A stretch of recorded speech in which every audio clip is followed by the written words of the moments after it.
Mr. Murphy with money in his pocket.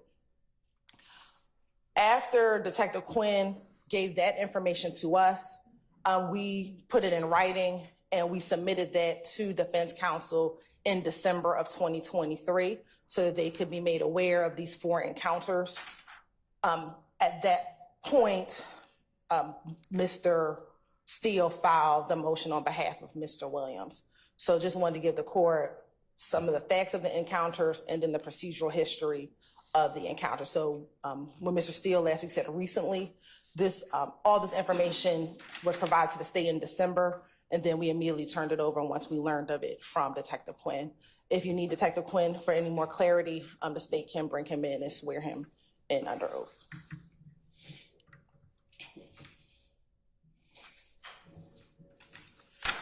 Are you going to seek to admit any of these purported conversations or statements? It seems like there may be 1 or 2 statements in interaction number 1 and number 4. What's the state's thoughts? Yes, the state intends on bringing in all 4 interactions, and the state is going to act to reserve argument after Mr. Steele. Okay, all right, Mr. Steele.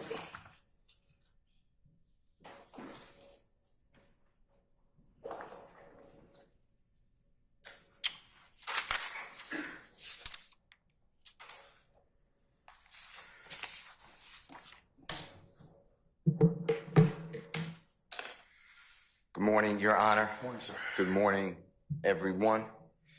Your Honor, I'd just like you to take note and then consider the following. These statements should have been given to Mr. Williams 10 days before trial. That's pursuant to OCGA section 17-16-4. A1 as well as 17-16-7. Detective Quinn, I believe, qualifies as a person who is on the prosecution team, so he's part and it's imputed knowledge to the prosecution. I have no issue with Ms. Hilton's statements at all that she found out about it on or around December 29, 2023. I'm not saying that Ms. Hilton intentionally did not give it over, but it's broader than just when the line district attorney finds out about it. With that being said, Your Honor, I have, and I'd like to mark just for your consideration, if it's okay, the information that we were provided, dated December 23rd, 2023, for purposes of this motion, if that's okay? Yes, sir. All right. Can I have a pen?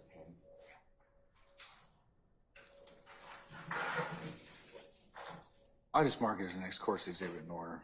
Okay. For the purposes of motion. You can hand that to Ms. Weaver. All right. Thank you, sir.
Hi, sir.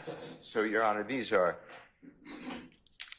presumably there's no recording, there's no memorandum, there's no report, there's no summary. So this is going a 10-year memory of Detective Quinn. And if you admit them with the issues that I've raised, if you admit that Detective Quinn can do it, I also don't want this to be expanded because I have no way of checking, verifying something from 2013. And in Orr, which is State versus Orr 305, Georgia, 729, it's Division 4, 2019. It's at the end of the opinion. The highest court wrote that in most instances, silence is so ambiguous that it is of little probative force, especially if the defendant does not later testify inconsistently. And all I'm raising is something happens on the witness stand. I have no notice of any other statement. I have no way of verifying it. If the court admits it, I'd like it to be bound tightly to interaction 1, 2, 3, and 4. But based upon the late notice, I'm not blaming at all District Attorney President Hilton. I'm just saying the late notice under the statute, it should have been given 10 days before trial. And because this is coming from nothing, I mean, I have nothing of to check this, verify it. So there's no report. So it's a 10-year-old memory, now 11-year-old memory. This was December, you found out about December of 2023? Yes, Your Honor, in preparation. And then you got the statement sometime thereafter. Is that correct, Mr. Steele? Sure. Have you all had an opportunity to talk with Detective Quinn about that interaction, purported interaction with Mr. Williams? I did not. I have had opportunities to speak with former Detective Quinn, but I've not asked him about these statements. I thought that we'd take it to this court first, but I did not do that. Anyway, those are my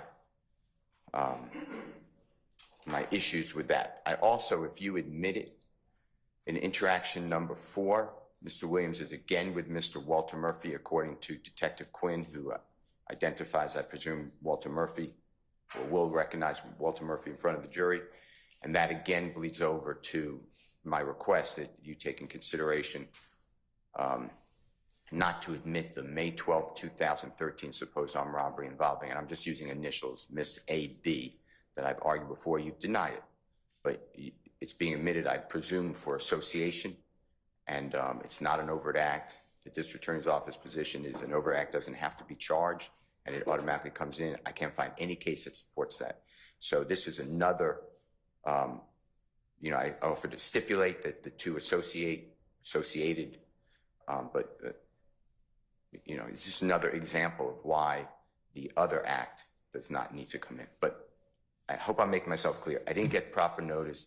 I'm not saying that the prosecution had the proper notice. I'm just saying that former Detective Quinn is on the prosecution team, so it's imputed, and that at this point in time, if it always happens, I'm not blaming anyone, but it's going to become potentially expanded, or Mr. Williams, I told him this and he didn't make a statement, and the silence is ambiguous and generally no probative value, and that's out of the State versus Orr case. All right. And it changed the law from Mallory, M-A-L-L-O-R-Y versus State, where it was automatically out silence. So that's it. That's my argument. Excluded as too prejudicial rather than probative, but that law changed. Okay, where in Orr are you talking about, Mr. Steele? Very end. At the very end? If you go to the very end of the opinion, and I'm not saying that we're looking at the same opinions, but if Your Honor goes to, if you see the very end of the opinion, you'll have, if going upwards, so you're going backwards, you'll have C. You'll see the last paragraph that starts with a C, as in Colette, Charlie. And then if you go above that,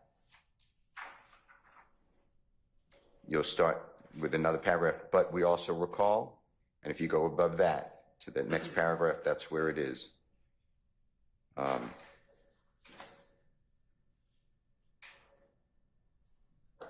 It's in the indent. We have consistent, it starts with, we have consistently doubted the probative value in criminal trials of evidence that the accused fled from the scene of an actual supposed. Hold on one second, Your Honor. Hold on one second.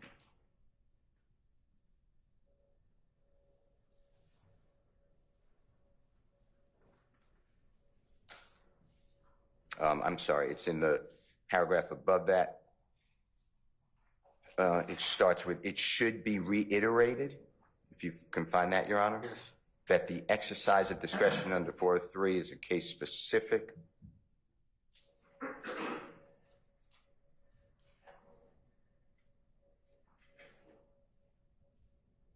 I lost my place, hold on.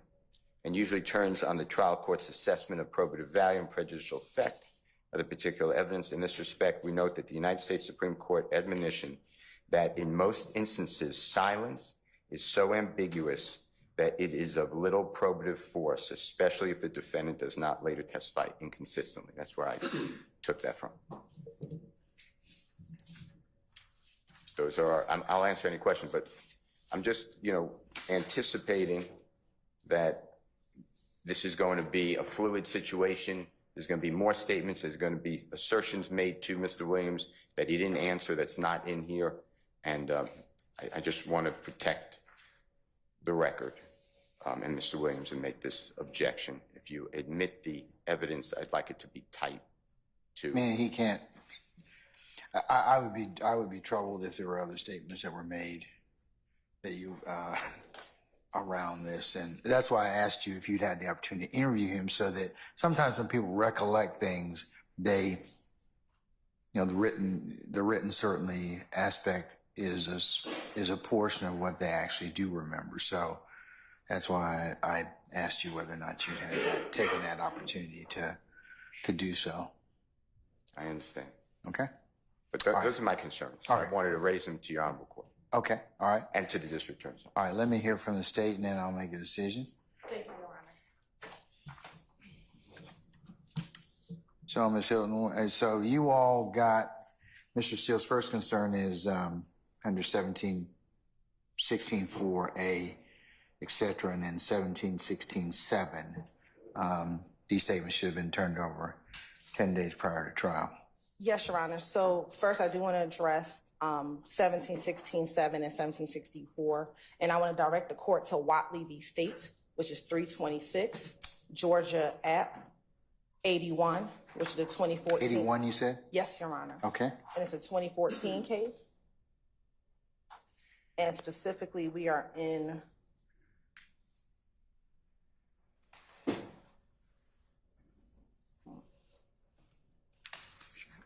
Page 326.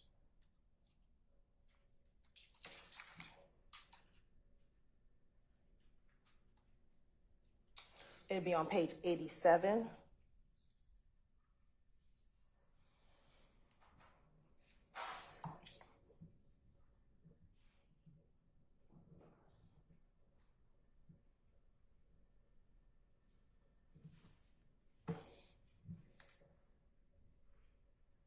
Okay, I have it. Your Honor, and what Watley states is that the statutory obligation of 1716.7 is not triggered when a witness merely makes an oral statement. There can be no possession, custody, or control of a witness statement which has neither been recorded nor committed to writing. So, Your Honor, in this case, there was no previous written or recorded statement about what Detective Quinn told the state. It actually came up very organically as we were preparing for testimony. He said, he advised the state, oh, well, I saw Mr. Williams as this was going on at my extra job. And of course I inquired, what are you speaking of? And then that's when he proceeded to go into further detail about it. So this wasn't anything that was in any type of report or anything like that. And as soon as Detective Quinn gave the state that information, we immediately provided it so that there could be an account.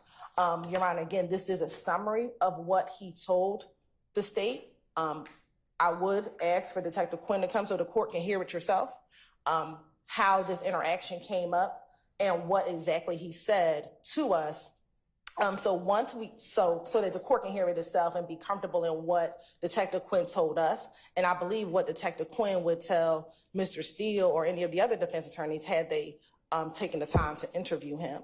In addition to this, Your Honor, we provided in the statement that this statement involves Mr. Walter Murphy and Miss Dolly Greer. Miss Greer is Mr. Williams' sister, so Mr. Steele had the opportunity to interview her to determine whether or not there was any validity to this. The state also, again, provided the copy of the phone log that has Dolly's phone number in there. And matter of fact, Detective Quinn titled her phone number Dolly-Young Thug Sis to corroborate that this interaction occurred. And then lastly, they had the opportunity to speak with Mr. Walter Murphy. The state knows, because I've had an opportunity to briefly speak with Mr. Murphy, that Mr. Murphy has met with defense counsel, specifically Mr. Steele, at least 2 times at this point. And so there was an opportunity to talk about this, whether or not these events happened. He could have spoken to Detective Quinn, Mr. Murphy, as well as Dolly Greer to determine whether or not this incident has occurred, or these series of events have occurred.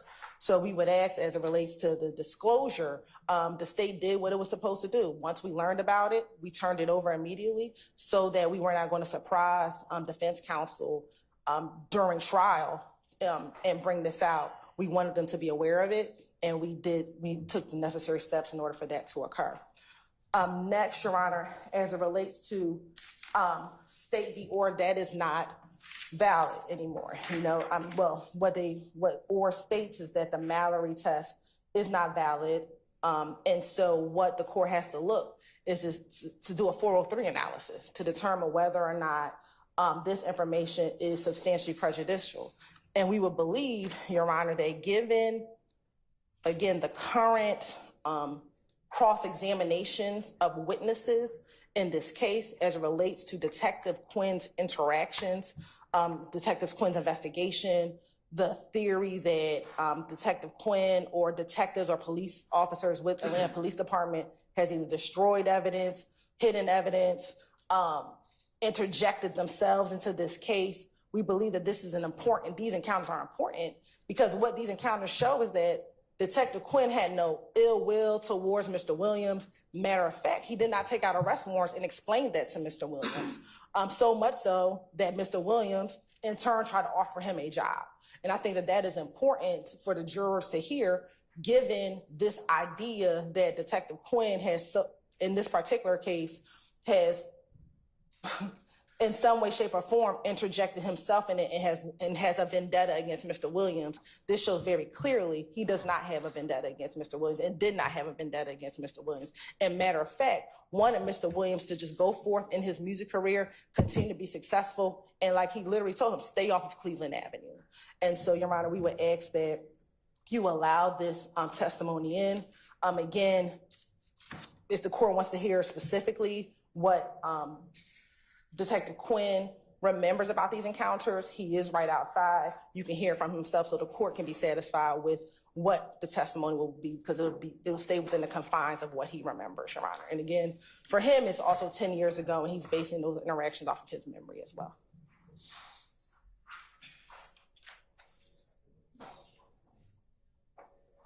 Based upon your interview with the state's interview with Detective Quinn, is he going to testify within the confines of the court's exhibit that's been submitted for the purposes of this particular hearing? Yes, but I don't want to, it says within the confines, but if he says one additional fact, I don't want it to be, withdrawn, because if there might be an additional fact, this was really a summary of that encounter.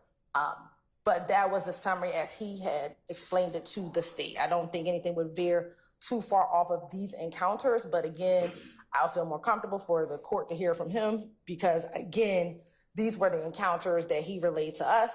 I don't think there's anything far out of the bounds of here, but again, this was a summary of what he told us. All right. Okay. Detective Quinn's on side? Yeah. All right, can we bring him in, please?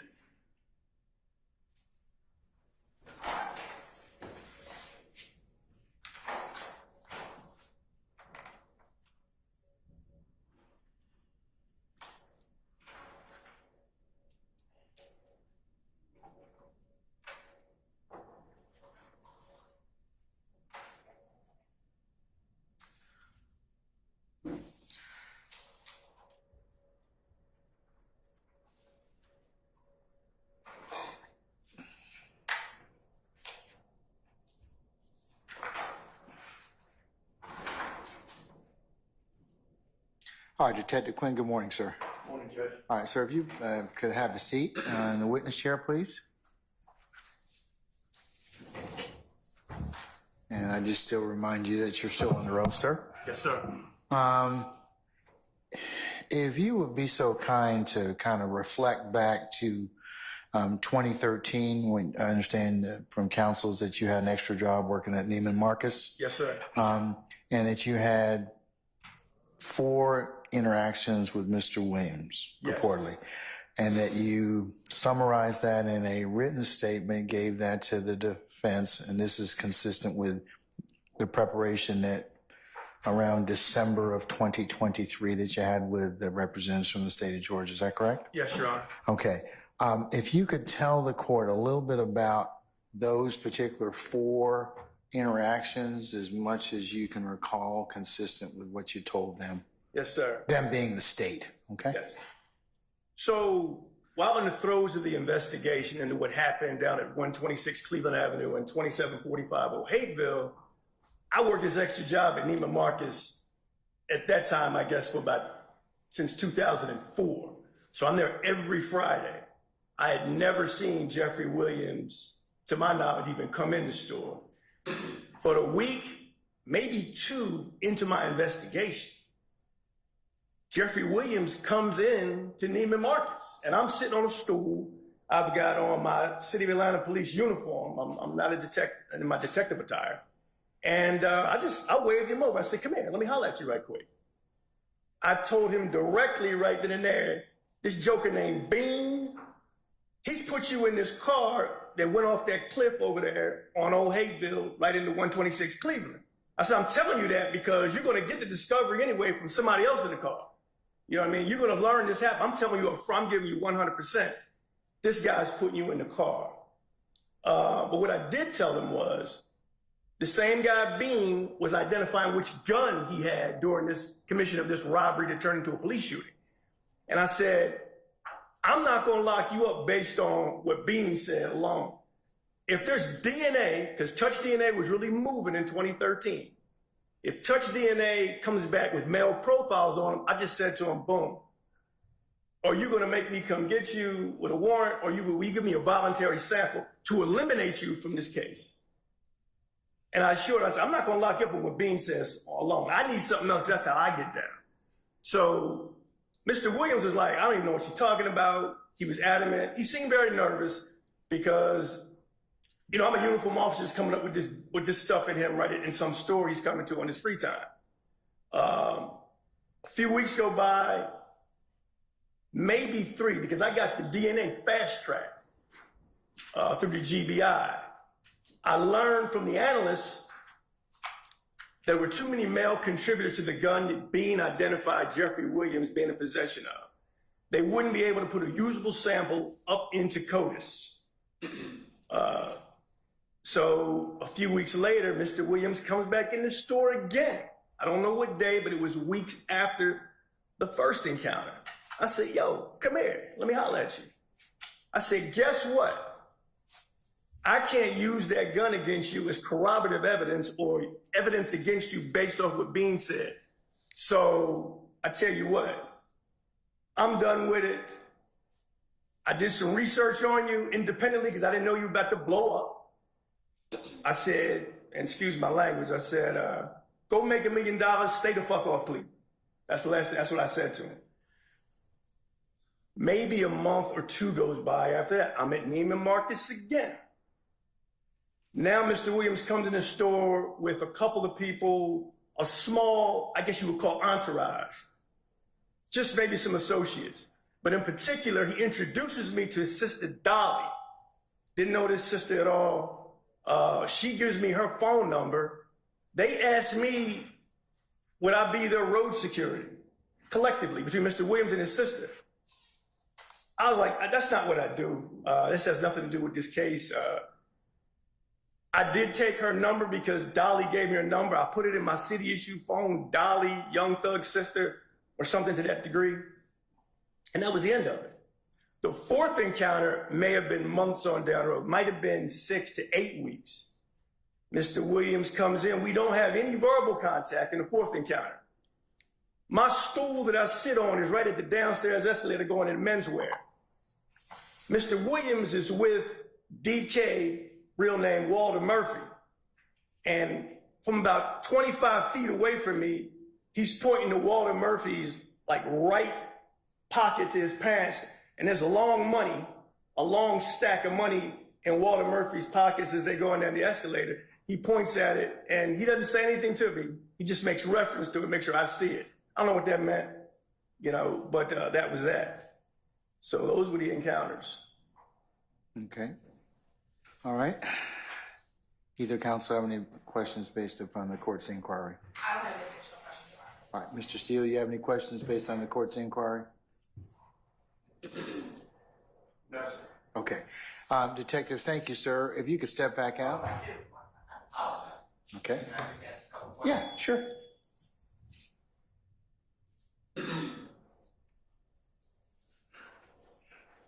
How are you today, sir? Mr. Steele, Good to see you, as always. always a pleasure. Can I just ask you a couple of questions? Yes, sir. Did you in any way record, memorialize, write down, any type of note in any form? I'm not be expansive to remember any one of these 1, 2, 3, or 4 that you just. I did not at the time, no. Okay, and when dealing with Mr. Williams, it seems to me that there's no custodial situation. This is just come over here. If he didn't want to come over there, he walks away. Is that Correct. okay? All right. I just want to make sure. Okay. All right. Detective, I'll get you to step outside. We'll Yes, be sir. with you shortly, okay? Yes, sir. Thank you, sir.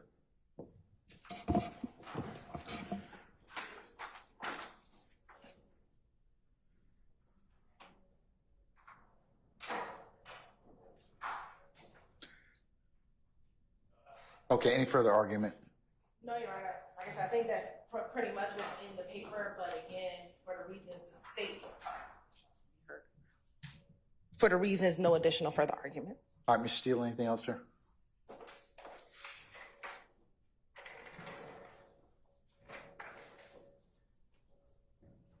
I'm not going to repeat, Your Honor. The only thing I do want to add new is Watley, which is W-H-A-T-L-E-Y versus State, which the state cited 326 Georgia Appeal 81 2014. Watley is not part of the prosecution team. It is a wife statement or a woman's statement or a relative statement. Now I'm not targeting it perfectly in my mind, but this detective is part of the prosecution team for purposes of these overt acts, meaning that it's imputed to the state under Kyles, which is K-Y-L-E-S versus Whitley, W-H-I-T-L-E-Y. That's the United States Supreme Court opinion from 1995. I could get you the site. It's cited often. Yeah, if you could let me know the site. May I just step back 1 second? Okay. I get it right now.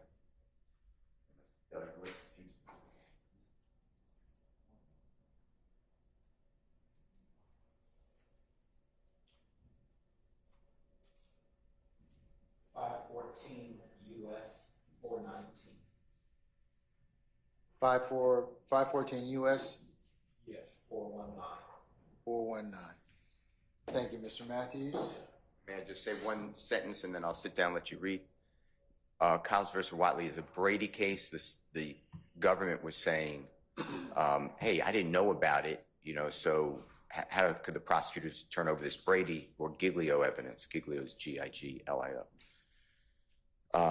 And the U.S. Supreme Court said that's not the standard.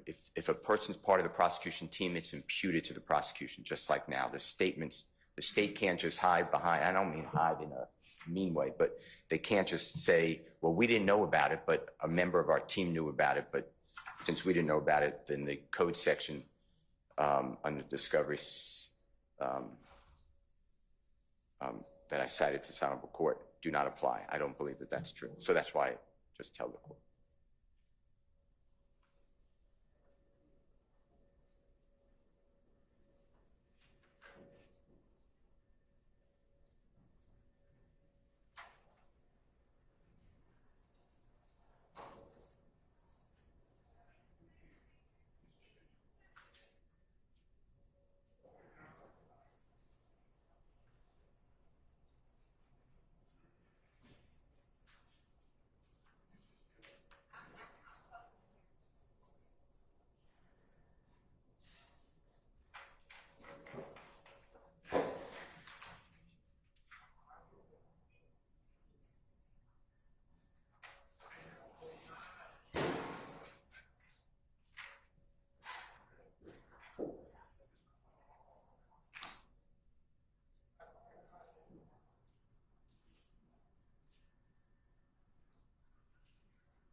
All right, counsels. I've had an opportunity to take a look at the next court exhibit in order, the statements that were turned over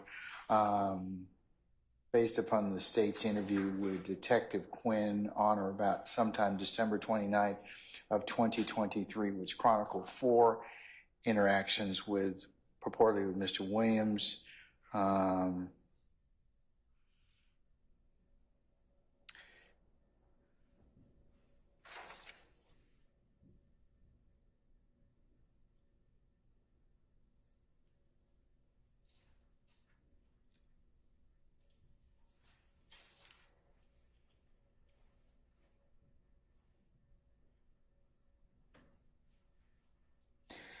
His sister Dolly, and then Mr. Walter Murphy.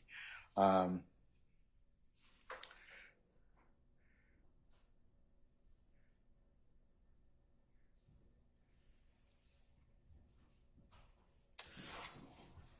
court's had an opportunity to take a look at or consider, for the purposes of this particular motion, OCGA 17-16-4A1 and OCGA 17-16-7.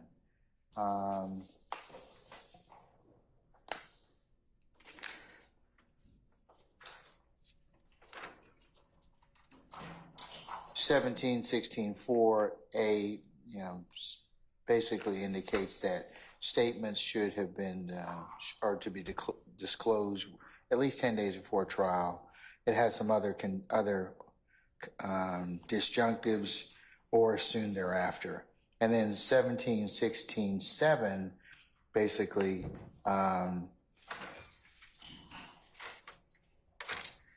indicates or gives the court directions as to statements that are in the possession of other entities that are imputed upon the state.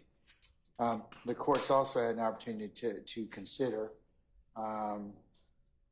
State versus Orr at 305 Georgia 729.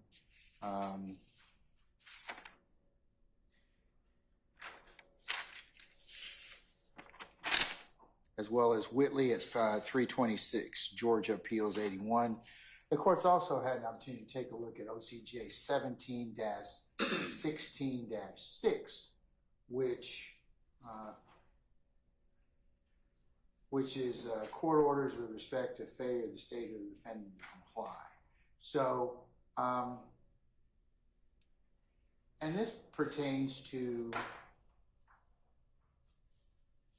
the discovery statute. At any time during the course of the proceedings brought to the attention of the court, defendant or the state has failed to comply with the requirements of this article, the court may permit the defendant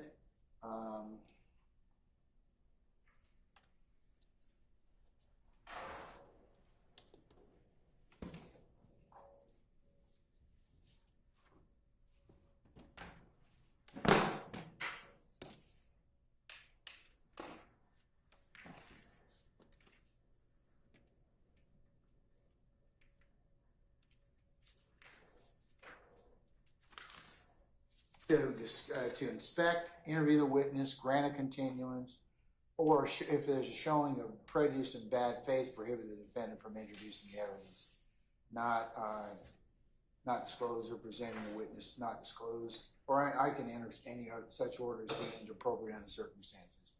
So in this particular circumstance, it is of the court's opinion that the state didn't act in bad faith. This is part of the prep that they did for this particular trial. The reason the court asked how long that if Detective Quinn had been interviewed or sought to be interviewed in regards to these particular 4 interactions, because that's what the court would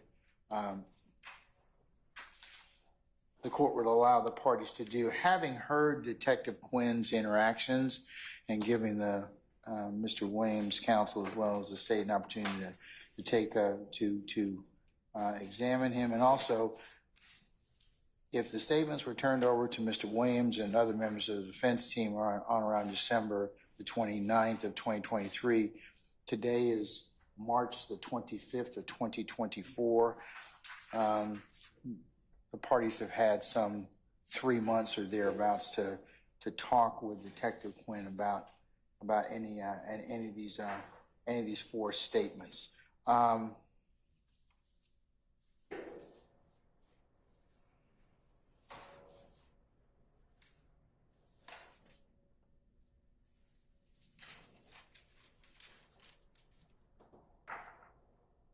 So for those reasons, the court will authorize, with of course, with the necessary foundation to be laid for Detective Quinn to testify about his interactions with Mr. Williams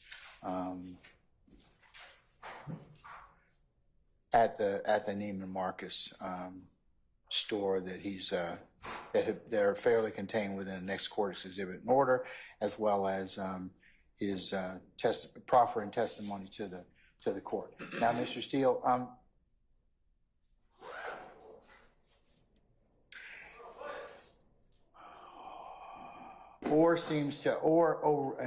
there wasn't. What was the other test in Georgia? I'm trying to remember. Mallory test. Is the state going to comment on Mr. Williams' silence? No, the state intends.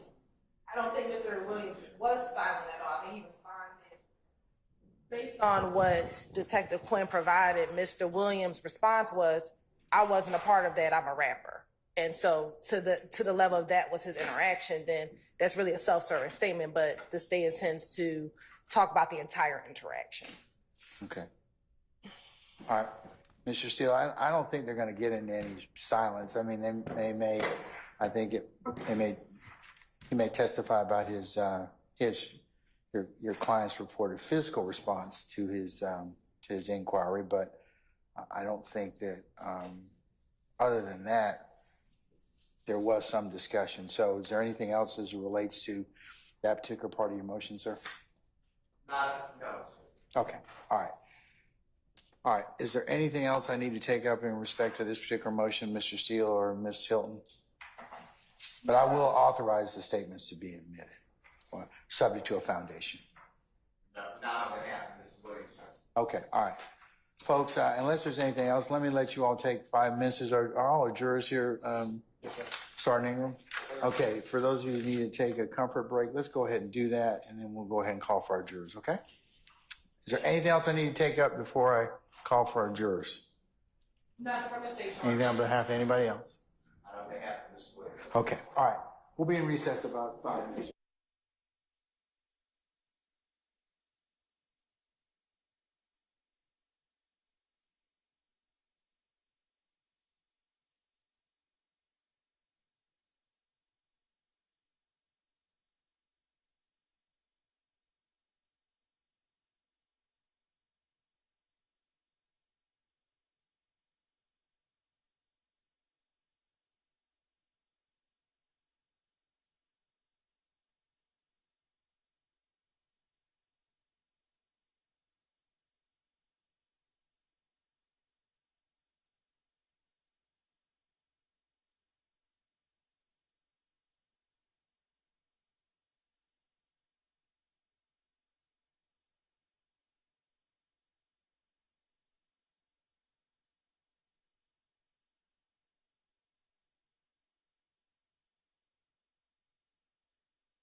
All right, thank you, Deputy Ham.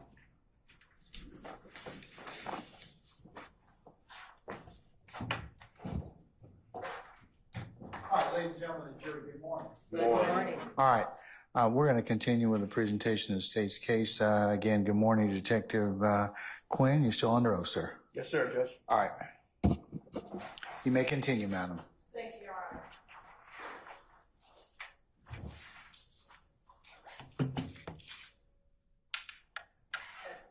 Good morning, Detective Quinn. Good morning, Ms. Hilton. Before we start, I noticed on here there's an error.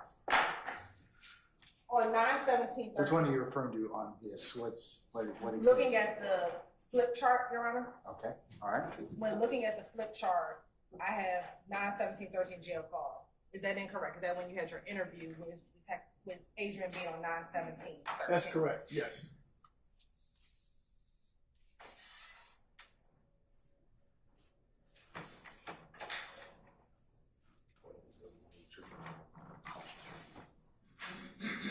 Excuse my hand.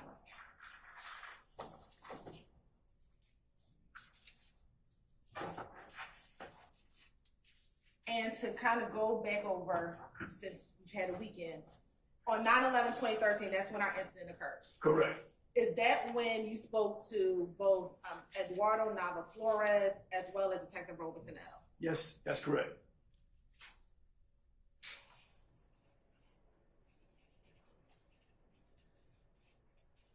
And when we spoke with, I think it's Flores Nava,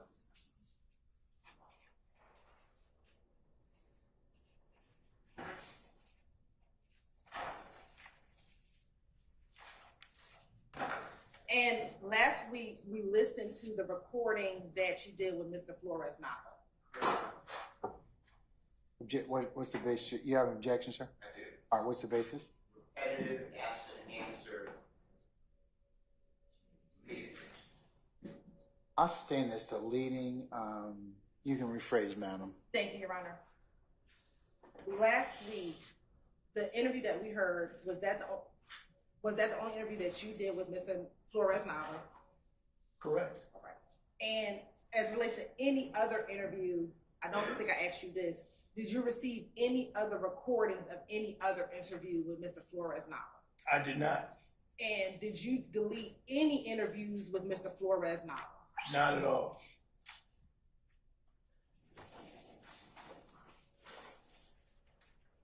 As it relates to Detective Robinson L., did you speak with him on site? I did. Right. Do you recall if Detective Robinson L. provided you any information about how many individuals he saw when he first approached the car back at the apartment complex? What he actually spoke about was the person he saw with the gun. Okay. Do you recall him talking about any other individuals he saw within the car? Well, I know he mentioned the driver because he told me he stood in front of the car with his service weapon pointed at it. So he at least saw two individuals. Yes. Mr. Flores Nava, how many individuals he said he saw get into the car? He said 4. And he said they were male or females. He said they were males. As far as Robinson L., how many individuals did he say got into the car? The driver and the person he started shooting, were those males or females? He said they were males.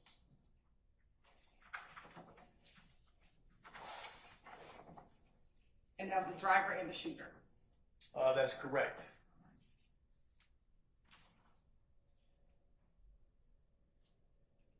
As it relates to September 11, 2013, you also received information from Booker Higgins. I did.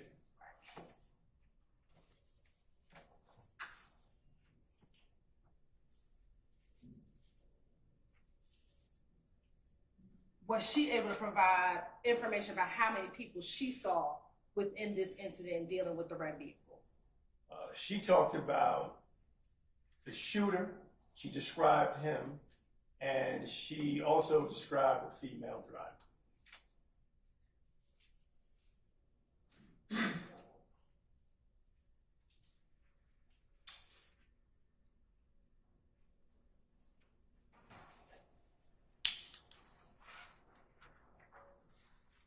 Did you also get information from an Officer Antonius Black and Officer Ashley Davis? Yes. Okay.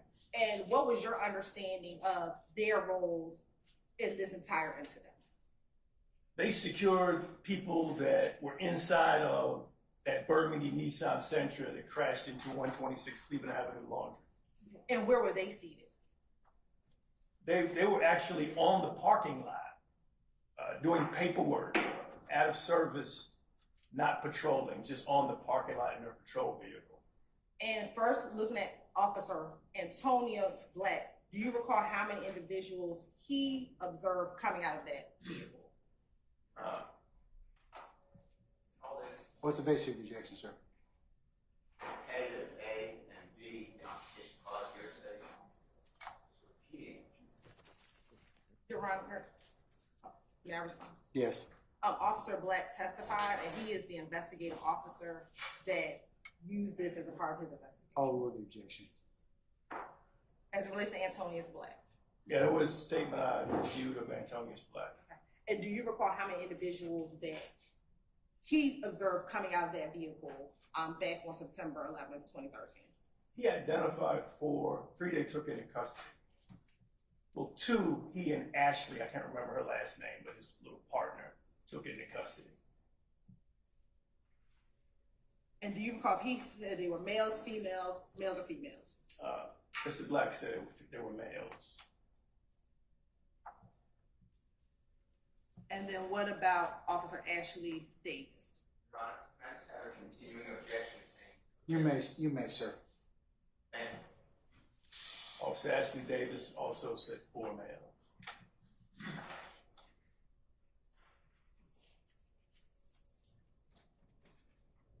And that's what you remember them saying? Yes. At this point, all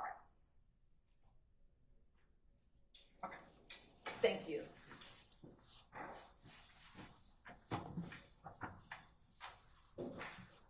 Your Honor, we're going to finish continuing the plane of State's Exhibit 176, Charlie Bravo, and beginning at 11:12:25. Yes, ma'am.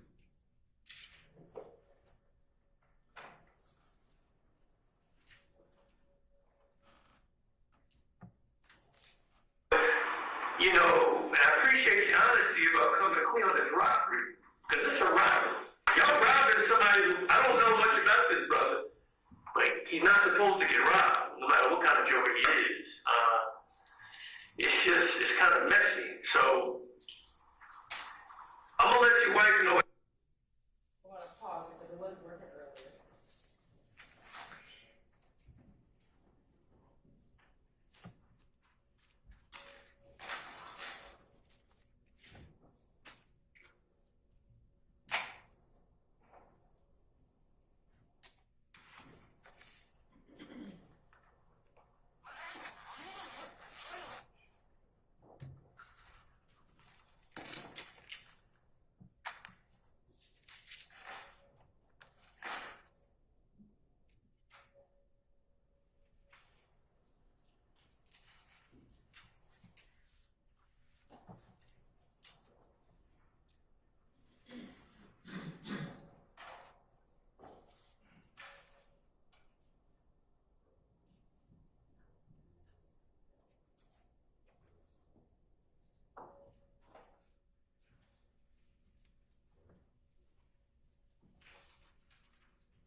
somebody who, I don't know much about this brother.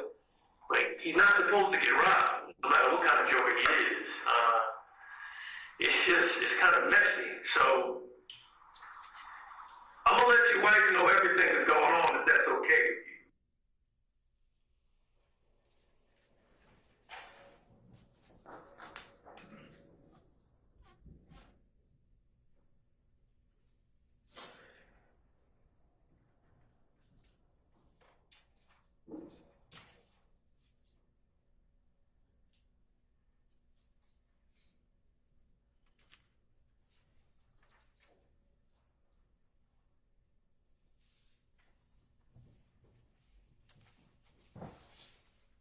I appreciate your honesty about coming clean on this robbery, because it's a robbery.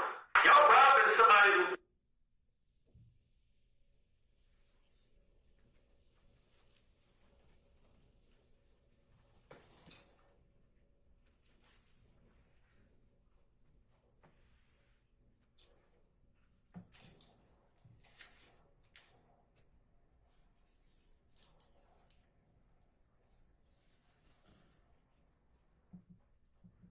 I heard a loud noise, but all was going on with the impact of the crash to the wall.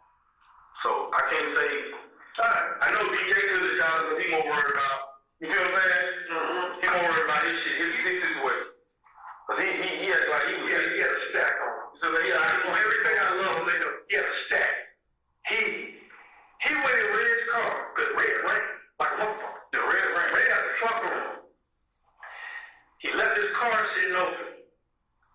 Everybody out there said it. DK went into the car, up under the armrest, got the money where he had the money. Got in the car, we're gonna tell y'all shit. I'm gonna tell y'all shit. So, man, I'm just saying, man. So, I mean, what is this, a robbery case on me or something? I ain't wrong nobody. What I'm saying is, you based on what you're telling me, you're the driver in a case where DK, the guy you know that got in the car with you, with the tattoo and threw it back with K, was told by a thug who I haven't identified yet. I don't know his real name yet. I'm gonna go see if I can find it. DK is the one that got the car, the one you waited on to get back in. But why did you wait on him after he was shooting? Why didn't you just leave that motherfucker? Because you could have left him. You know, this is a man, you know what I mean?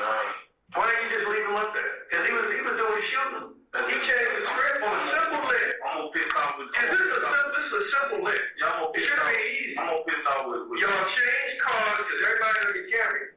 Let me tell you something. Was Thug in your black Camry earlier when he went to check on his list? Nah. You sure? When he went up to Ken shop. Was Thug using your car or another black Camry? Thug got a black Challenge. He got his own car? Got a black Challenge. Okay. Alright. Okay. Now, a police officer that did the shoot. When did you first see the uniformed police officer that fired the gun? Did you see it? I don't remember police. Did you ever hear the police give a command? Did you see a police officer? Because they say they saw the guy. I ain't. Did you knowingly ram the cop's vehicle trying to leave? Did you know you hit it? No. You did not know you hit the cop's vehicle? Bumped me. The cop bumped you? Yes, sir. So was it fair to say they tried to lock you in to stop you from leaving? Do you think that happened? I'm just asking. Yeah, they probably did. And why did you stop? Did you know they were police? Come on, everybody out there saying the police were trying to get you on the stop. Did you know those were police you were fleeing from? At the point of time, sir, I didn't know because I did not see a uniform cop. Who did you see in the car that pulled in front of your car? Y'all are I see two females. Two females? I seen two females. That's all I seen. And you're running from two females? I'm getting out of that. I'm getting out of that. Keep playing. I'm getting out of that. You think that these females are trying to hit a lick on you? No, I ain't say that. I'm saying. Did you think I'm thinking maybe when this car stop right here, I don't know if they gonna this deal, one of these deals. I don't know what's going on, but I know I'm going around. But you know you got to keep your And now I'm getting they're trying to stop you from leaving. You know that. Yes or no? I feel a bump. Do you think they're trying to stop you from leaving that scene where the gunfire was?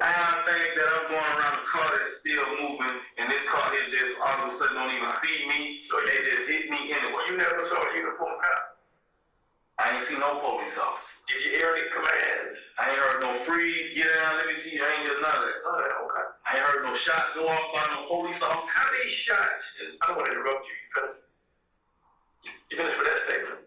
Yeah, I ain't got no shots go off by no police officer. How many shots did the police officer shot? Did anybody in the car mention that was the police? Anybody? You got 4 people in the car. Fred, nobody. I ain't saying nobody. They go 12 shots or nothing. Okay.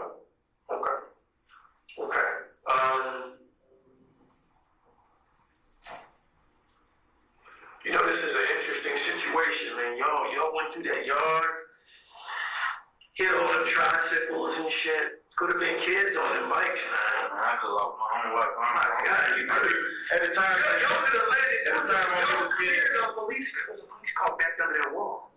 Y'all just missed it. If we just sitting there, they had nothing to do with that shit on the hill. They were just sitting there. Thank Jesus, Allah, the Dalai Lama, everybody spiritual. Y'all didn't land on that car. Then, you know, it would have been a different situation. It wasn't meant for you to, you know, catch that kind of weight. But, you know, you seem like an older brother. Why you got involved with these young men? You say it to your wife over and over again when I listen to it. Why you get involved with these young motherfuckers, man? I mean, they don't care about going down the road. They can't wait to get in. That's my feeling. They can't wait. That's the same way I got a ring like that. They can't wait to get down there, man. You already know what this shit's about, what life's all about. You are in love. These young jokers only be in love with themselves and their homeboys. They'll never know how to love. See, I don't bang. I know you don't bang. You're a family man. You got your kids in football. Your acting's in the school. I did my research on you. You're a good dude, but, you know, and I appreciate your honesty about coming clean on this robbery, because it's a robbery. Y'all robbing somebody who, I don't know much about this brother. Like, he's not supposed to get robbed, no matter what kind of joker he is. It's kind of messy. So, I'm going to let your wife know everything that's going on, if that's okay with you. If not, because I'm not done yet. I said that I was talking to them fools. Again, I hate to call them fools, but young people scare the fuck out of me. I mean, these young boys in the street these days, they don't care about a whole lot. And it just To me and you, man, I just want to give you my story. You know, I bullshit around my family a lot. You know what I mean? I bullshit around with the story a lot. You know what I mean? But I just want to make sure I told you pretty much everything that was right. This sounds like you're the driver. You really cleared something up for me, and I gotta go out here and find a picture of this joker. Because it's important. Because I don't think he should get away with it if he was in the car. You're not making this up. Thug was in the car. Yeah. All right. Okay, let me. Now I can't testify. I can't do none of that. You know what I'm saying? You ain't gotta testify. I don't want you to put me on blast. Well, that's not what I do. What I do is I'm trying to go slow and get all the information I need in relation to you, right? That's all I'm talking about. But the other people involved, I mean, it sounds to me like Thug got you all involved. I know you're a grown man and everything, but he came down here with an easy way to make money, it sounds like. And it went, who knew the police were going to be there? Y'all scared the shit out of the police too now. I don't think we don't get scared. We get scared too. We don't run the gunfire all happy about that shit. These cops ran toward what they heard was gunfire. They got to save the good citizens, the bad citizens, everything in between. They don't have a choice. They can't bitch out when it gets hot. That was a hot little scene. They stood up and stayed there. A lot of cops would have rolled the fuck out and reevaluated. Those 3 police officers, they were detectives. Nobody knew what. Nobody knew it was up. But y'all were just trying to go get somebody who you believe had cash. Nobody knew what was up, but me going to jail, telling my wife what went on, and I mean. Was Fred happy about going to this thing or what? I mean, why did he go to this thing? I can't tell you about Fred. I mean. Okay, what did he say anything? With Fred. Because he had a chance to stay back in the trap. So what Fred was on is, you know, he just coming home, man. You know what I'm saying? We not robbers. You know what I mean? That's a young boy didn't run. I couldn't tell you. I'm just saying, me, Fred. What would be the split in something like that? You go with these 2 little rookies. What's the split gonna be? Y'all get more or less or the same? It's gonna be split 4 ways. I mean, just based on what you know. I mean, you know, if they move or whatever, man, you know what I mean? So, I don't... How does it work in the street, though? If they move, do they get more money than you? You know what I mean? Everybody in the car gonna probably, you know what I mean, spit out easy. You know what I mean? Gonna be no... Let me ask you this. Somebody like Red, he didn't ever see you at all. How do you, when word got back, you know, let's say everything went right, you got the money. Is this just Atlanta? Because everybody tells me, everybody takes turns robbing each other. Is that the truth? Yeah, they do that in the city, man. I've been robbed. It's been going on this year. And you've seen Joe at the store. I've been robbed 4 times this year. And you probably been seeing the person that robbed. You know what I mean? Have you? So you know where they are? I won't tell you that. Oh, you don't? I've been robbed 4 times. You know, it is what it is. We all hustle in these streets. I mean, you can't pick up the phone. But when the game first started, I know you were young. They just took my drugs or something like that. So, you know what I mean? It's all drug money, it's weed, you know what I mean? They selling weed, drugs, you know what I mean? So, you know, who's gonna call the cops and tell the cops that I just got a rob drug money? You got people coming from North Carolina, all different types of states coming out here and getting took out for their money and getting something back. They don't even report it. You know what I'm saying? Now they got to go talk to their boss manager. Like you said, this particular day right here, police was on the scene, DK get out. Why didn't you call it off? You weren't sure they were cops? Or what? You just weren't sure? I didn't even know what. But you on the tape.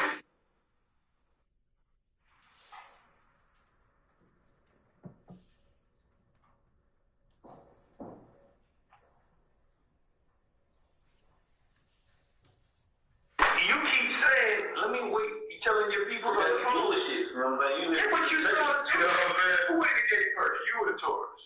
The cars was in the gate first. I was behind. They probably behind somebody to get in because they didn't have no gate keys. I was behind the cars. When the cars go in. So you never looked at them again once you saw them bodies in the I car? didn't go past the car, sir. So they went on ahead of you. They were gone. The cars go straight back in the back of the car. How long was it for the tourists show back up in that scene with a gunfire? Like I say, man, you can't start shooting. You got to call. Let me tell you this. If he didn't start shooting and just robbed him straight up, the police would have never known what was up. They'd never seen that shit. It was the gunfire. That's what made them come back. They would have went on there, gone in and knocked on the door about small spray and bullshit.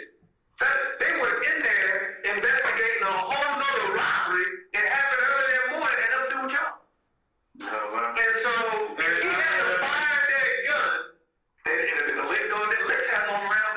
You can walk all day long. They would have got the money because he had a stack. A little more, a little less, but it was a stack. And it was in his pockets. And when you get the police report, you're going to see where the first officer that got DK while he's bleeding, because the money's bloody as fuck. I got a picture of it. I'm going to pick him up now. Bloody fucking money. So he hit in the legs, which I think happened in the car. Bloody fucking money. It's a stack. That's exactly what Red had. He had already paid out what the fuck he was dealing with before. That money was gone. Now all he had was, I guess, his rent. He's about to go back in the house. So he lived there. They got that saying he was robbing them. Was Red robbing y'all? Did he rob your car? Yes or no? No? Yes? No, Red robbed. Okay, because let me tell you something. It doesn't make sense to me. I used to go with Red mom, man. Me and Red, we go way back, man. But check it out. I can see Red right now, man. Red don't straight up, man, that if I knew that was Red, man, if that was Dirty Red, it robbing would never happen anyway. You know what I'm saying? Well, the thing of it is like this. If I was seeing Red, man, So you know which Red is running. if I seen Dirty Red running, I told Dirty Red then, hey, Dirty Red, oh, DK, you tripping, man. These my people. These are my people. Okay. So you thought it was some other Red that had You know what I'm saying? I didn't know this dude. Yes or no? You thought it was another Red in that check? Yes, sir. Okay. I didn't know this dude was my folks. And when I say that check, I mean the money. Yeah. Whatever, how much it was. No, it's stolen lick anyway. It ain't my lick. Okay. It's their intelligence. They create the intelligence. Yeah. They get the leg work on the lick. And they move, so it ain't. What's the other one? I'm gonna get 15,000, 1,000, or anything. You know what I'm saying? I don't know what he got, but I know now that knowing the person that I know who it was, I know these are my people, and I would never rob my people. Well, you know he lives there? Did you know Dirty Red lives there? He don't live there. Okay. Because He don't live in some of them. let me tell you something. With Little Beezy with the glasses live in some of them. well, he got something up there. He got a little bit. They probably keep the little weed up there in some of my apartments. I don't know. He be up there. He don't live up there. Just like some people might think you live down over there. Yeah, he live over there. But I know Red don't live. I know. But he be there. I know his mom and them. I know where Red man lives. Well, what I'm saying is, did he pull out on y'all and try to rob y'all? Is the question. No, sir. He did not. All right, let me go see if I can find this picture of this boy with the crazy hair. Look like a girl, I guess. So what? I'm answering all your questions. Let me get this guy the picture. I gave you everything. You said his name was Jeff, right? Yeah. Let me look up something. You're right back.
Your Honor, the state is going to pause at 11:25:44 and fast forward it to 11.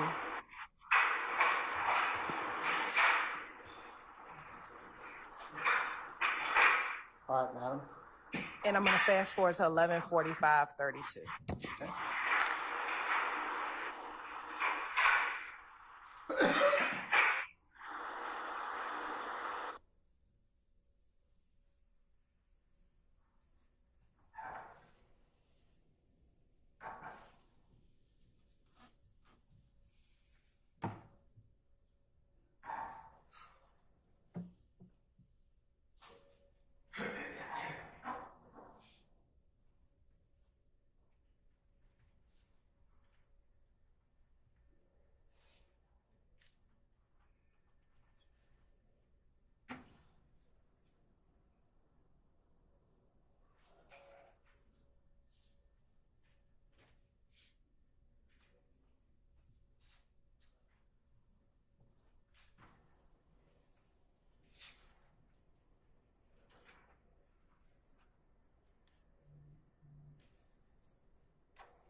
And we're playing again, Your Honor, 11:45:09 is when it started playing. I'm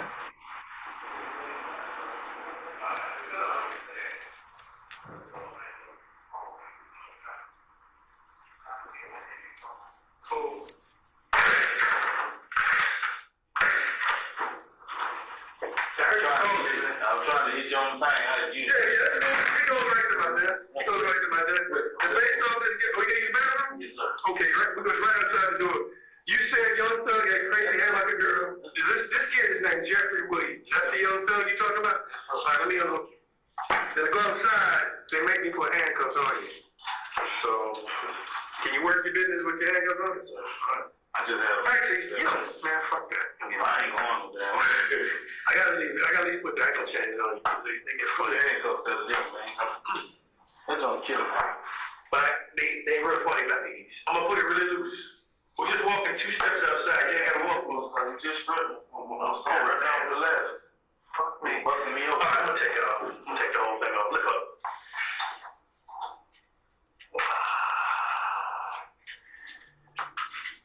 Now, how long have you known Thug? You say you and Daddy. I've been on the desk since the football field for like a couple of years ago. He used to play football, skinny head. I know Dad's coaching my son 2 years ago.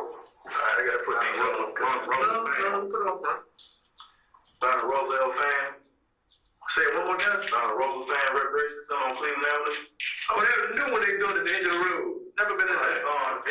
I know, but see, I was over there in the 80s. So it's still new to me. I was over there back when all that shit was hot. All right, ready? Good. All right. All right. Hey, man, just trying to make it happen. Oh, yeah. Whenever I step out, I keep it going because, the time I feel I'm treated yeah, but I keep it going. If you never look like this, there's sometimes we go, well, this is something really retired. That's a rule. I wanted to keep going because in 2 more years I will be retired. It's going to be in 2 summers left. Now, I go back and forth to the DA's office when I started to sign. I'm hoping they have to retire. Okay.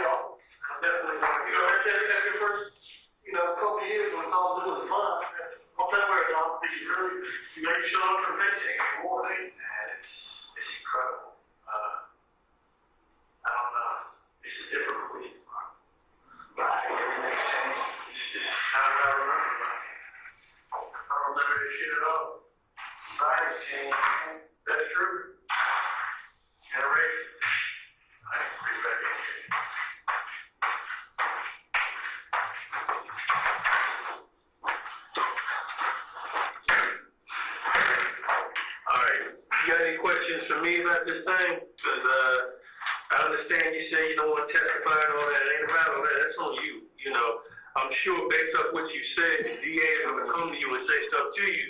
But this is serious crime. Let me tell you why. You got a situation where police officers interrupt an armed robbery in progress. Let's just pretend that Red or the guy in the silver car you're following, let's just say he is a bank. You go rob a bank, you wait outside. I'm a captain to a robber. Listen. If you go in the bank and there's gunfire, and your partner stays outside, then you all leave together after that particular robbery, whether you get money or not.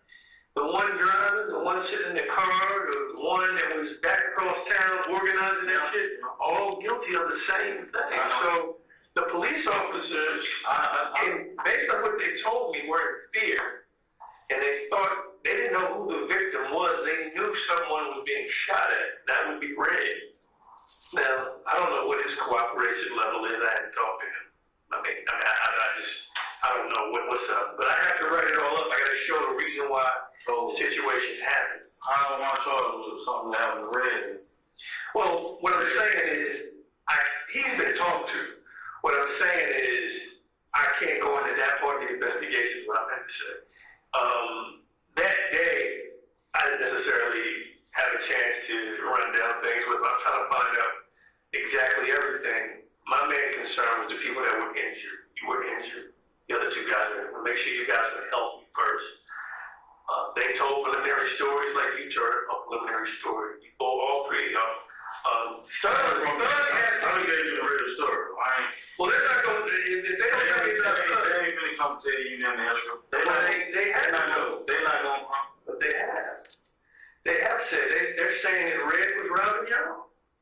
It doesn't make any sense if that's where you always is. Well, look, if you have any questions, your wife has my cell phone number. If you don't mind her knowing your business to that degree, She knows.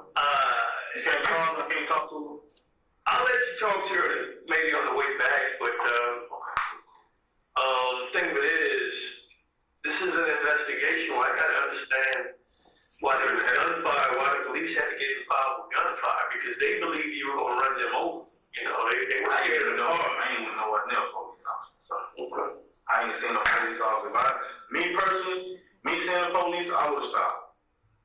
I would have stopped. If I had seen the police knowing there was police involved, sir, I would have actually stopped.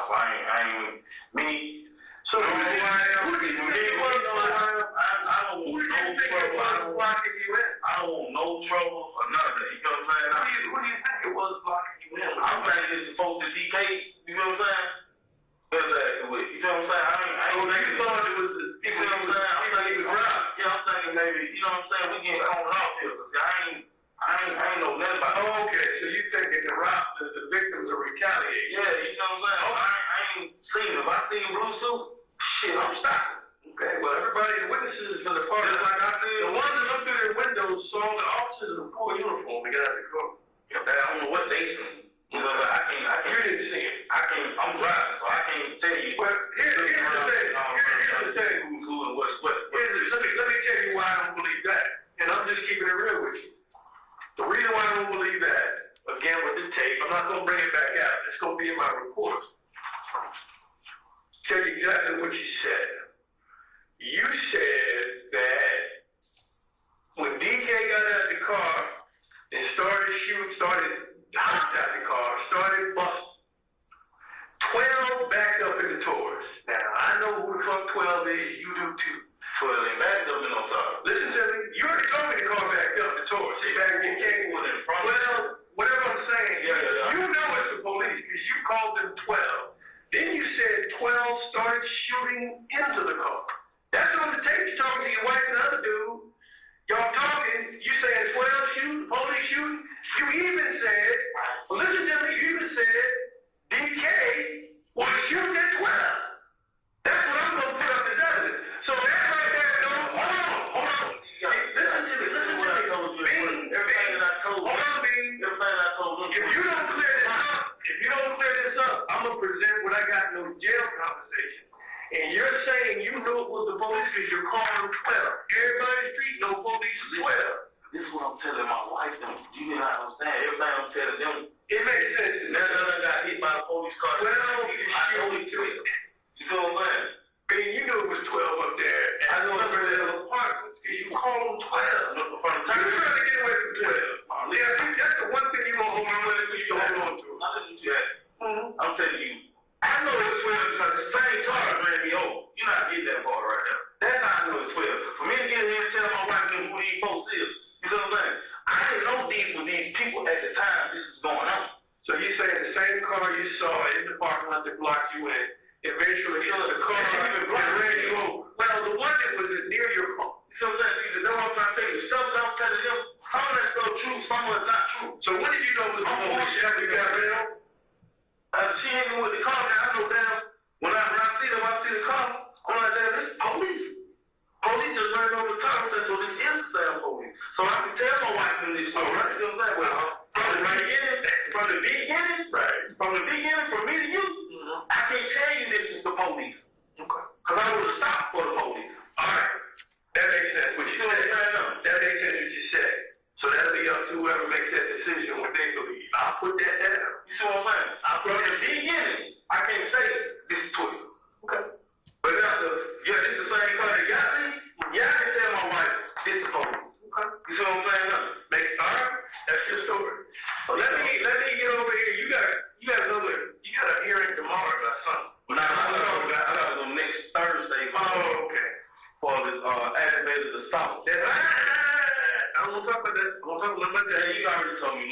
What I'm saying is that's your other business. I don't want to get into that. I got nothing to do with anything other than what I asked you about. I feel like I've been straight up. So right now I'm charged with. Well, what it looks like to me, I'm still not charged with anything. I haven't charged anything yet. I'm working this out. I'm gonna sit down and look through what we did today, and I'll come up with my decision. I'm slow, man. I'm old with this shit. You know, ain't no rush. Like I said, I don't do no robbery, man. I want to get everything in the queue. You know, but like you said, I'm one of the guys that was in the car, so whatever went on that day, I got to try and be obsessed with whatever the fuck these niggas I did. So it is what it is. I just like to know than not to know, you know what I mean? Why do y'all talk like that on the jail phone? Y'all know we listen. So why do y'all talk like that on those phones? So free. I mean, understand. I mean, it's really nothing to me, really. I mean, really nothing to just tell my wife what's going on. You know, I'm gonna make I'm gonna put these behind you. I'm gonna leave off this shut ankle chain because you say they hurt you. I'm gonna tell her some shit and some shit I'm gonna make stories up, you know what I mean? Well, maybe we need to get her involved with anything. There's gonna be a little add-ons and, you know what I'm saying? There's gonna be a lot of little shit going on when it comes time to tell them stuff. You know what I mean? I feel you. You're the head of the household. You get to make that. You can't just take everything that I say towards my wife. That okay, everything you said, that's what I said. I'm also it's the brother. What I'm saying is, it's the brother you're talking to on the phone. She called for you. She called somebody. You're telling him the story. That's my brother-in-law, Frederick Lee. You talking to Fred Lee? Okay. That's like my brother-in-law, Fred Lee, which is her sister's old man, O'Shawnee. O'Shawnee Lee husband. Okay. We got all your stuff? Yeah, back before that shift change, because you know it gets crazy over there. Yeah, it's crazy. All right, Rich, all right.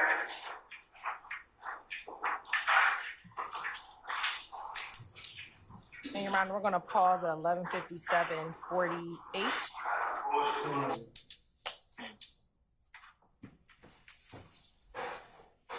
And Your Honor, now I'm going to publish a portion of 176 Charlie Alpha. And let me ask you this, Detective Quinn, when the interview stops inside of the interview room, are you still recording on your pocket recorder? Absolutely. God bless you. I didn't know, you know what I mean? Why do y'all talk like that on those jail phones? Y'all know we listen. So why do y'all talk like that on those phones? So free. I mean, I don't understand that. I mean, it's really nothing to me, really. I mean, it's really nothing to just tell my wife what's going on. You know? Okay. You know, I'm gonna make. Stand up. I'm gonna put these behind you. I'm gonna leave off the ankle chains because you say they hurting you. I'm gonna tell her some shit and some shit I'm gonna make believe, make sure up. You know what I mean? Well, maybe we need to get her involved in anything else. It's gonna be a little add-ons and you know what I'm saying? It's gonna be a lot of shit going on. Hold on. Make sure I got it right. You know what I mean? I feel you. You the head of the household. You get to make that decision. You can't just take everything that I say towards my wife and okay, everything you said. And I'm going to pause it right there at 207:59 of 176 Charlie Alpha. Is this a portion of your audio recording? It is. All right. And we're going to fast forward.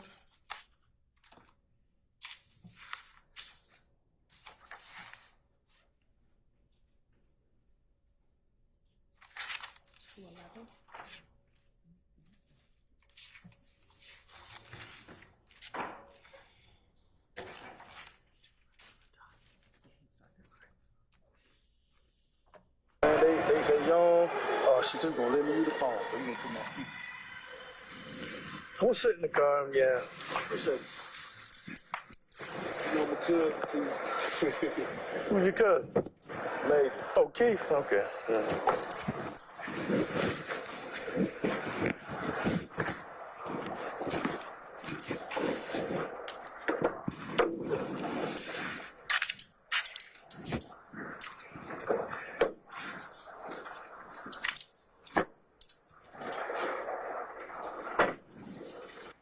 And Your Honor, for that record, we started that section at 2:11:00 and paused it at 2:11:27:29.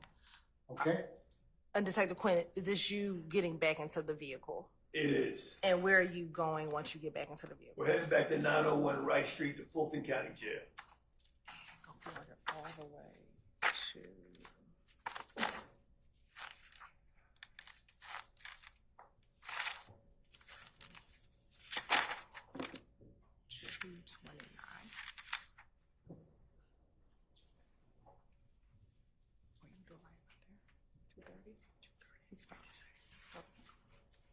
And I'm going to play beginning at 2 hours and 2:30:42.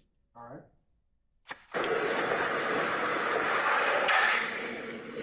I'm doing well. How are you? All right.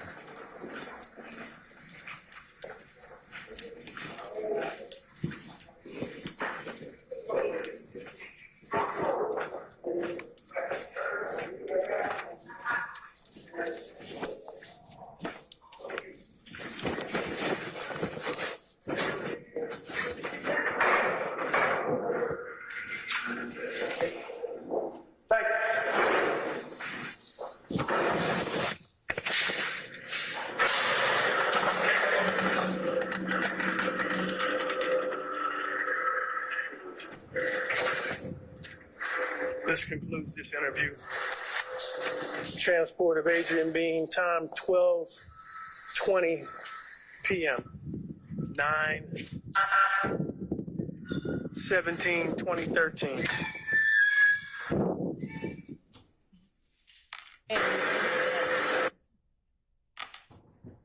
And then it plays to the end of that recording.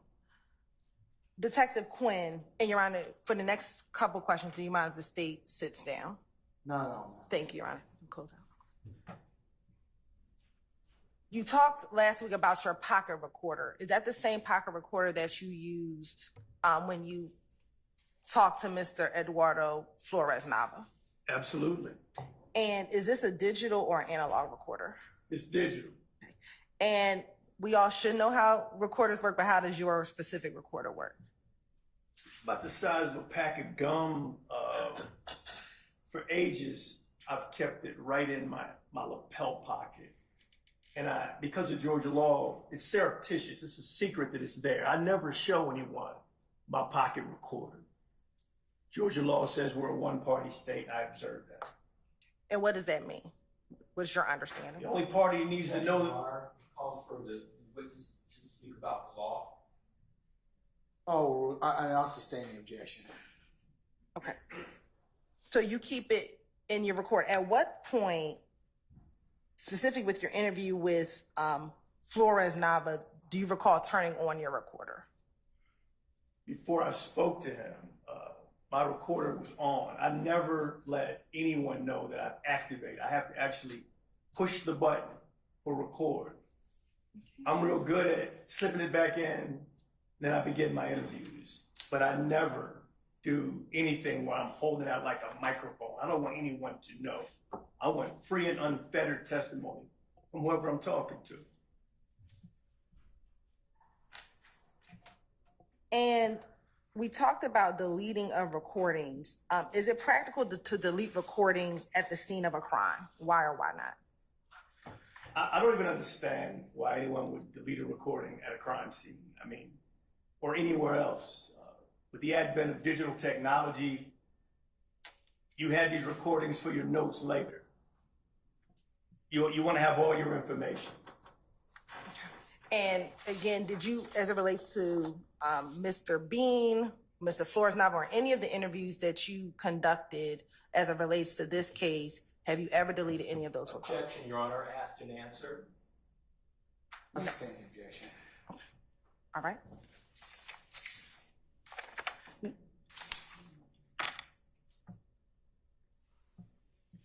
Now I want to go back to the video interview and go over particular portions of this interview. Okay.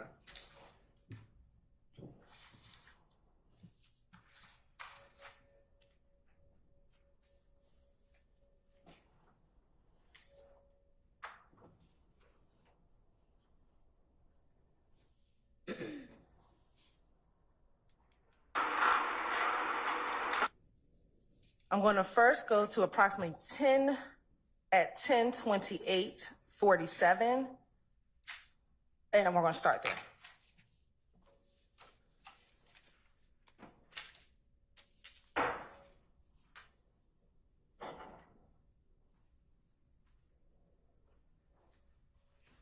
And we're going to start a little bit earlier at 10:27:49. Okay, cool. I'm being straight with you. You don't cut no corners. The day we pulled up at my spot. I pulled up at my spot. What's your spot? Fuck y'all. That's on Macon Drive. I pulled up down on Macon Drive. What's that address? Which you probably seen a black camera on. I can't really remember the address of the spot because I got like two spots. But the first one of the spots that's across the street would be 2246, and I think the one over there is 2323. Macon. Okay. That's okay. You know, Where I met your wife was 2333, 2233. 2233.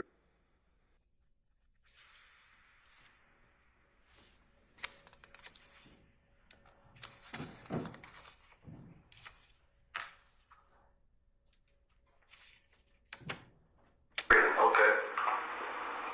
That's where I pulled in, paused. About 15, 20, 30 minutes later, Brian pulled up. He called me, said he need to come holler at me about some things. I was like, okay, cool, bro. He pulled up, and guys went up. Cool. Let me make sure I got these names right.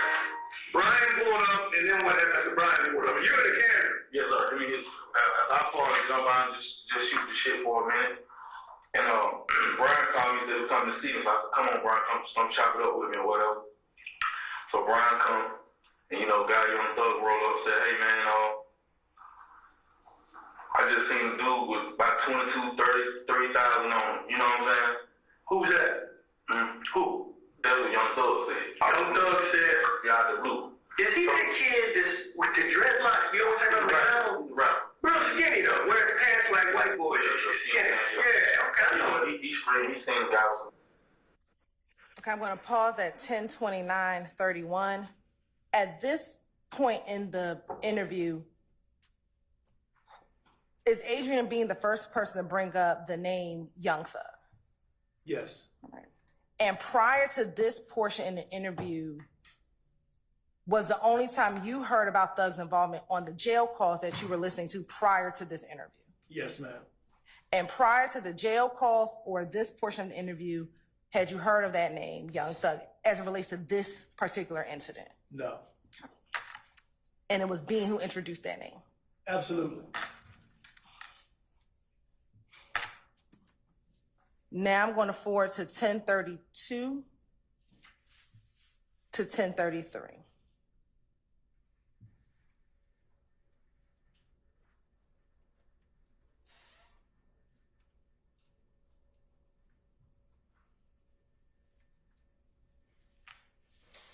There was a lot of the detectives when they first came to talk to me. I told them, that's probably the lies you talking about. I told them that Big Fred was riding and all like that right there, which I was the driver. Big Fred was the passenger.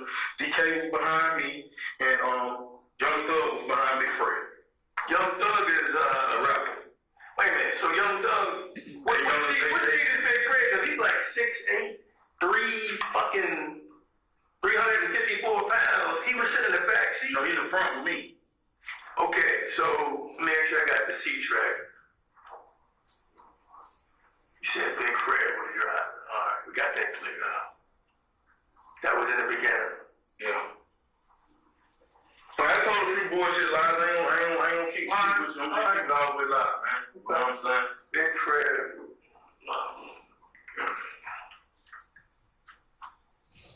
You know, like I told the police officers, everything just happened so fast that we ain't even, none of this even supposed to occur. So my man just come home from prison. So what about the guy with the money? So I'm going to pause at 1033:46. Now, when Mr. Bean advised you that he told the other officers or he told the detectives, were you aware of who he may have been speaking or referencing when he made that portion of his statement? No. Okay. And do you know where these conversations may have taken place? Whatever conversation he's referencing right now, do you know where it could potentially have been taking place? Where he was getting taken into custody, where he was getting arrested, somewhere on Cleveland between that and Old Hateville Road. Okay. Basis. Speculation. I sustain the objection. Do you know? No. All right. Were you aware of him being detained by police on scene? Yes. And were you aware of any detectives who detained him while on scene? Yes. Who were the detectives that detained him while on scene? Detectives Porter and Booker Higgins. And do you know at this point how long he was on scene before being transported either to Grady or to the Fulton County Jail? I can estimate between 40 minutes and an hour. I don't really know because that's not what I was tracking at the time. Okay. But you do know that Booker Higgins and Porter.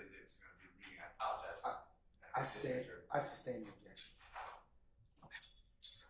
Also within this portion of the video, he also begins to place where people were sitting in the car. Prior to this portion of the interview, were you aware of people's placement in the vehicle? No. And was it Mr. Bean who introduced the people's placement inside of that vehicle? Yes, it was.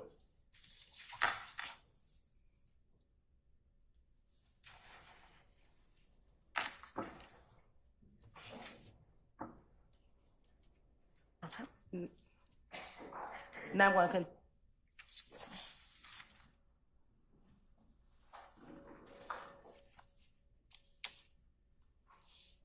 And let me ask you this. We talked about no one going down to Grady Hospital. Between September 11, 2013 and September 17, 2013, did you direct anyone to go to the jail to speak to Mr. Adrian Bean? Not at all.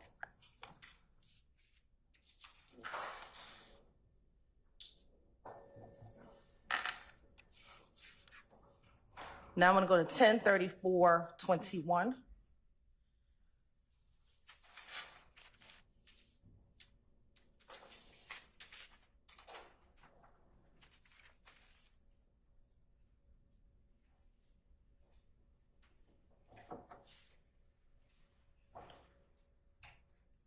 We're going to start at 1032:38.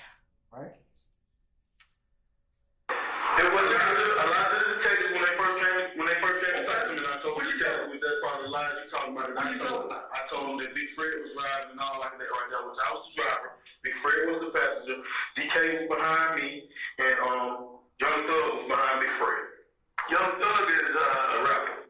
Wait a minute, so Young Thug, what did he just say Fred? Because he's like 6'8", 354 pounds. He was sitting in the back seat. No, he's in front with me.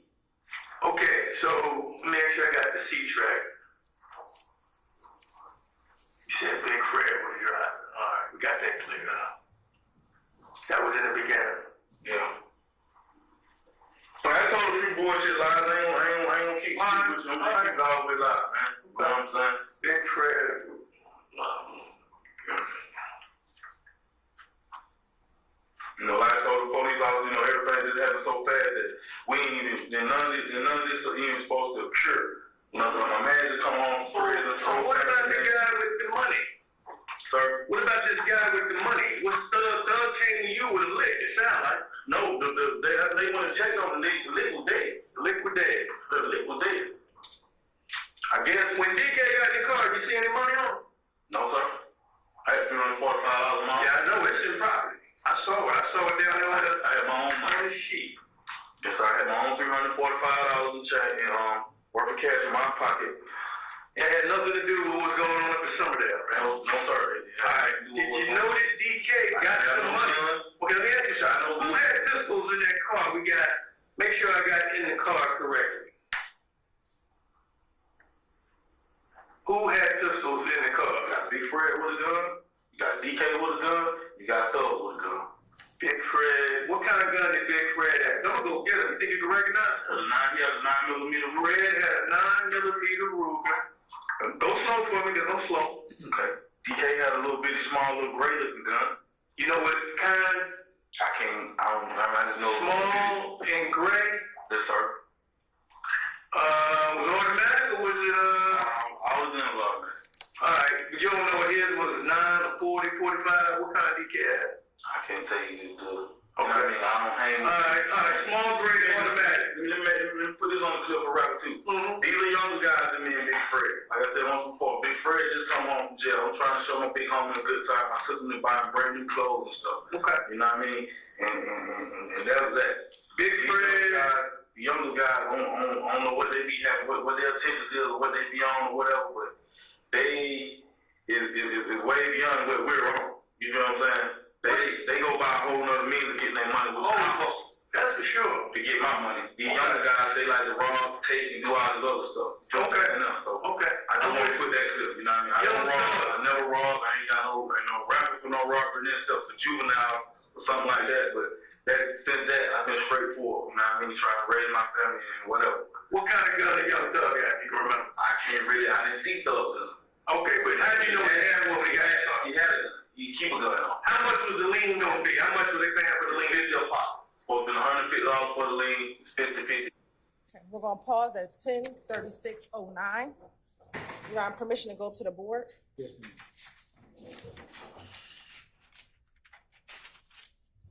Don't do it yet, but I'll tell you.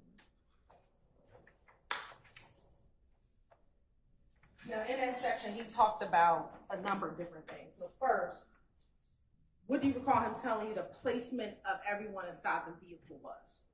He said Adrian Bean was the driver himself.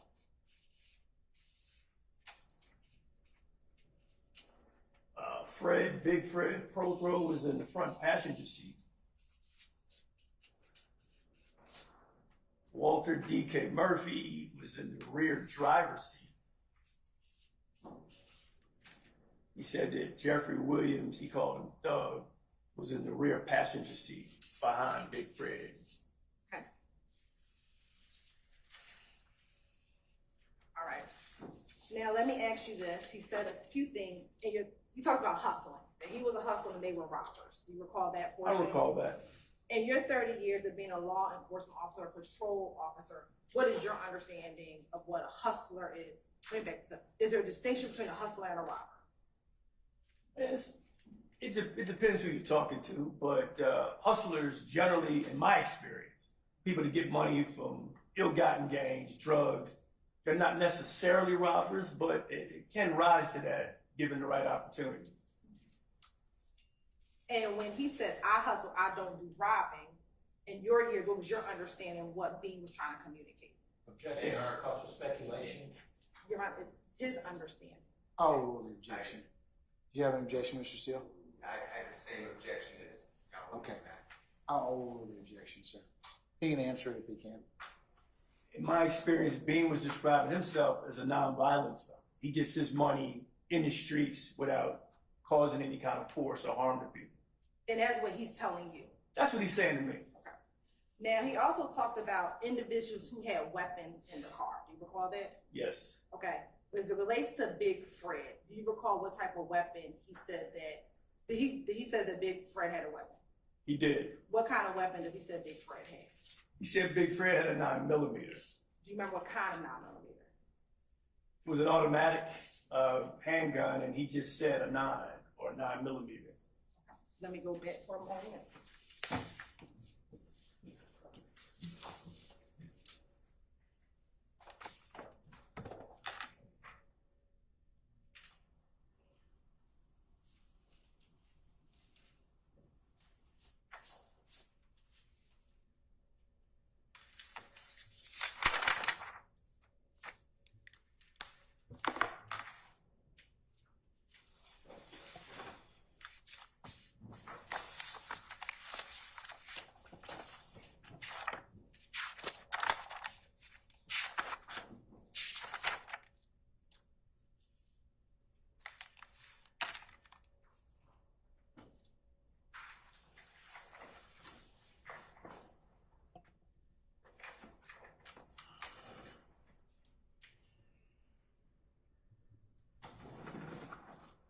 I'm going to go back to 10:33:59, if you could just listen. No, sir. I have $345 a month. Yeah, I know it's in property. I saw it down there. I had my own money sheet. Yes, sir. I had my own $345 in check and worth of cash in my pocket. It had nothing to do with what was going on up in Summerdale. No, sir. All right. Did you know that DK got some money? Okay, let me ask you something. Who had pistols in that car? Make sure I got in the car correctly. Who had pistols in the car? You got Big Fred with a gun. You got DK with a gun. You got Thug with a gun. Big Fred. What kind of gun did Big Fred have? I'm gonna go get him. You think you can recognize it? He had a 9mm Ruger. Fred had a 9mm Ruger. Do you hear what specific type of gun Adrian Bean said Big Fred had? Just heard he said a 9mm Ruger being the maker.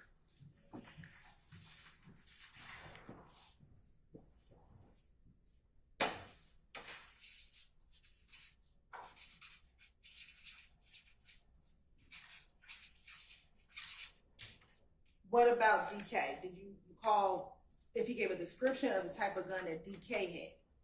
He said DK had a little small gun. I'm paraphrasing a little bit, but a smaller handgun, automatic. Did he give you a color description? Silver.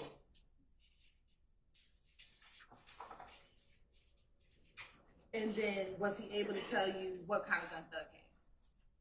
He couldn't describe it, but he talked about knowing he always had one.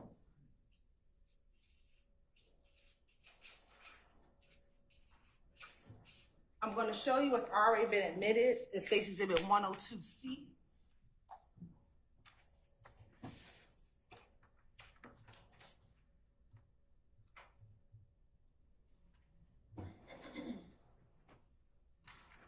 Looking at State's Exhibit 102C, what portion of the vehicle is State's Exhibit 102C? For the blind guy, looked like the front passenger seat.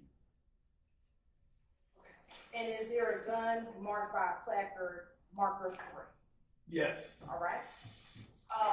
I'm going to show you what's already been admitted in State's Exhibit 114C. Looking at State's Exhibit 114C, can you see on the front of that box the number placard that's on that box? The APD number, the 2013 number. No, the number that is the item number. 114C. This item number right here? Oh, I'm sorry. It's okay. Number 3. All right. Is that consistent with that 3 that's inside of State's Exhibit 102C? Yeah, I can do number 3s. I'm sorry, say it again, Ms. Hill. Is that 3 consistent with what's in State's Exhibit 102C that's on the screen? Yes, it is. All right. And if you could look, does it have a description on 102C on that evidence sticker, what type of gun is in that box? Yeah, this is actually the sticker I printed out back in 2013 myself. It's one black Ruger 9mm pistol. Okay. And if you can open the box.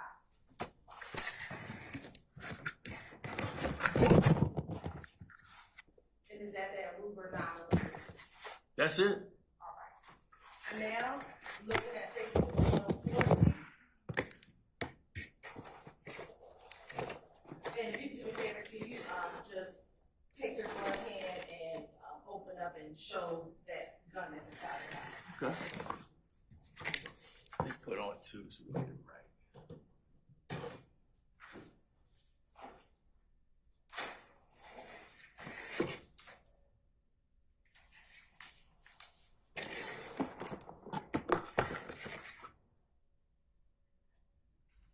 All right, thank you. Now let's go to 140. Are those two, what are we looking at 6104C? This is the rear driver's side, rear driver's side passenger foot area where these two firearms were located. And showing you what's been already admitted is 115C and 116C. Are those the two weapons that were collected from the back?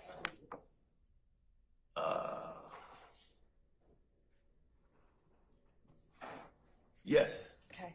And if you can open up both 115 and 116C. 15 right here. And if you can hold that up. Again, it appeared to the barrel of that gun to be a silver barrel to that gun. Yes. Okay. And what about looking at 116C?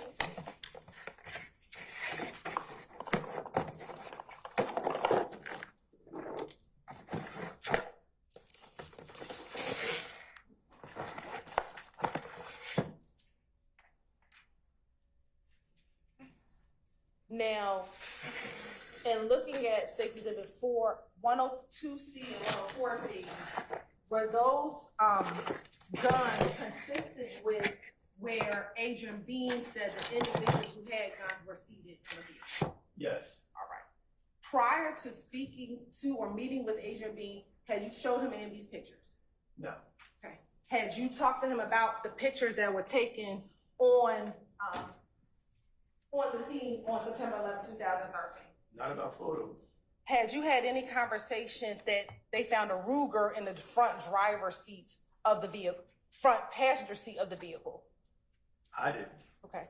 Had you had any conversations with Adrian Bean that they found two guns in the back seat, both having silver portions of that gun? No, I didn't collect the guns at the scene. Okay. Why didn't you show Mr. Bean these pictures? I just wanted his testimony without any prompting. You can take that in.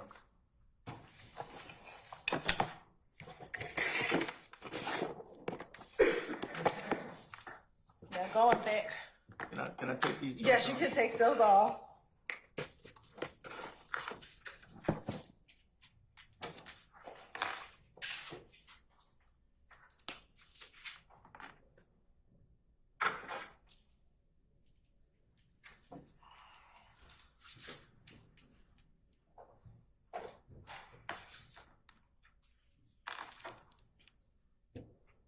That one goes to approximately 10 minutes and 37 seconds, 10 minutes, 10, 37, 10.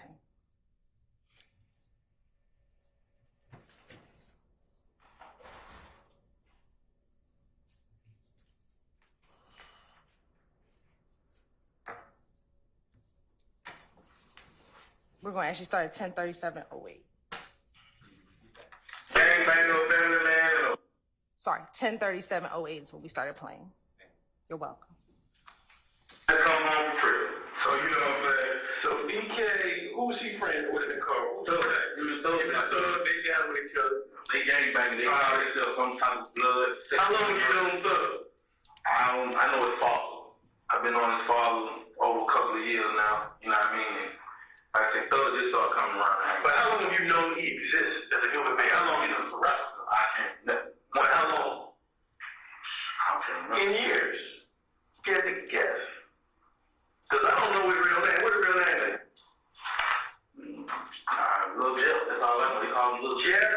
We don't know his last name. What is daddy's last name? I don't know his daddy's last name. I know his dad's name Jeffro. Little Jeff. Jeff. Okay. I'll figure that out before we leave. Man, So the guy in the car with you is Kenneth Carey. You saw a picture of him again when you recognize him.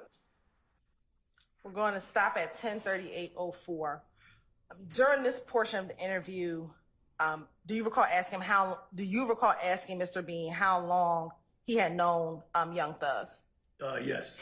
And do you recall him or hear him say, I know him, he's a rapper since I came from nothing? Did you hear him when he said that? I heard that, yes. Okay. Were you aware or familiar with the mixtape by an individual Young Thug titled I Came From Nothing? Who, me personally? Yeah. Nah. Okay.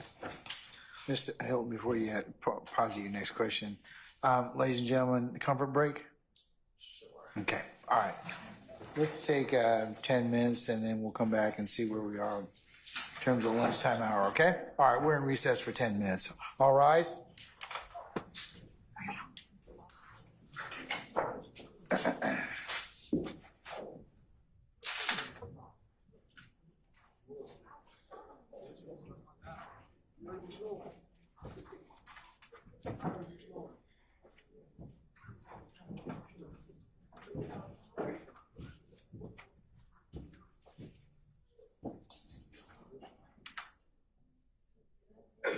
All right, ladies and gentlemen, my jury's left us. We're in recess for 10 minutes.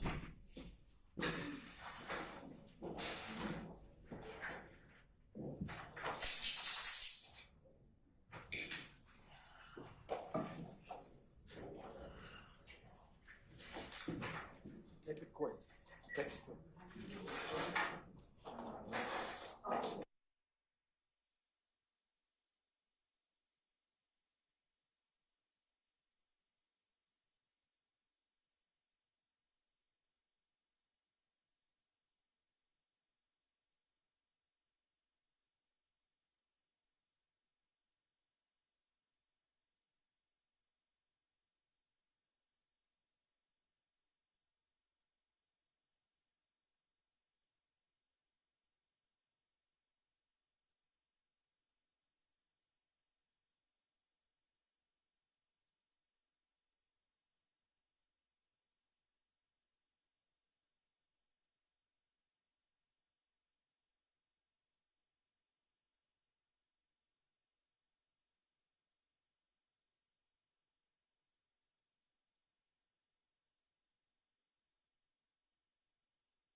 Hey, Wes. Do we have any control of the terms? We can buy it.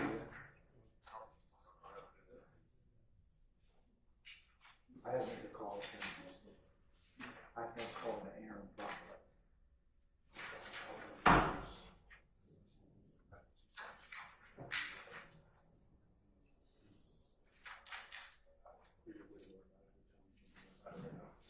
All right,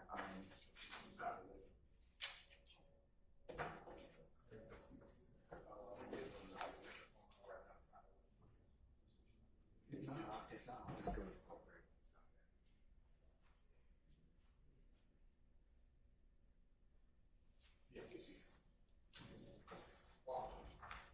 All right.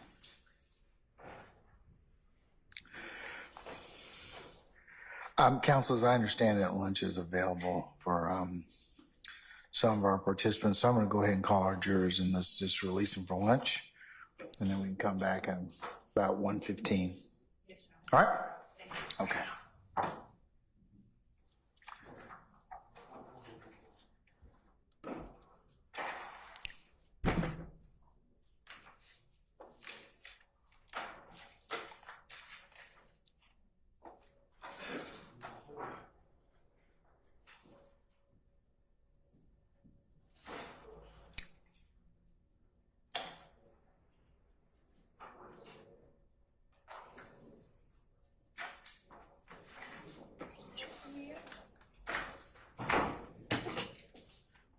All rise.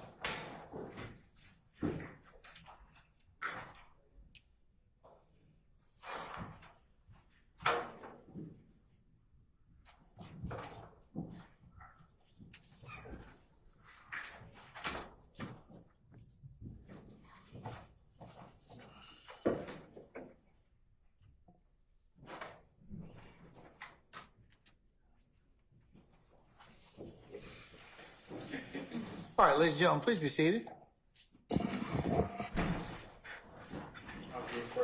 All right, thank you, Sergeant Ingram.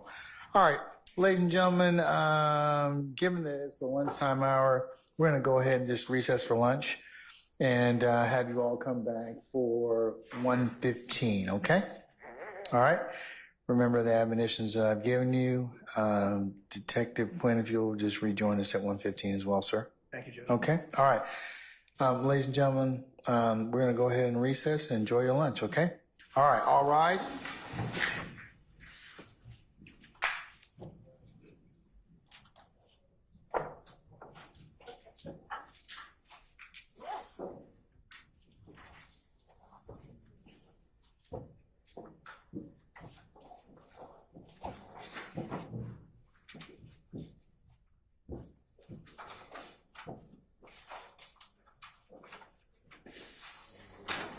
All right, ladies and gentlemen, please be seated. Our jury's left us. You're in recess until 1:15. All right, we're in recess.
All right, councilors, if we could go ahead and get seated.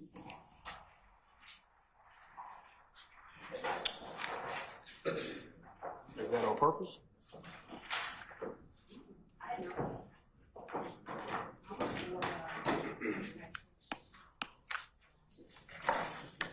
All right, Sergeant Ingram, everybody here? Yes, sir. Everybody's present and accounted What for. about our jurors? All of them are present and accounted for. Okay, can we ask Detective Quinn to rejoin us, please?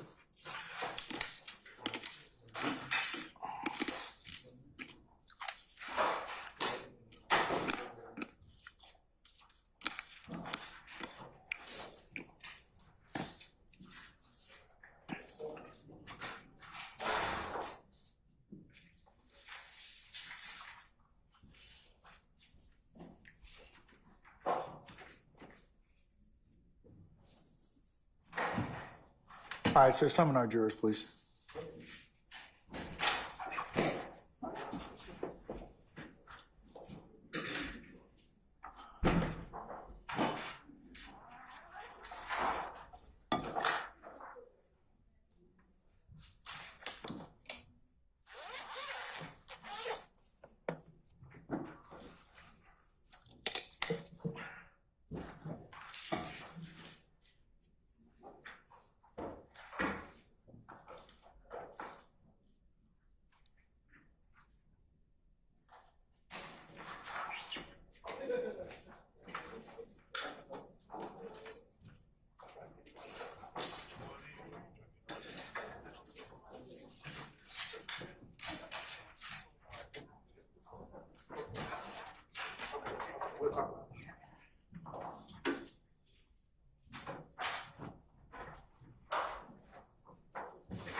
All right, ladies and gentlemen, please be seated.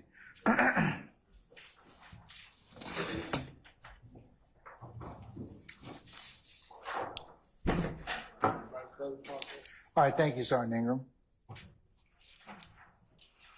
All right, Ms. Hilton, you may continue, madam. Thank you, Your Honor. Now, Detective Quinn,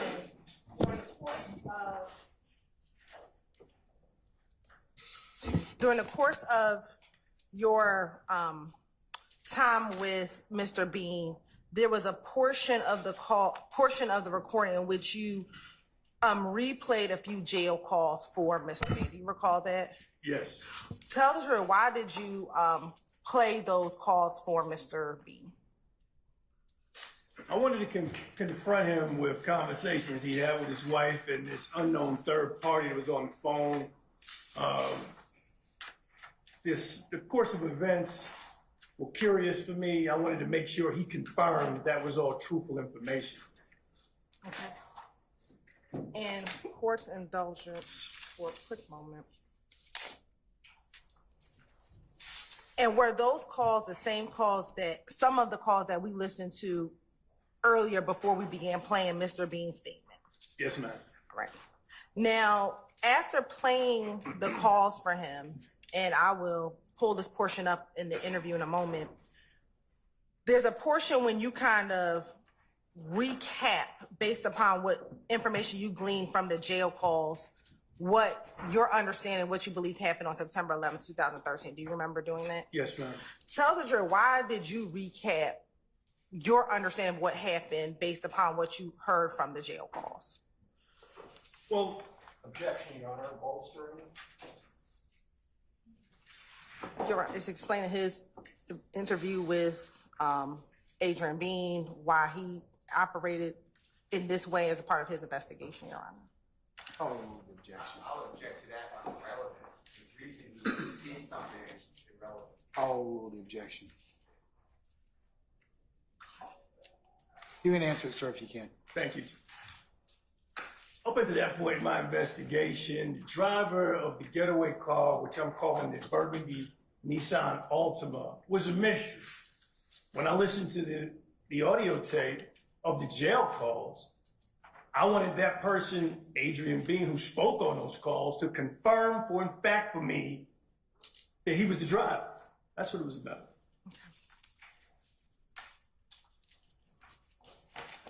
And there's a portion of the interview. Court indulgence for 1 second, Sean.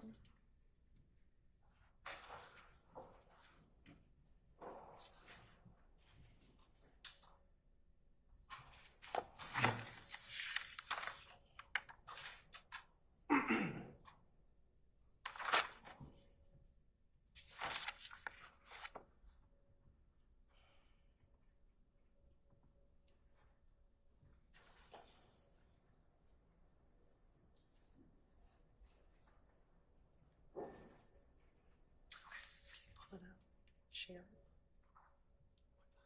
Can you go to 10:59?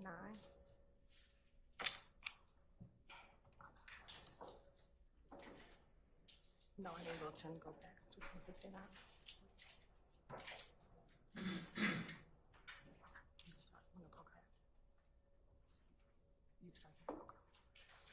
And yeah, when we share the screen, we're going to start at 10 minutes and 57. 10. Yes, ma'am. 57. On state exhibit 176, Charlie Bravo.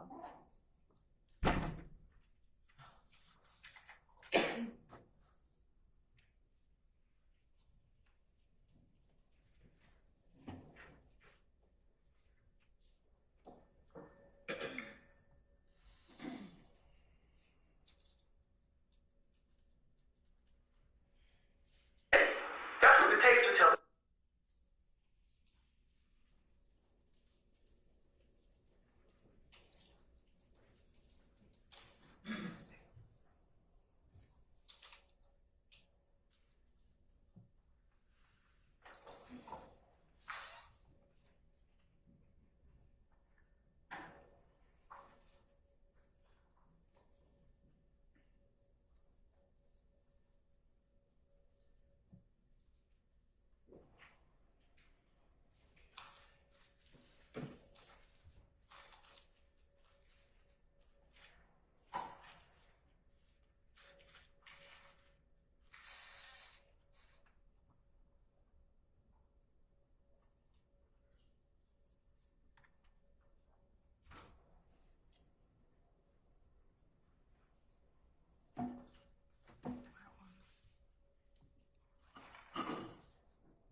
Mr. Kearns.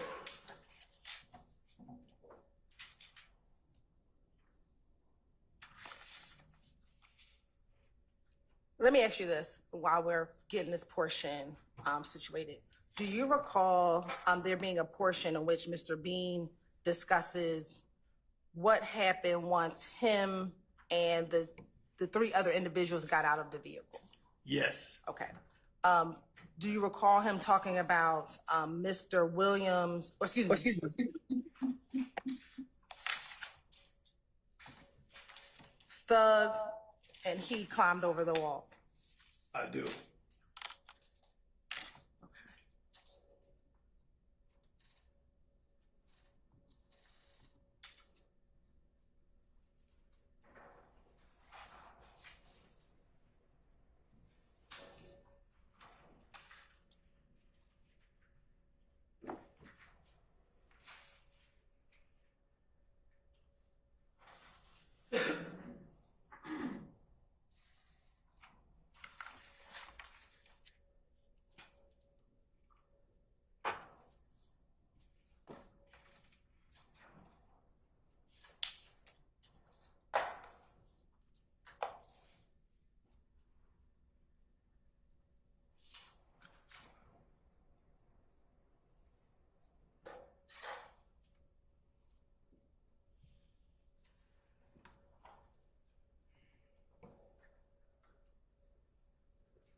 I'm asking you a question. Are you the driver on this lake for a robbery? That's all I want to know.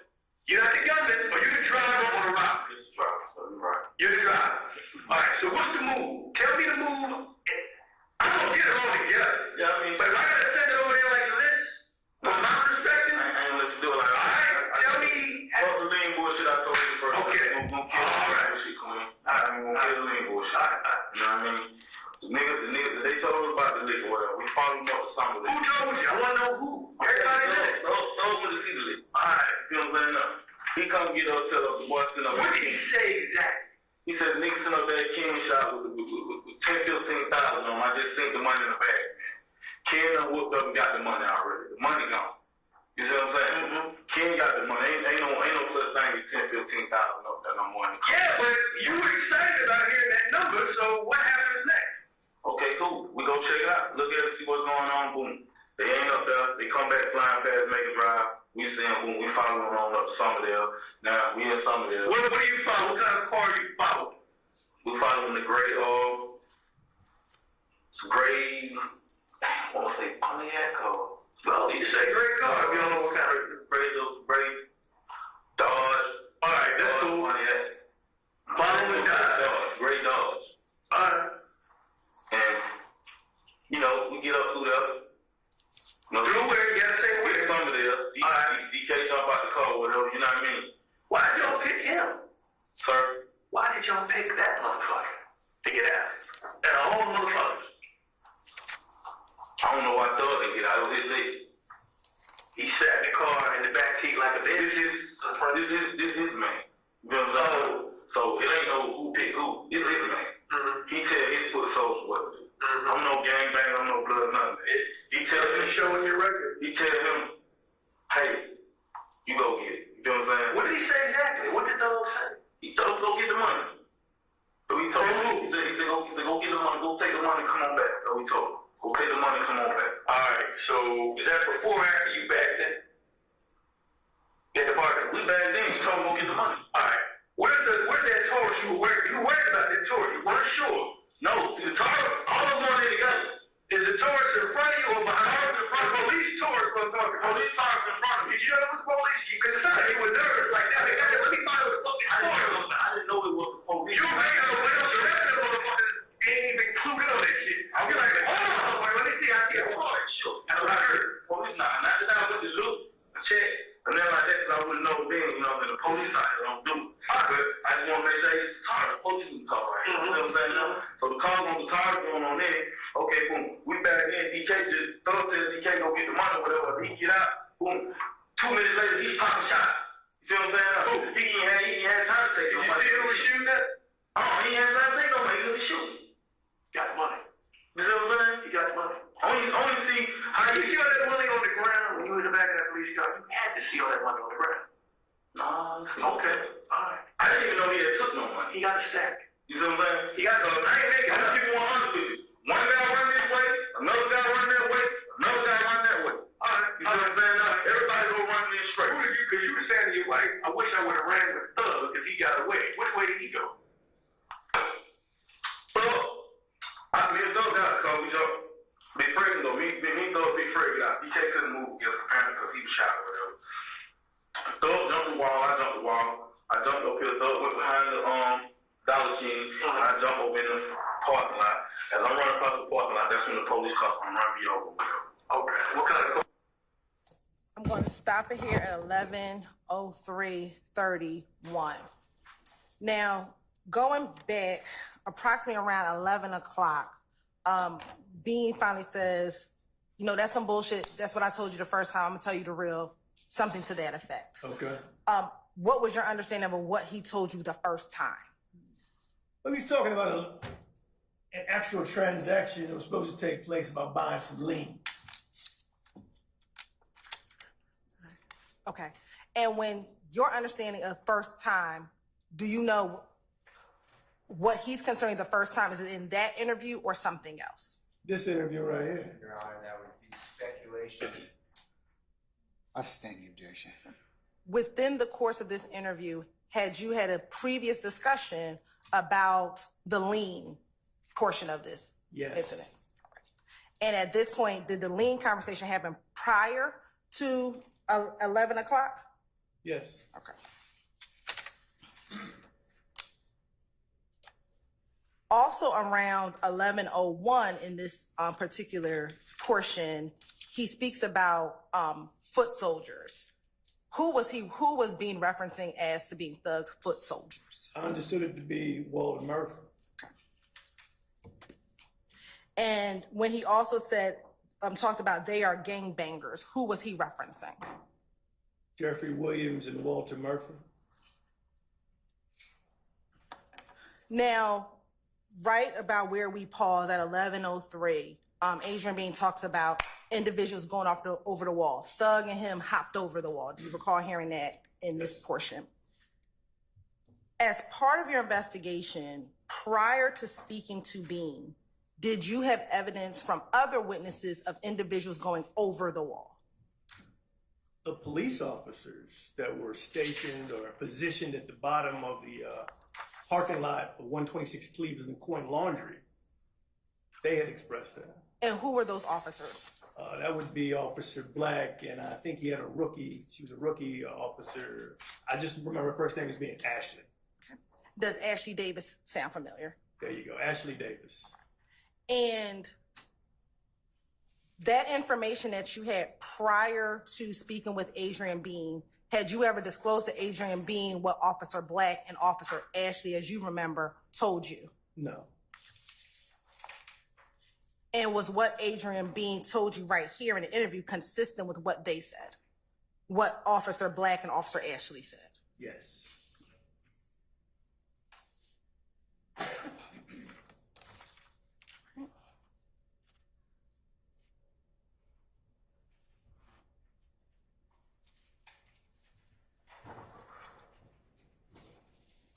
I'm going to go to 11 minutes, restart at 11:04.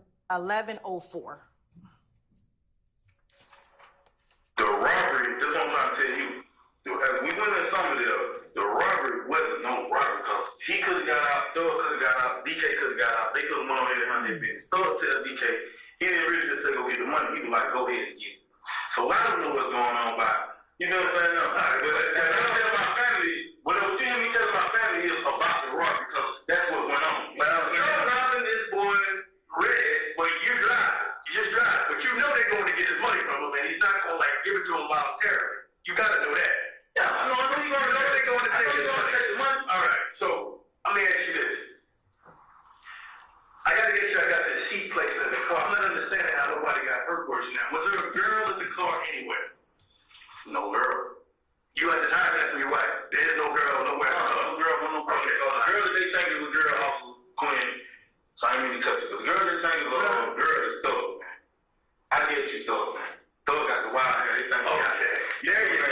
I'm gonna just keep it all. Okay, all right. He looks a little bit like it, man. I mean, you know. Now I'm going to stop at 11:05:07. Up until this portion at 11:05:07, were you still under that impression of looking for a female driver? Trying to rule out that there was a female driver. And at this point, is that clarified for you? Yes, it is. And why is that, or how is that clarified for you? Adrian Bean declares he, in fact, was the driver of the getaway car. And why did you ask if Bean was just trying to hide something from his wife? I just thought maybe if a female was in the car, maybe he's trying to conceal her from his wife. I wanted to make sure that it wasn't out there, that there's some unknown female still at large. Okay. Going to resume at 11:05:07. 180 of these little motherfuckers. He does look a little bit like over 180 of these little motherfuckers. So with me, I'm a family man. I ain't trying to get in conversation. Where's Doug sitting? Up front or in the back? He's in the back with DK.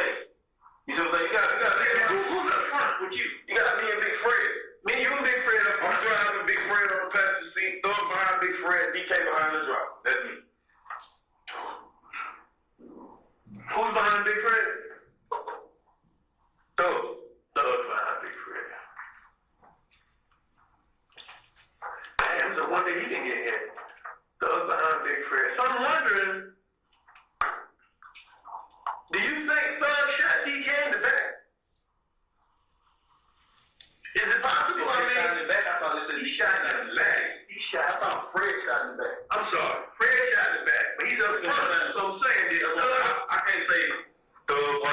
How many shots did you hear? My phone was crashing over the wall. How many shots did you hear in the car? Because the police ain't near y'all. You got away. No, I'm saying I heard one shot. I heard one shot.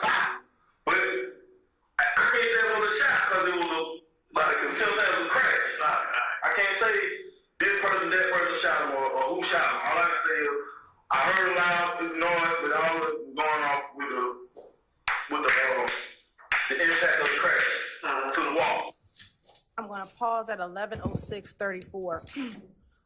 Earlier in this portion, did you hear when Adrian Bean said it's about 180 of those motherfuckers? Did you hear him say that? I heard that. Did you know what he was referencing when he made that comment?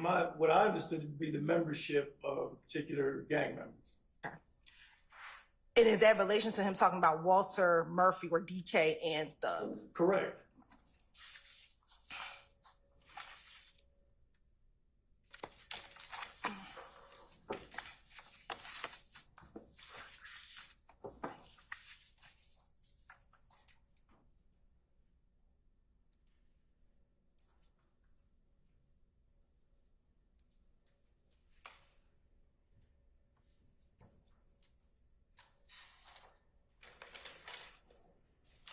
I'm going to restart at 11:13:19. And you really cleared something up for me. It's Thug, and I got to go out here and find a picture of this joker. Because it's important. Because I don't think he should get away with it if he was in the car. You're not making this up. Thug was in the car. Yeah. All right. Okay, let me, Now I can't testify, I can't do none of that. You know what I'm saying? you ain't got to testify. I don't want you to put me on blast front street. Well, that's not what I do. What I do is I'm trying to go slow and get all the information I need in relation to you, right? That's all I'm talking about. But the other people involved, I mean, it sounds to me like Thug got you all involved. I know you're a grown man and everything, but he came down here with an easy way to make money, it sounds like. And it went, who knew the police were going to be there? Y'all scared the shit out of the police too now. I don't think we don't get scared. We get scared too. We don't run the gunfire all happy about that shit. These cops ran toward what they heard was gunfire. They got. I'm going to pause at 11:14:26. In this portion, did you hear when Mr. Bean said, I can't testify, I don't want to be put on blast? Yes. Okay. Have you heard the term on blast before, prior to him saying that? Absolutely. What was your understanding, or what is your understanding what on blast means? Make your identity public, get your name in those streets, couple different ways to explain it. And his sentiment of not wanting to testify in court, was that the first time as an investigator you have ever heard someone, a suspect, someone who's a possible co-defendant, a co-conspirator, ever say that they don't want to testify in court? Most. I'll rule the objection, sir. In my experience, most don't. And why? Sir? Yes.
Say again?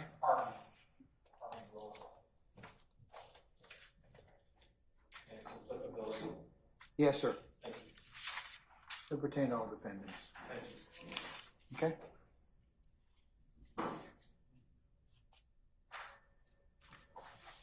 All right, you may continue, madam. All right. So, Of course, you won't. as relates to hearing the sentiment, just generally of individuals not wanting to testify, particularly co-conspiring cases, what is your understanding why they do not want to testify or be put on blast? Well, my experience is they don't want to get hurt. They don't want members of their family getting hurt. Okay. Now, being in this instance, as well as the previous section that was played for you, gave you the positions of everybody in the car. Within this time period, was this at least the second or third time that he gave you the position of everybody in the car? It's like the third time. Okay. And after he gave you the position of individuals in the car the first time, had that position ever changed? I sustain the objection. That was Mr. Steele. Yes. Was there at any point that it was not consistent with what he told you the first time? Objection. I sustain the objection.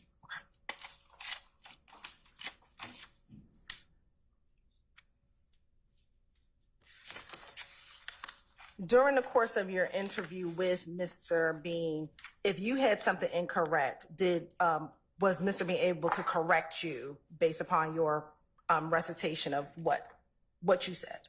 Absolutely. One in particular, he got me back on track. Okay. When was that? I don't know what was up with me at the time, but I'd gotten DK and I got Big Fred confused. He corrected me as far as seat placement was concerned. Now I want to go to 11-15-40.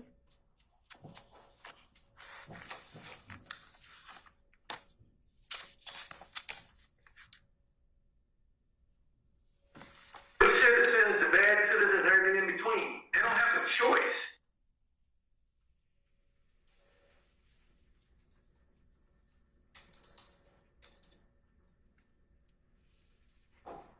Well, let's start a little bit earlier at 11-14.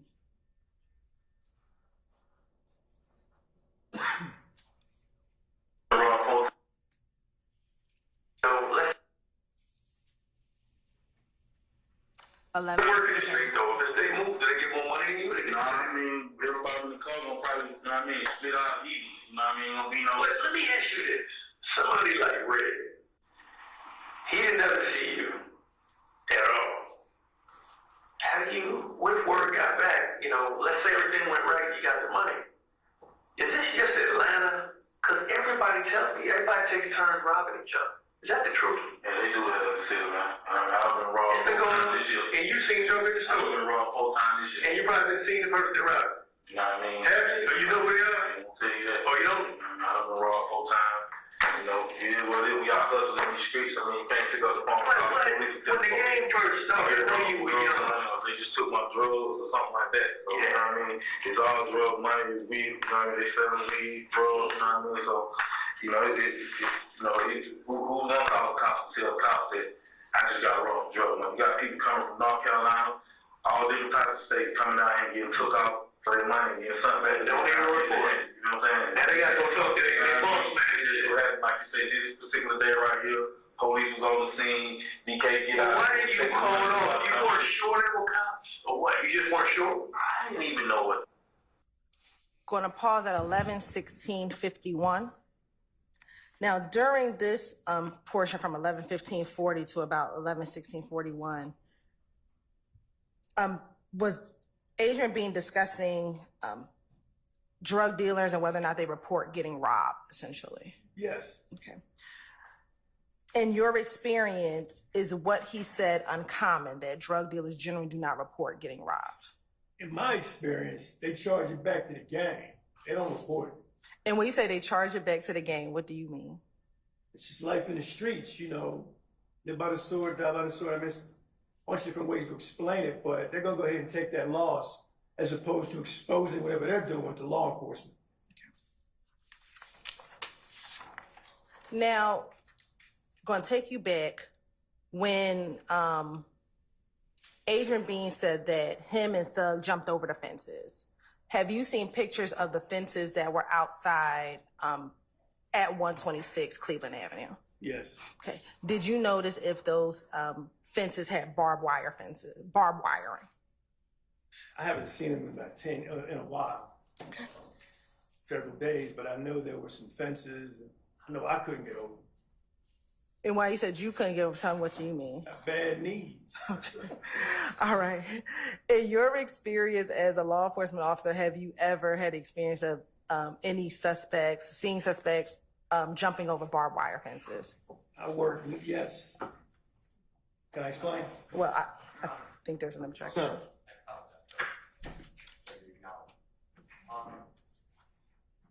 Foundation in your experience as an officer. I sustain the objection. Have you You can lay some more foundation now. Have you ever seen a suspect scale or get over a barbed wire fence? Yeah, absolutely. All right. And so is that uncommon? That's a Tuesday. That's not uncommon. Now going to 11:45:32.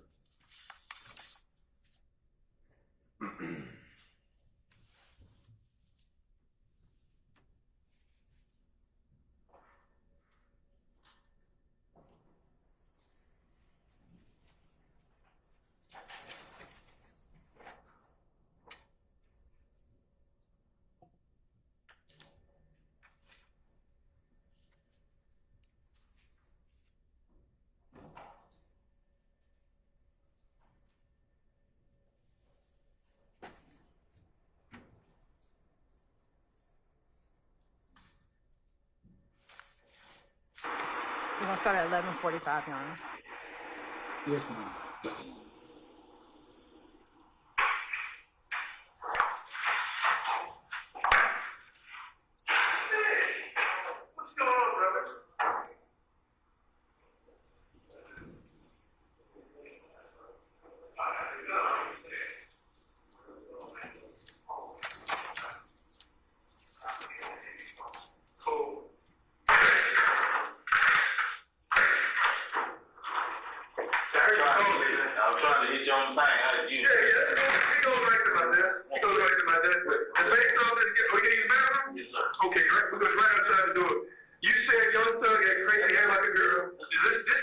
Jeffery Williams. That's the young thug you talking about? All right, let me let's go outside. They make me put handcuffs on you. So, can you work your business with your handcuffs on? I just have. Actually, man, fuck that. I ain't going with that. I gotta leave put the ankle chains on you. They get put the handcuffs that are man. That's gonna kill me. But they real funny about these. I'm gonna put it really loose. We're just walking 2 steps outside. You ain't gotta walk, motherfucker. Just strut. I'm standing right down to the left. Fuck me. Busting me up. All right, I'm gonna take it off. I'm gonna take the whole thing off. Lift up.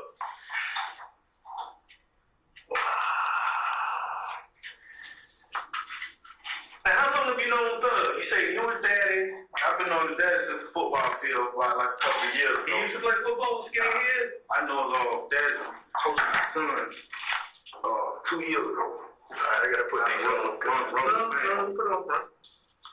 I'm a Roselle fan.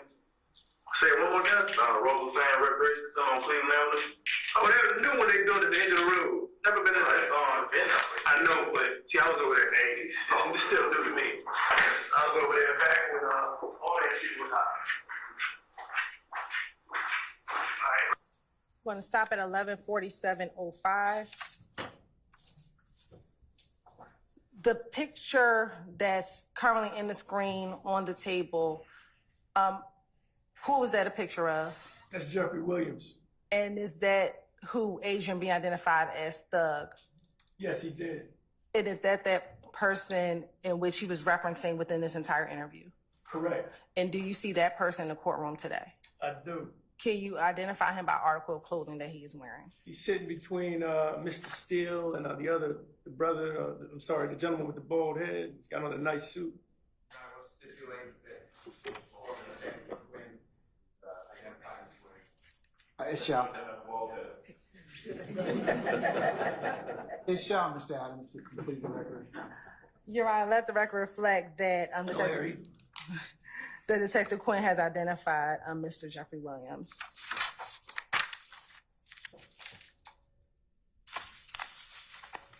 I'm going to start at 11:50.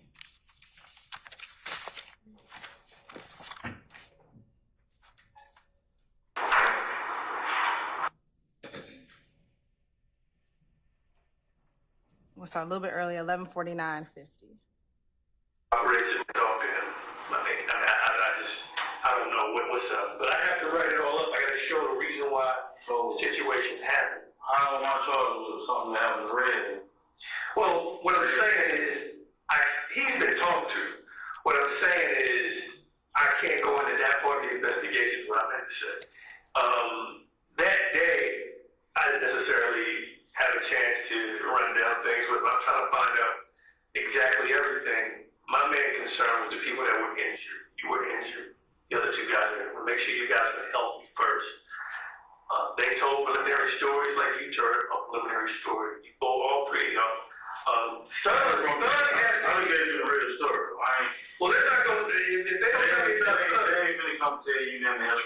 they have to know. They're not gonna come. They have. They have said they're saying that Red was robbing y'all. It doesn't make any sense if that's what he always did. When you said there, they said Red was robbing y'all. Who are you referencing? The individuals that were in the car. Which individuals? Frederick Prothro, Walter Murphy.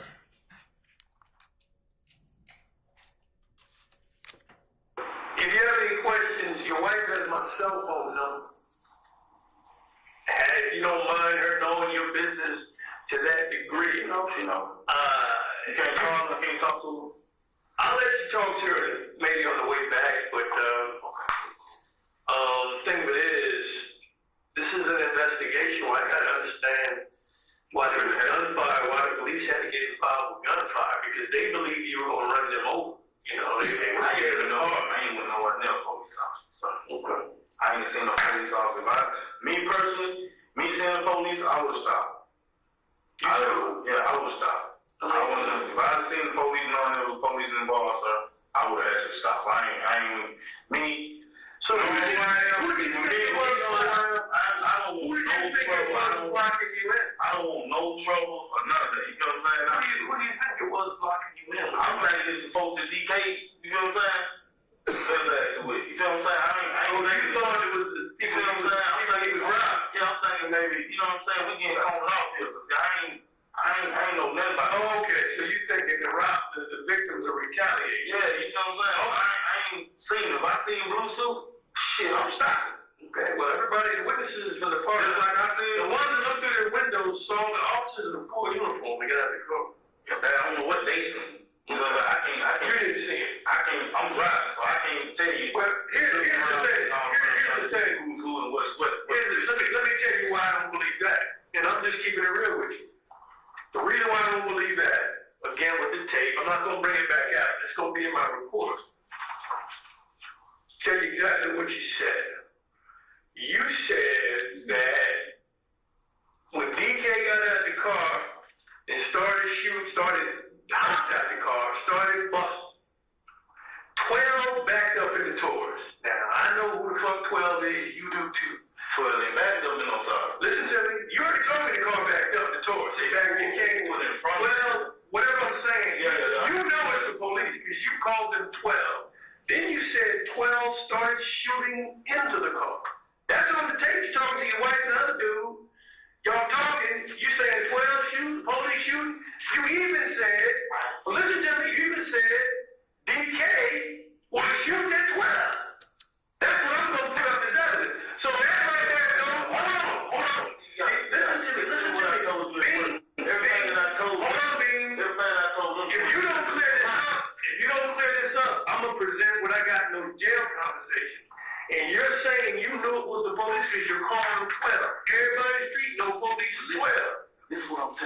license. You did not understand. Everything I'm telling them, it makes sense. Now I got hit by a police car. Well, I only 12. You feel what I'm saying? Man, you knew it was 12 up there. I know it was their apartments. You call them 12. Look from So you're trying to get away from 12. Yeah, that's the one thing you're going to hold on to. You don't hold on to. Nothing you said. I'm telling you. I know it's 12 because the same car ran me over. You're not getting that far right now. That's how I know it's 12. For me to get in here and tell my wife who these folks is, you know what I'm saying? I didn't know these were these people at the time this was going on. So you say the same car you saw in the parking lot that blocked you in, eventually the car ran you over. Well, the one that was near your car. You know what I'm saying? You know what I'm trying to tell you. Some I'm telling them, some of that's so true, some of it's not true. So when did you know it was going on? You got ran over? She hit me with the car, man. I know damn. When I see them, I see the car. I'm like, damn, this is police. Police just ran over the car. So this is the same police. So I can tell my wife in this story. You know what I'm saying? Well, from the beginning, from me to you, I can't tell you this is the police. Okay. Because I would have stopped for the police. All right. That makes sense. What you said, that makes sense what you said. So that'll be up to whoever makes that decision what they believe. I'll put that down. You see what I'm saying? From the beginning, I can't say this is twisted. Okay. But after, this is the same car that got me. Yeah, I can tell my wife this is the police. Okay. You see what I'm saying? All right. That's your story. Well, let me get over here. You got a hearing tomorrow about something. Nah, I got them next Thursday. Oh, okay.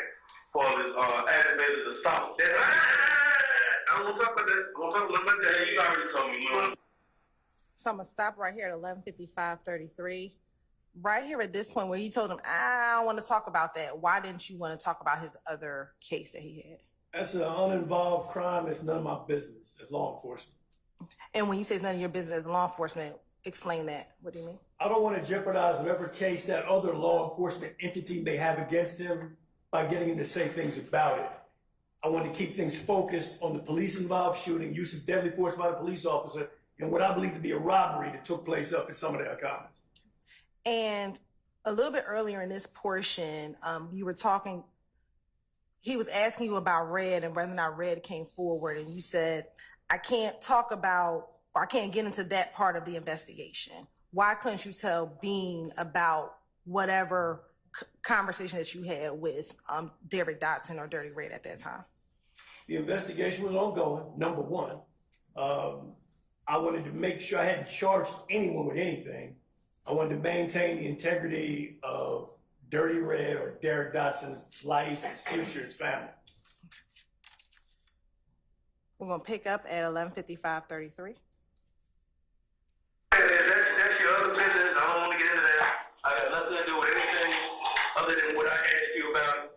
I feel like I've been straight up. So right now I'm charged with, well, what it looks like to me, still not charged with. I haven't charged anything yet. I'm working this out.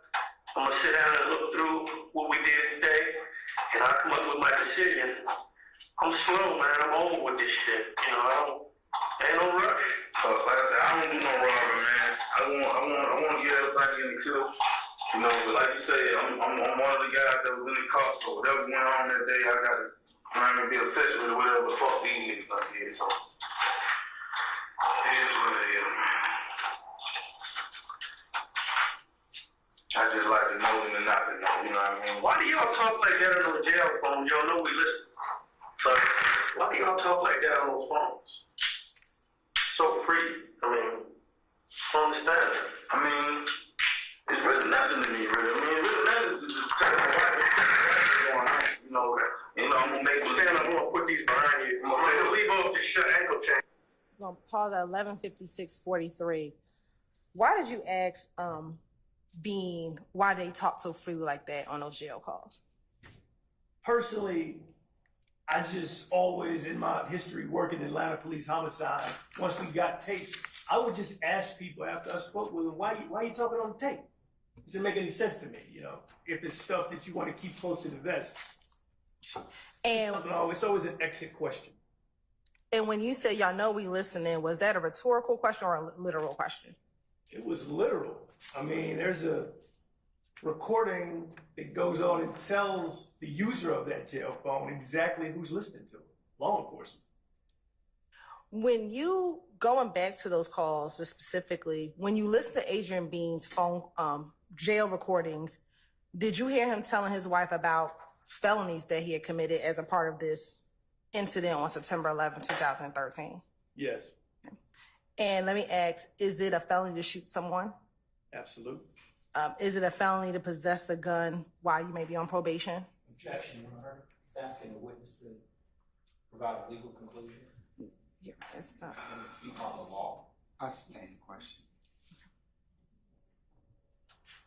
Given what you heard on that jail calls, was Adrian Bean implicated himself in this armed robbery? Yes.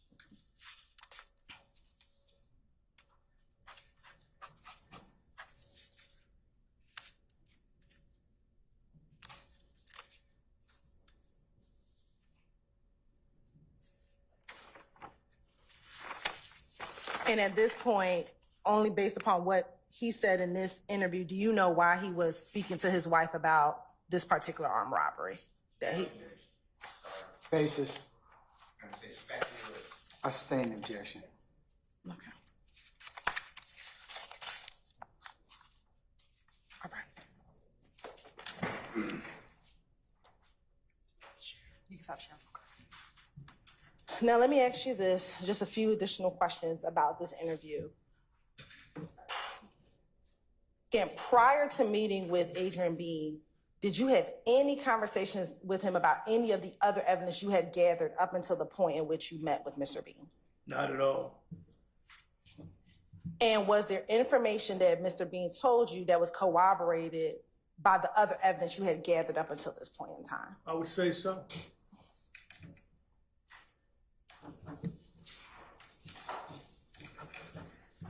At any point, did you have a desire or want Mr. Jeffery Williams or Young Thug as part of this case? That's for the jury to determine. You're right. I'll rule the objection. Well, I'll sustain this to form, rephrase it.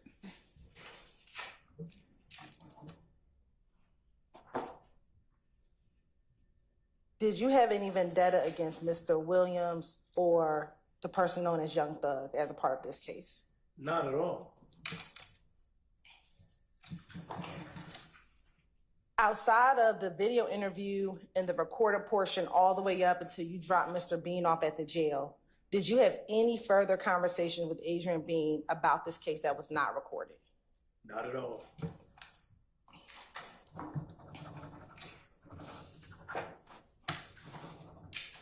And did you ever tell Adrian Bean to make Young Thug or DK or Frederick Prothrow to be a part of this case at all? No. Now, as part of your investigation, did you have any evidence tested for touch DNA? Yes. Okay. What evidence did you have tested? Based off the interviews I conducted with Bean, based off the 3 firearms located at the laundromat inside the car at 126 Cleveland, I had those 3 weapons tested against the occupants of the car, all 3 that I knew of, Frederick Prothrow, Walter Murphy, and Adrian Bean. And did you learn of those results? I did. What were those results? Well, one of the guns, okay, how do you want me to, I probably need you to have me break it down. Sure. Was there any DNA found on any of the guns that came back to any one person? I believe Walter Murphy, there was DNA evidence on the Walter Murphy. Foundation basis. I'll sustain the question. You can lay some more foundation. Did you receive the report, the GBI report in this case? I did back in 2013. I did, yeah. Did you review that report prior to you making any decision about arrest warrants in this case? I'm sorry, I didn't hear the last part, Ms. Hilton. Sure. Did you review that report prior to making any decisions about arrest warrants in this case? Absolutely. Let me ask you this. Were there any guns that did not come out with any clear DNA? Yes. Okay. What happened with that piece of evidence, that gun? There was no way to, there was no DNA on the gun that could be loaded up to what's called the CODIS database. And therefore, there would be no one linked to that particular piece of evidence or that firearm. Okay. And you talked about getting samples from both Walter Murphy, Frederick Prothrow, and Adrian Bean. Did you ever get any DNA samples from Jeffery Williams? Not at all. Why not? Because the gun I was told that he was a part of with the interview with Adrian Bean was inconclusive. And why did the fact that it was inconclusive, why didn't you go and get? I know it makes, I understand it, but explain it again. Like, it was inconclusive, so what does that mean? The way I work my investigations, I don't arrest anyone based off someone else's testimony only. Got to have another piece of evidence. Based off what Bean told me, he said that was Thug's gun in the back of the car. I tested it. It was inconclusive. It was too many contributors on that particular piece of evidence. They couldn't upload it. So I wasn't going to just take Bean's word based off my reputation, the way I do things, to get an arrest warrant for Jeffery Williams just on his word only. I needed another prong or something to corroborate what Bean had put up for me. And transitioning into that, who did you take out arrest warrants for in this case? Adrian Bean, Frederick Prothrow, and Walter Murphy. And do you recall when you took out those warrants? I'm going to say like October the 24th or 25th, late October of 2013.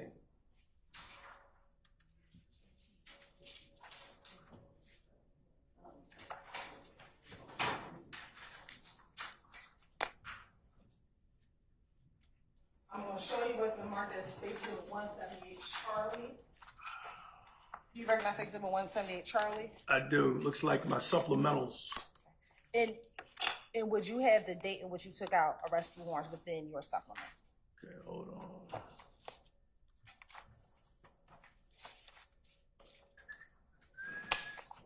Give me a second here.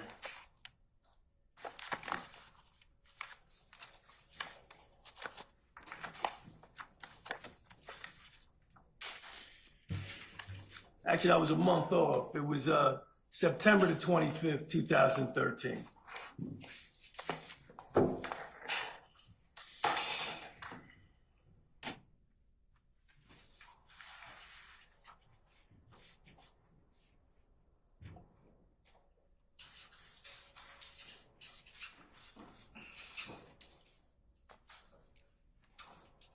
And who did you take out arrest warrants for? Adrian Bean, Frederick Prothrow, and Walter Murphy. And as you just stated, you did not take out warrants for Mr. Jeffery? Nah, not at all.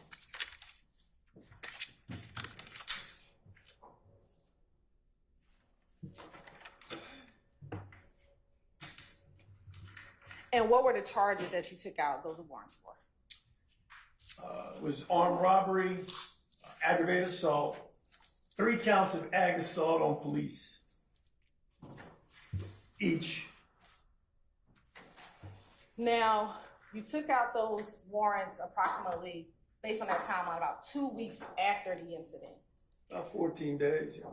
In police time, is that a short or a long time, given the facts you had in this case? I was told it was old man time because the bosses want quick resolution when the cop shoots somebody. But I always take my own sweet time. I'm gonna make sure I have it right. That was an overwhelming long time in this business. And but you know, sometimes it's just gotta go hard. And why was it an overwhelming long time, you said, in this business? Police departments like quick resolution. They want it done. They don't want people who are suspected of crimes being able to leave hospitals or bond out of jail. But that's just my credo. I mean, sometimes you got to play hard. We'll get you at some point, but not before it's time. It wasn't soup yet. did you ever close the officer involved shooting investigation involving Investigator Robeson L? I did. And did you determine whether or not Investigator Robeson L was justified in shooting his weapon? Yes. And what was the result of that portion of the investigation? Well, the way it works, if I don't charge the police officer, because that's what it is, it's not an administrative investigation. This is about the officer's life, his future. It's a criminal investigation. I didn't find Detective Robeson L guilty of any felonies or improperly used his firearm. And it was sent over to the Internal Affairs Division for final review. Now, during the course of your investigation and even afterwards, did you ever have the occasion to encounter Mr. Jeffery? Yes. Where was it that you encountered Mr. Jeffery? So I work an extra job, off duty in uniform back in those days at Neiman Marcus up at Lenox Mall. Then I worked there for 11 and a half years. And is that where you saw Mr. Williams?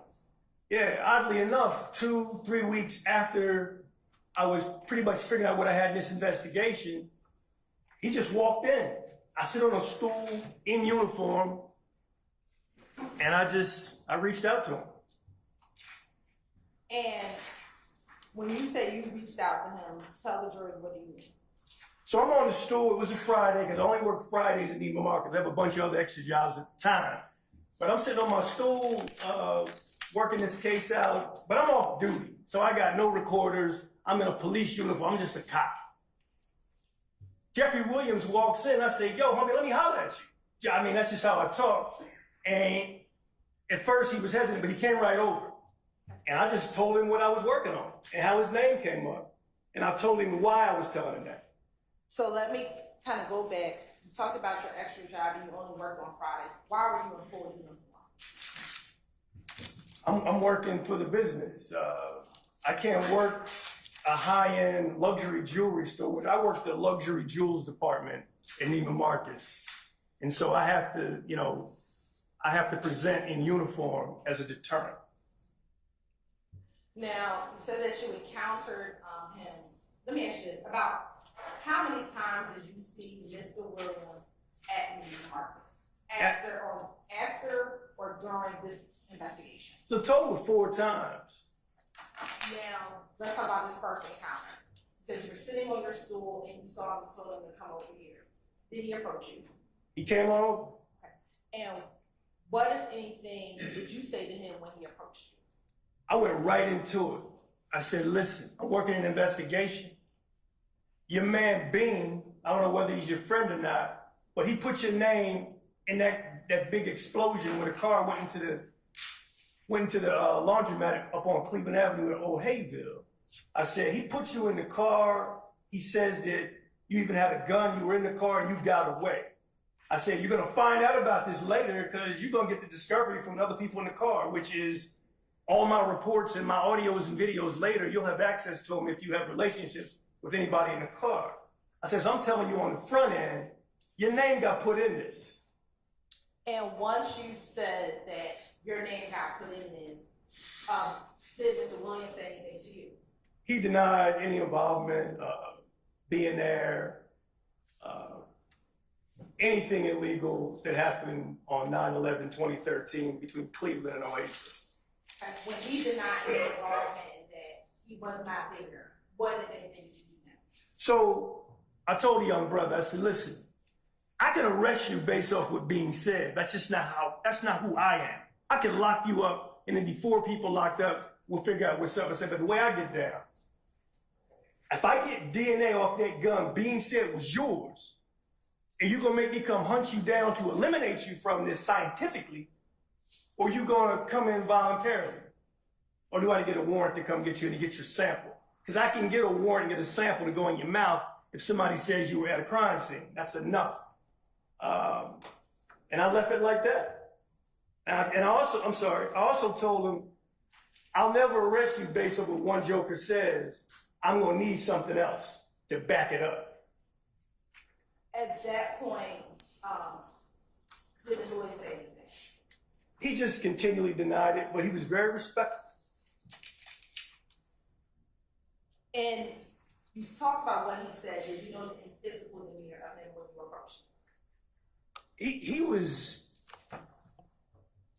He was unnerved. He was shook. You know, I've been around a lot of people. I've approached him in uniform. I approached him in this uniform. And you can say certain things to people, and you know, you can almost see their heart beating out of their shirt. That was one of those situations. And I understand shook. What does shook mean? I mean, you're nervous. You're uneasy. You're hearing information you just didn't expect to hear. After he denied his involvement, did he leave? Oh yeah. We clapped up, and he went on about his way. And was he by himself at that point in time? He was. Now, you said there were 4 encounters. Tell the jury about what your second encounter was. So the second encounter, this is 10 years ago, so it's about 2 to 3 weeks, could even be a month later. I had gotten word back from the scientists at the GBI that firearm linked to Bean through testimony, that firearm linked to Jeffery Williams through the testimony only of Bean came back inconclusive with too many male contributors on that weapon to be uploaded into the CODIS database for identification. And you said you had that information. What happened upon the second encounter? I told, when he walked in the store, he was again alone. Let me holler at you again. That's pretty much what I said. He comes on over, and I just break the news to him. I said, you know what, man? I said, I'm not going to be able to do nothing with this for me. I mean, I could arrest you, but I'm not. And this may sound crass, but what I said to him was, I did some research on you in these last 3 weeks to a month, and I found out you're about ready to blow up. So I said, go make your $1 million and stay the fuck off Cleveland. It's the last thing I said to him that day. And you say those words there? Exactly. What happened once you said that? Did he leave? We clapped up, and he was gone. Your third encounter. Tell the jury about that third encounter. Well, this is going to be, okay, right. Losing count. So this may be a few months down the road. This time, Jeffery Williams, he's accompanied by other individuals when he comes in Neiman Marcus. I'm in a uniform. I'm on the stool in Precious Jewels. I step aside. Now he is saying, I want to holler at you. So he comes up with this, I'm going to call it an entourage. It was some people. But in particular, there was a woman he identified as his sister. He called her by name, Dolly. And he gave me a job offer. He said, I want you to be my travel security because I'm getting ready to do my thing.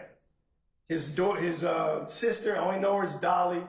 She gave me her phone number. I said, I'm not interested. I said, go live your life. But I did take her number. She gave it to me. I put it inside my city-issued cell phone where it's set for the next 10 years. I never even dialed that number. And as a part of this case, did you provide me with a screenshot of your phone log showing where you had inputted her on? Yes, I did. Commissioner Courtroom? Have you shown that to?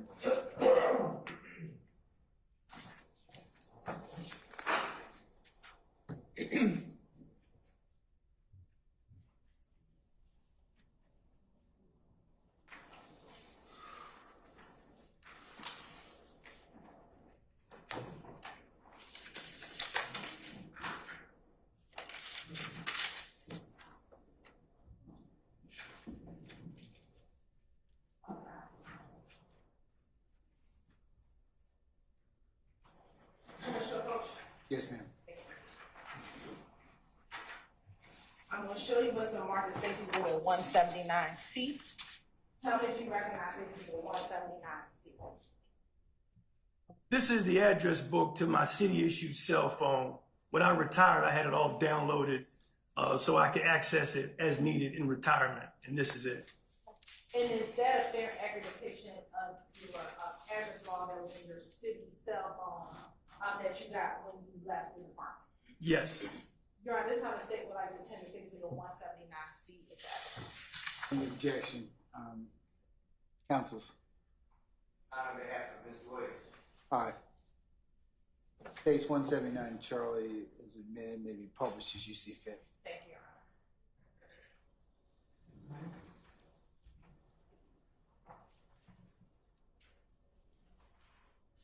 And still going old school?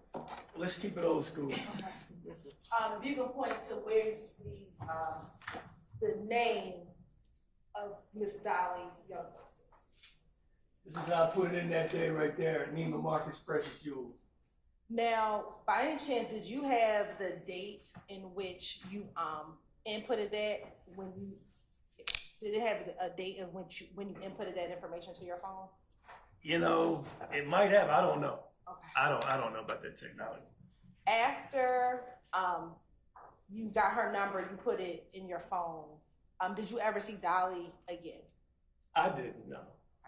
And here the phone numbers aren't on here, but have we just extracted out the actual phone number? Yeah, the phone number is not up there, but it's over in the right somewhere. Okay. All right. Thank you.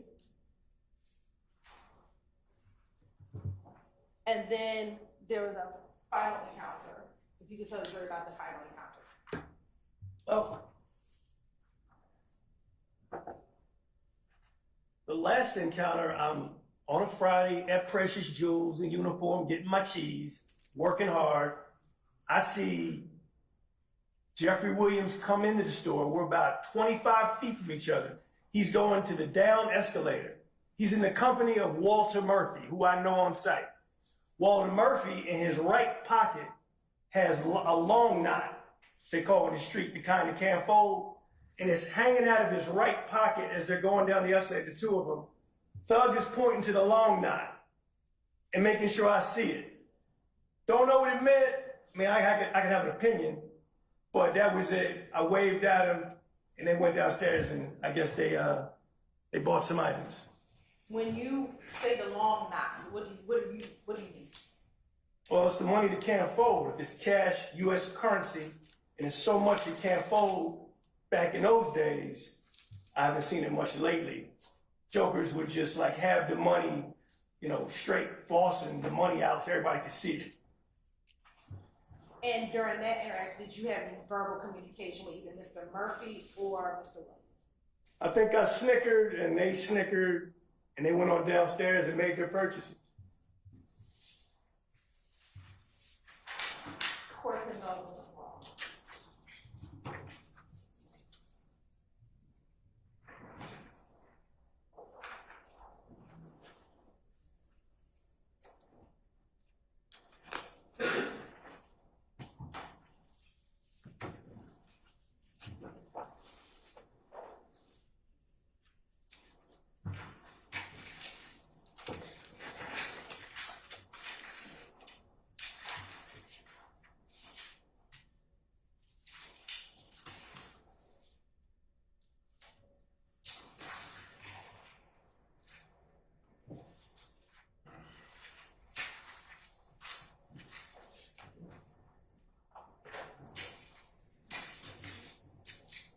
Just a few last questions. Detective Quinn, have you ever heard of the term destroying evidence? Absolutely, I heard of it. And what do you take that to mean? Destroying evidence in my line of work is against the rules. I mean, it's a broad terminology, but it means getting rid of something that may be exculpatory. And when I say exculpatory, information that can set somebody free, and you get rid of it. And is it a felony or is it a crime to destroy evidence? Absolutely. In that context, if it's going to lead to somebody going free. What does it mean to be post-certified in the state of Georgia? The Police Officers Standard and Training Council, they give the power to Georgia police officers.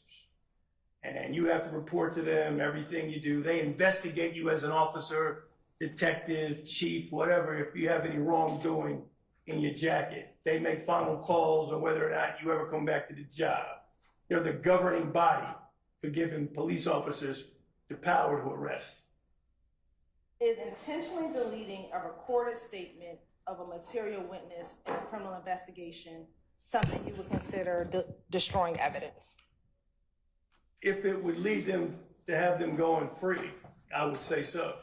If you're keeping them from their freedom by getting rid of some evidence you don't want in your file or in your presentation of evidence to the state. What happens to your post certification if post learns that you intentionally deleted a recorded statement of a material witness in a criminal investigation? Well, they're going to yank your badge and gun and your arrest power until they investigate. They're going to conduct their own investigation. I've never had that issue, so I don't know much about what happens to you. And given what you just said, have you ever deleted a recorded statement of a material witness in a criminal investigation? I've never.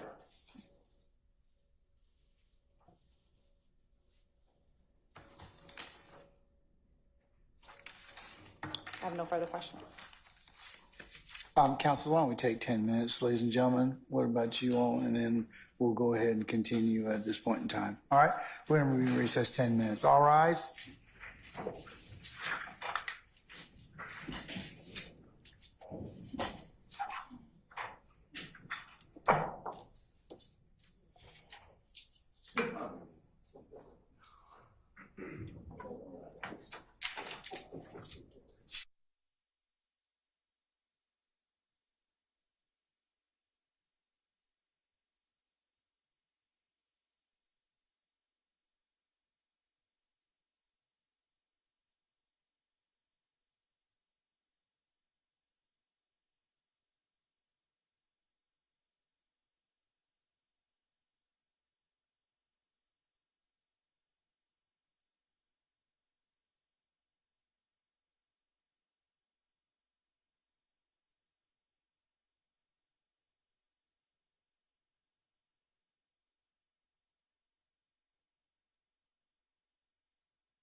All right, Sergeant Ingram, summon our jurors, please, sir.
All right, ladies and gentlemen, please be seated.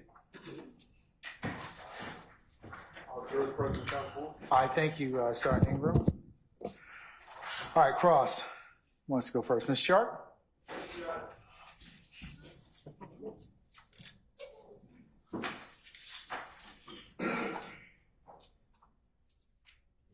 Detective Quinn, good afternoon. How are you? I'm great. How are you, sir? Glad to be here. All right, excellent.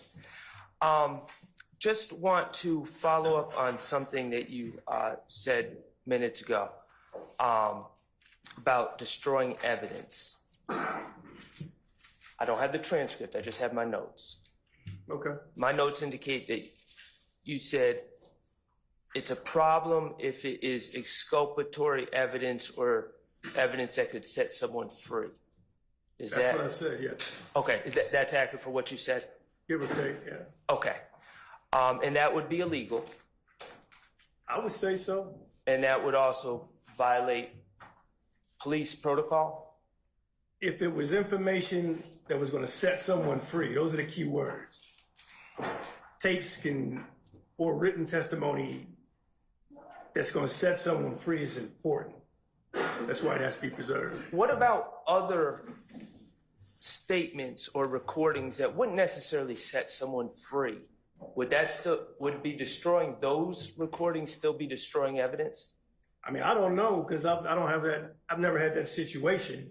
I know of detectives that will record things and then reduce it to writing when they get back and they don't use the recording. I've seen that.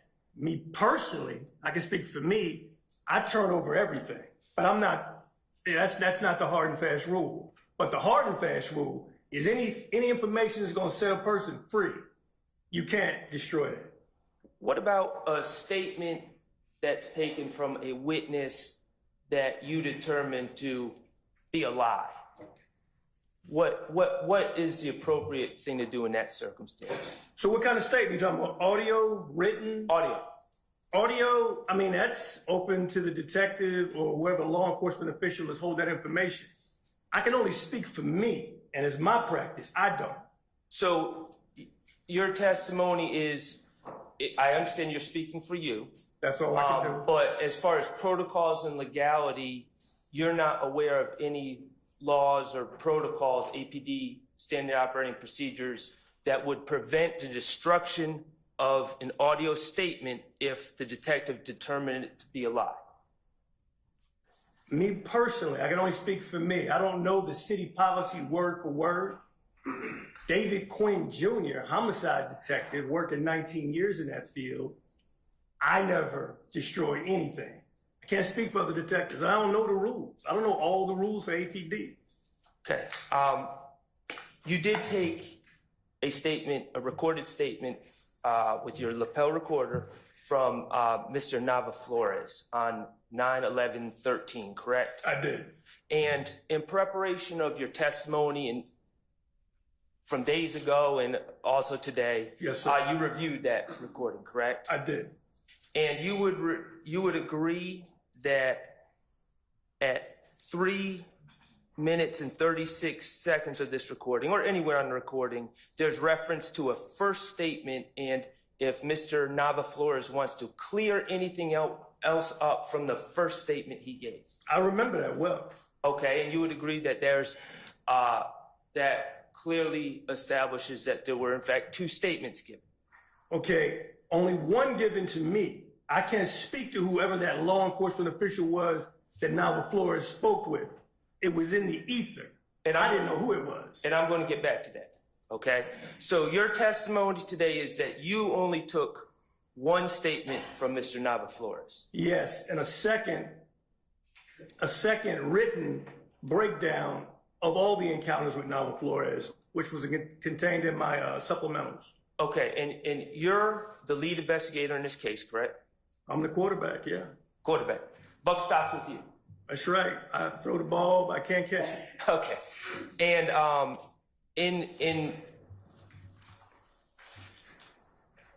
you acknowledge the importance of police reports for memorializing facts that are learned at the time, correct? Yes, I also acknowledge that it's not an exact science either. And you also acknowledge that police reports are important when you're called to testify about things from 2013 and it's 2024. Absolutely. All right. You wrote a 3-page incident report regarding this case, correct? I don't remember how many pages. But you wrote an incident report? Okay. And then you also wrote a 47-page supplemental incident report outlining your investigation, correct? I did. Okay. This first statement that Mr. Nava Flores gave, I want to ask you as the quarterback, who did he give this statement to? I don't know. I mean, and I can go even further, is that there are a lot of players on the field. But when I heard from some law enforcement, that it was going to be a reported stolen vehicle, which mucks up or throws a monkey wrench in my investigation. Who told you that information, that there was... I don't know. It was in the ether. This is in the fog of investigation. Lions, tigers, and bears on mine. That's what was going on out there. And it was something happening. It was something happening out there where it was going to be a reported stolen car with that crashed up car at 126 Cleveland. So I said, when I got up on the hill, I'm like, I need to hear nothing but truth. I don't care whatever he told. It was a litany of law enforcement out there. Okay. Again, the fog of the game. Okay, but the fog didn't make that statement, did it? I don't know who made it. Okay. It was a person. Exactly. And I'm asking you who that person was. I don't know. Okay. Is it in your 47-page report, does it indicate to you who gave you that information? Not at all. Basis. Sustained. Do you have officers and detectives? You're not the only one with a recording device, are you? I don't know. There are people out there, but I don't know what they carry. I don't know how they record information. Okay. Do you have a recording from this initial statement given by Mr. Nava Flores? I do not. Do you have an APD? Yes, sir. Can I say this? Yes. I don't know if it was recorded or was it just a verbal statement. Because verbal statements are statements just like recorded statements. Technology has not changed facts or information. And as far as APD, they also have what's known as written statement forms, correct? Where witnesses can write down a statement. They have that as well. But you can write a statement on a paper plate. I mean, it doesn't have to be on anything in particular. There's no ceremony to a statement. Do you have a paper plate with Mr. Nava Flores' statement, original statement written on it? Not on this case, but in my career, working 19 years, somebody did write me a statement on a paper plate. That's all we had back in 2001, if you want a literal example. Well, I'm just focusing on this case. So you do not have a paper plate with Mr. Nava Flores' statement written on it? What about a written statement form used by APD? Do you have a written statement form with Mr. Nava Flores' original statement? I do not.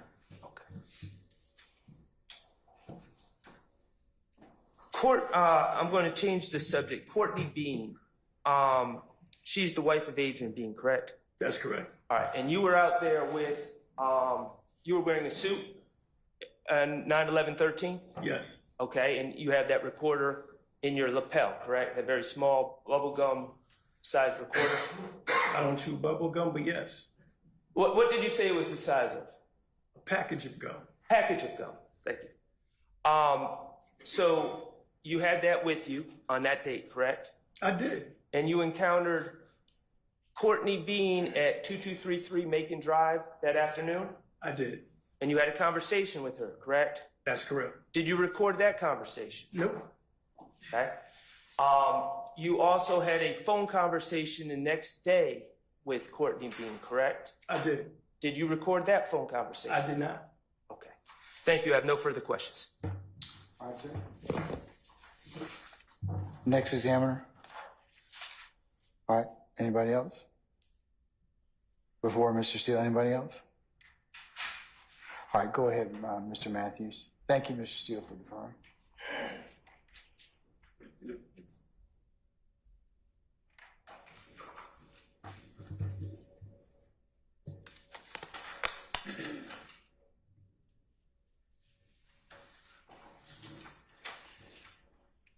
Detective Quinn, good afternoon, sir. Good afternoon, sir. Just have a few questions for you.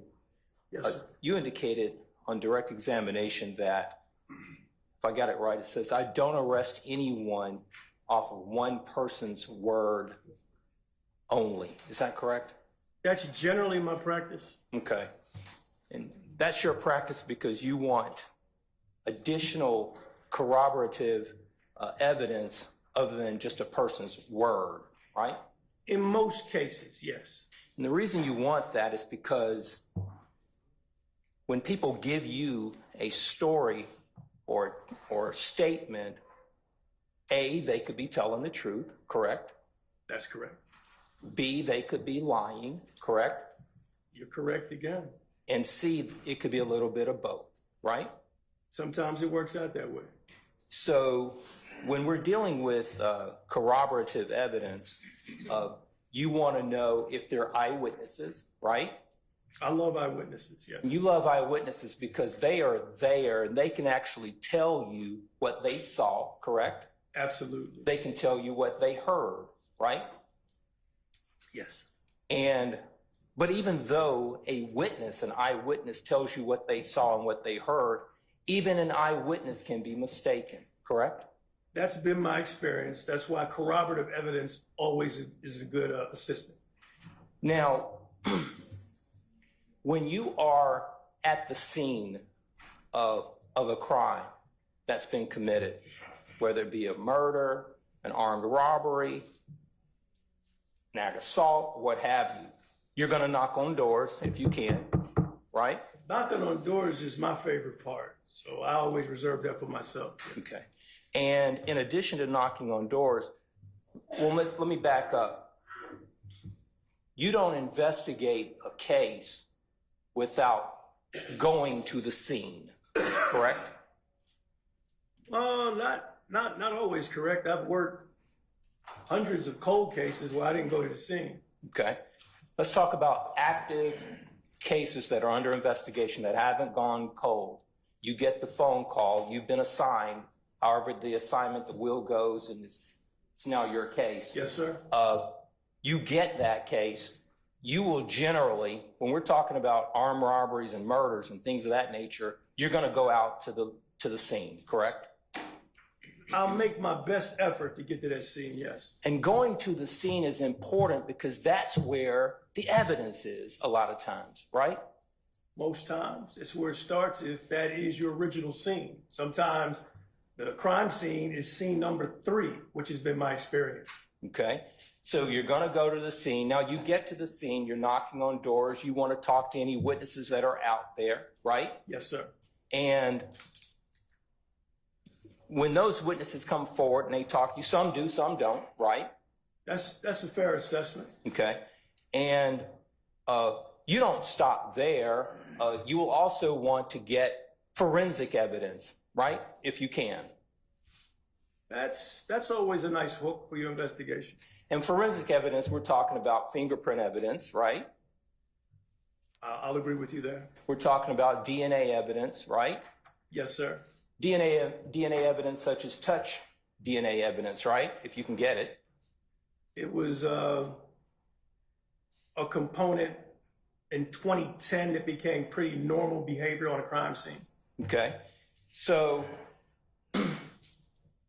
you will also make an effort, if you can, to talk to the person that is your target of the investigation, right? That's always a good look. You'll bring them into the office.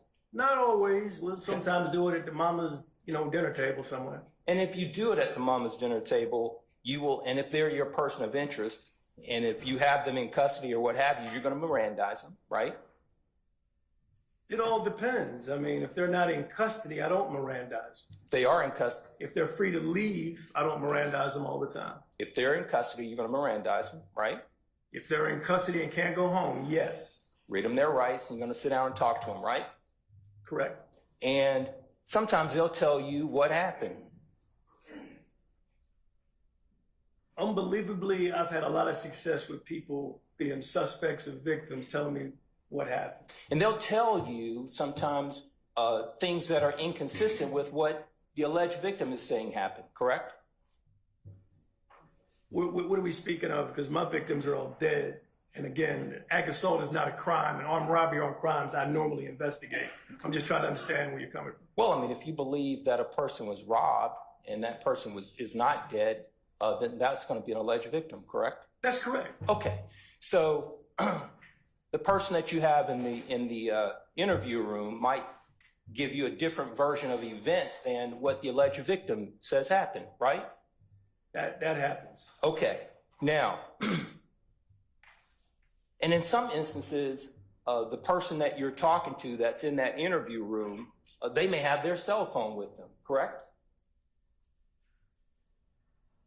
Sometimes, not all the time. And in some instances, when they do have that cell phone with them, you may ask them, can I look at your phone, right? I've done that before. Okay. And if they agree to allow you to look into their phone, you'll scroll through the phone. Sometimes y'all scroll through it together, right? So can I explain something for you? Sure. If I've got interest in the phone, I'm only talking about David Quinn Jr., the homicide detective, because that's where I did all my work. I'm getting a search warrant for the phone. I'm not asking permission, but that's just me. A lot of cops do that. If the phone interests me, I'm going to try to get a search warrant because I want everything. I don't want what he or she picks or chooses. Okay. I want everything.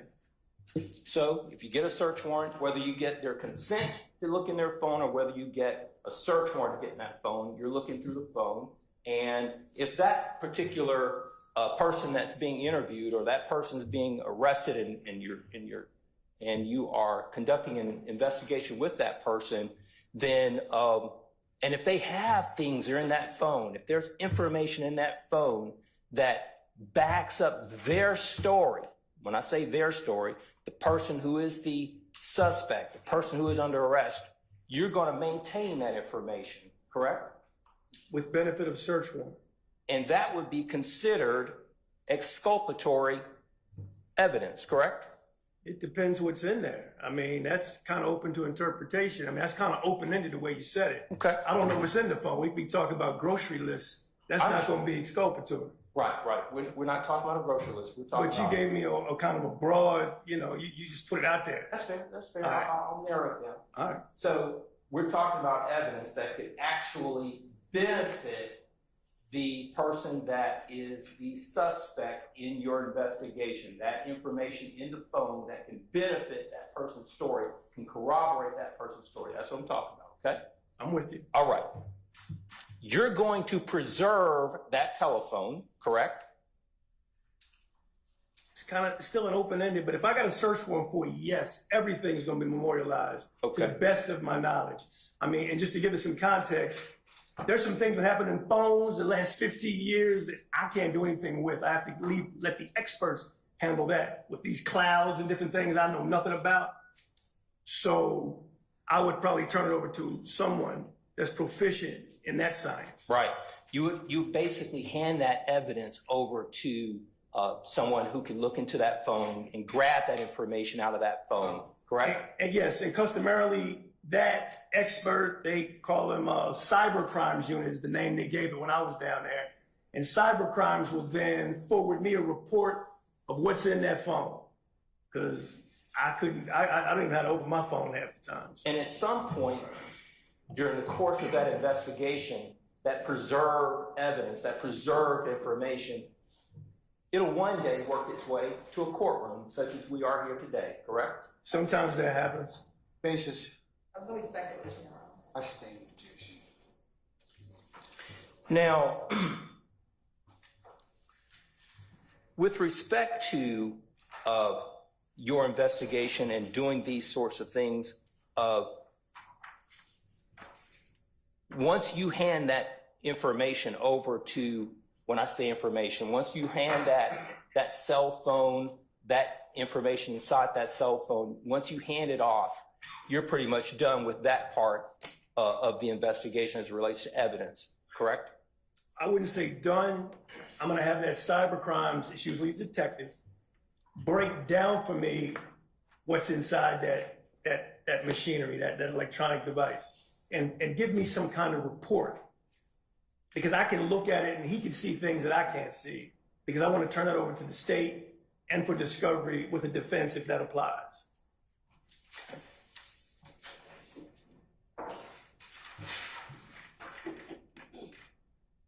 And in some cases, you would take, if you believe that information in that phone that's exculpatory, you would actually walk that information to the district attorney yourself, wouldn't you? Objection, Your Honor, speculation. I stand objection.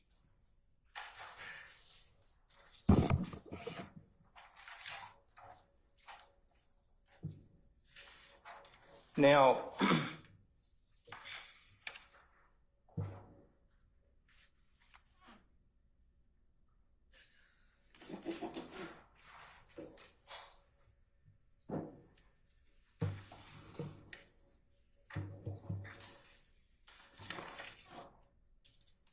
just 1 second, Judge, I'm almost done.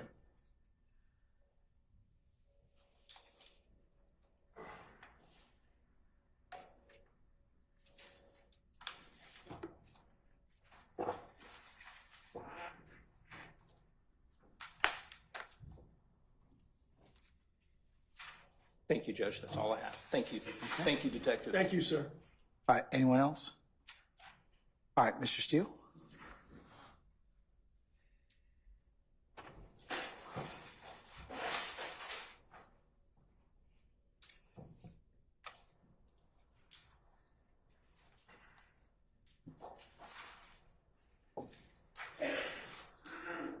How are you, sir? Mr. Steele, what's up? Good to see you, sir. It's always a pleasure. I feel the same.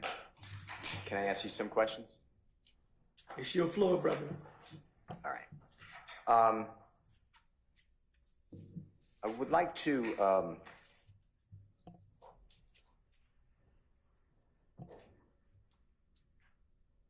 if you don't mind, and just clarify, just solidify, okay? Talking about Adrian Bean, September 11th, 2013, at the area where he's arrested. Okay, I'm with you. Near the laundromat. Fair to say, as far as you know, gets hit by the police car, the undercover police car, the tourist, taken into custody, correct? Yes, sir. All right. And when he is taken into custody,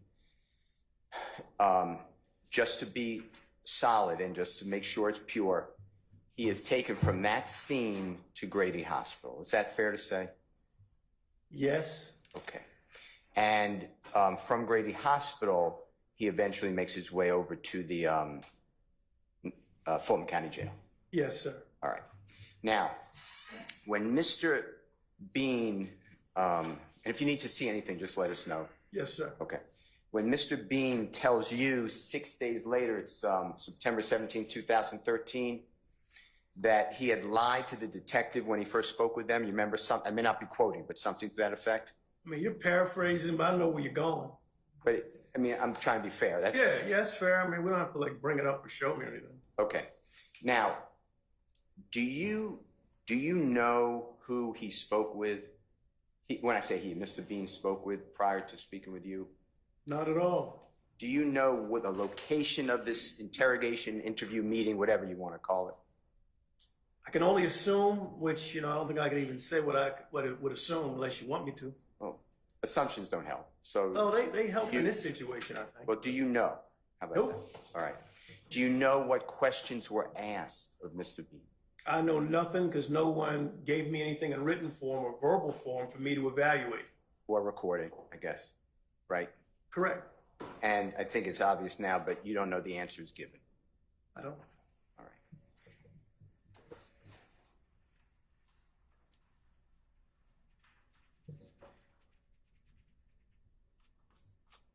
Now, I understand clearly from your testimony, you did not direct anyone to speak with Mr. Bean prior to you deciding to do that 6 days after this September 11, 2000. Oh, yeah, I wanted it to be me. All right. But you did, for the jurors, send or direct or ask coworkers to go down to interview, meet with, speak with, interrogate, whatever word you want attached to it, Mr. Fred Prothro at the Grady County. Excuse me, that's wrong. Grady Hospital, true. Yeah, not just Fred Prothro, Walter Murphy as well. I was about to get to. And the two people you sent, if you remember, co-workers of yours, Detective Lewis? That's correct. Detective, Tracy. I'm sorry. That's Tracy Lewis. Detective Calhoun. Yes. And do you know whether the meeting with Mr. Fred Prothro was recorded by Detective Calhoun at the Grady Hospital on September 11, 2013? He gave me a written statement. I don't remember a recording. It may have been. I don't remember. Okay. Is there anything that you have in front of you that would refresh your memory? And if not? No. Okay. Do you know whether Detective Tracy Lewis, when she met with Walter Murphy, recorded? Can I say something? Of course. I remember. It's been 10 years. I'm going to be 60 soon. So Calhoun recorded something. Tracy reduced whatever verbal was told to her by Murphy and recorded it on a written statement that she prepared and gave to me. All right. And as far as you know, Detective Tracy Lewis did not record the meeting with Mr. Walter Murphy. Correct. All right. And is it fair to say that Detective Calhoun, when he met with Fred Prothro, Fred Prothro spoke with him, or Frederick Prothro spoke with him? He did. And is it fair to say that Frederick Prothro said who was in the car at the time of that collision? Yeah, he gave a statement. He gave some information. And is it fair to say that Frederick Prothro said that there were three people in the car? Basis. Yes, sir. I stand the question. Detective Calhoun already testified. Not as to what Frederick Prothro Yeah, you said. can't. It's still going to be your sentence. Still. Okay. Let me ask you this. Let's go to the non-recorded meeting, interview, interrogation, whatever the right word is, between Detective Lewis and Walter Murphy. Okay? Okay. You received a summary investigative note at the City of Atlanta Police Department statement or police report from Detective Lewis on that event, that occasion. Is that fair to say? I did. Sometime that week, after she reduced it to writing, she gave it to me for the file. Okay. And do you remember it being dated either the 18th of September or the 17th of September? And I'll check if you don't remember. 2000. I don't remember if they show it to me. Okay. I know that she only did that one interview down there. When she reduced to writing, she may put the day she actually reduced it to writing, but I don't know. She'd have to tell you. Now, when I'm talking about Detective Lewis' statement, did you receive, how many statements did you receive from Detective Lewis? Pardon me, Mr. How many, Stevens? that's fine. How many statements did you receive from Detective Lewis concerning her interview with Mr. Walter Murphy? Just that one. Did you ever see a second statement from Detective Lewis that was whited out? These are my words, blocked out, deleted, anything. It's not in my memory banks. I don't remember that. Okay, I want to show you two items, okay? Okay. Give me 1 second.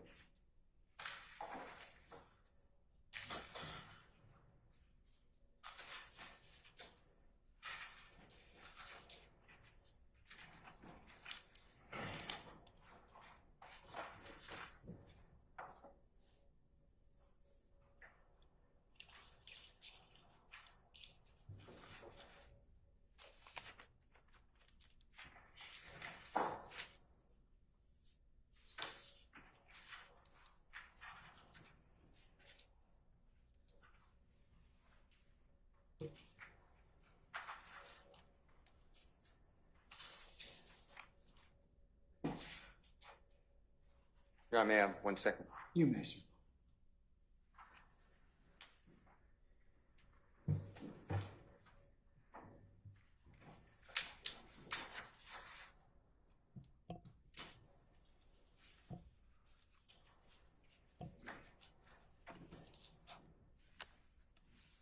.207. Thank you.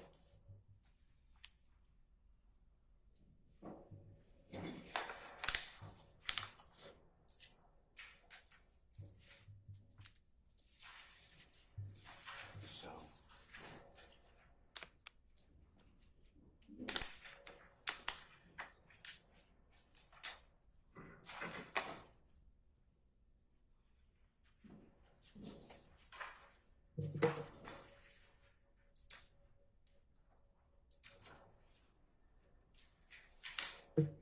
Your Honor, may I approach? You may, sir.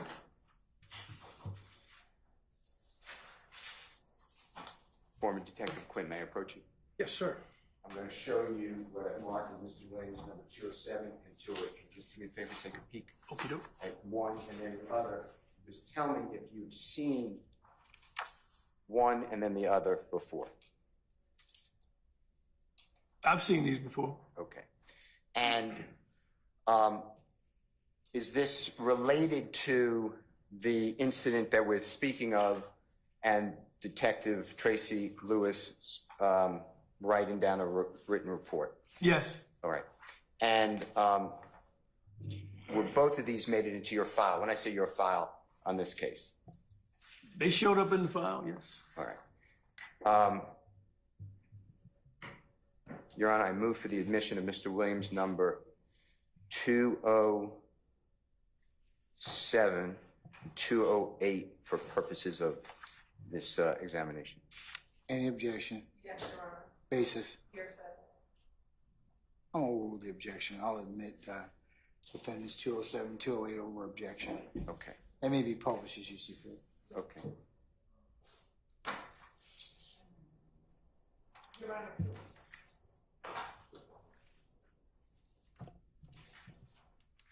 This is another individual statement. Can I see him? Can we approach? Yes. Hand him to Mr. Kearns, please. Okay.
All right, all rise.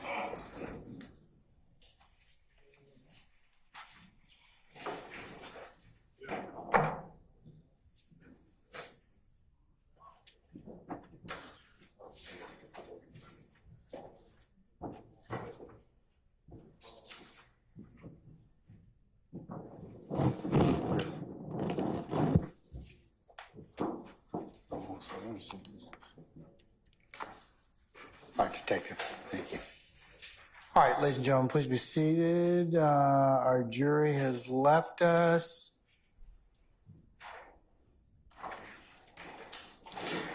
And Detective Quinn has also stepped out. So, all right, Ms. Hilton, what's the basis for you asking the court to reconsider? You mentioning at the bench, I think before we lost audio capability for everybody else to hear, that I have in my possession defendants 207 and 208, which have been shown prior, and I believe that your assessment was, or assertion was, that since Detective Lewis has not testified, that there's still some foundation missing. Is that correct? Yes, Your Honor. Anything else you wish to add before I let Mr. Steele respond? Yes, Your Honor. Defense Exhibit 207 and 208 are copies of Detective Lewis's written report or summary that she provided to Detective Quinn as part of his, as a part of her portion of the investigation. So 207 is hearsay because Detective Lewis has not testified. Then it's hearsay within hearsay because it is her summary of what Walter Murphy told her. And although Investigator Quinn is the investigative detective, the reason why it's hearsay is that Detective Lewis hasn't testified in this trial at all. Additionally, Your Honor, the way that these reports first came about was whether or not he could tell if being Detective Quinn, could tell if a portion of this was deleted or whited out. Do we have the originals of these reports? This is what was turned over, Your Honor. I believe what Mr. Steele could ask him, and looking at 207, 208, he can ask, does it appear that something was whited out? But that's about as far as he can go. As far as introducing 207, 208, that would be rank hearsay because he's trying to get in her statement without her having to testify and get in what Walter Murphy told him, and Walter Murphy has not testified. And so the content of what's contained within 207, 208, if published, would be hearsay, double hearsay. Now, if he wanted to ask him, can you look at 207, 208 and tell if something's been whited out, he can ask them that question, but he cannot, to admit 207 and 208 would be admitting rank hearsay, Your Honor. Can be speculation. So how would you address if the court also told you that this might be a best evidence issue because the original document, and since you're asserting that this particular what's inside the document or the document itself is important in this particular situation, would fall under that particular rule, unless some exception was meted.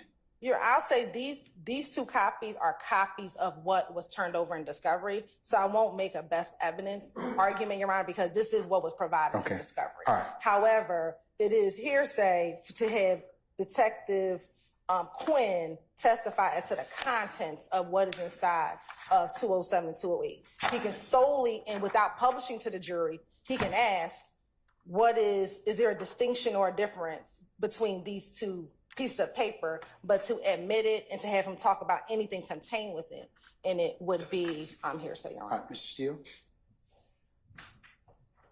Your Honor, I am not offering 207 for the truth of the matter asserted. In fact, I have spoken with Mr. Walter Murphy, and he has told me that he did not say that there were 4 people in the car. I am not admitting it for the truth. Okay, we don't have Walter Murphy's testimony yet, so that's based upon your investigation or the like, right? Coming. I'm sorry? The state put us on notice that he is coming in the next series of witnesses. Then why don't we defer this until he testifies? Because I have him on cross. And the reason it's important, Your Honor, I'm not as interested in the content. I am interested in the fact. I'm not saying it's not important, Mr. Steele, but it's you got some foundational issues in this case. Unless the state says, hey, we're willing to stipulate as to this, I think you're going to need a little to lay the foundation that Detective Lewis would have to testify to get the rest of this foundation. I don't believe so. Okay, why not? Because all I want to do. What's the legal basis? What case law do you have? What rule of evidence are you asking me to admit this under? Because the state's issue is foundation at this point in time, and hearsay. The court's issue is foundation. Their issue is hearsay. It's non-hearsay because I'm not offering for the truth. The second part is in 207 versus 208. If you look at them, these are statements for a supplement incident report. But if you notice, Your Honor, they are signed at the bottom, both of them. I've seen the documents before because we've had several witnesses testify about them. So, but no one testified. Well, this time. This particular issue has been brought up before the court. I raised it to the court. Yes, and I'm telling you, I have no doubt that it's probably not. It's relevant evidence, whatever. It's just foundation. If the state's not willing to foundation, even if you're going to offer it for whatever the purpose is, like you just told me, you still have some foundation that's missing. Well, Detective Quinn just testified that he received both. My questioning to him is going to be, how do you, meaning Detective Quinn is the quarterback, how do you explain, or please explain, what is 208? Did you inquire about 208? I'm not as interested in the content as I am that the fact that 208 is a different document than 207. It cuts off, deleted, I don't know. I'm going to ask him. Yet it's signed as being sworn upon oath that the foregoing is true, correct, complete, and legible. And this is clearly not complete, in my opinion, not all I'm going to do is ask him, did you inquire about this? He is the lead detective. He is here now. And I believe that this is important to show, if the jurors believe it, if the jurors want to use it, that somebody changed their report. Okay, I have no disagreement with you. It's just foundation. So until such time as the foundation is completed, I'm going to sustain their objection. Well, okay. Well, then let me make a proffer. May I do that? You can make a proffer, certainly, but it's still not going to change the foundation. Well, in terms of Detective Lewis would still have to testify, but you can make a proffer. State's not calling. Well, I shouldn't say that. I believe they are going to call Detective Lewis. Is that? That's not on the list. They may be called, but they're not on the list. I'm not being told they're calling. The state has no intention to call Detective Lewis. In this case, defense counsel could call Detective Lewis in their case, and if they choose to want to determine whether or not what happened here or not. But no, the state does not intend to call. Okay, all right, okay. So make your proffer, sir, if you choose to do so. But you can, if you choose to present a case for Mr. Williams at the appropriate time, not saying that you can do that if you desire, you could call Detective Lewis, right? I could subpoena Detective Lewis. Yeah, okay, all right. But what's your proffer you'd like to make at this time? But I'm really not using it for Detective Lewis. I'm using it for Detective Quinn, who is testifying right now. But it's still a foundational issue, Mr. Steele. If you want to admit the documents to ask those questions that you're asking about, it's still a foundation. But foundation for whom? Detective Lewis. I mean, because she's the one that took the statements, and she's the one who's in the best position to. And plus, she also swore out she was the person that the report was taken to. So you need to have some particular testimony from her. I think the state doesn't want to call her. I think that speaks volumes for the court, and I have the quarterback, the lead detective. Well, that's for the jury. That's for the jury to decide. But they won't even know about it. If you decide later on you want to go ahead and call that witness, you're welcome to do so. Well, this is my proffer, if permitted, and I know you're stopping me. No, make your proffer, sir. No, you're stopping me in front of the jury. I would ask the Honorable Detective Quinn whether he received both. He's already answered that question in the affirmative. I was going to then ask him, they're both signed. Yes, I was going to ask him to read the above the signature that it's true, complete, and correct to the best of knowledge, and it's sworn. I'm not quoting it, but that's basically what it says. And he would answer accordingly. Then I was going to ask him, right where it says he, meaning Mr. Walter Murphy, advised me during the, and it's blacked out, which is different. That's in 208, different than in 207. He advised that he, so the language is different. And then it says, all of a sudden, 3 other males, one being named Bean, drove to a laundromat.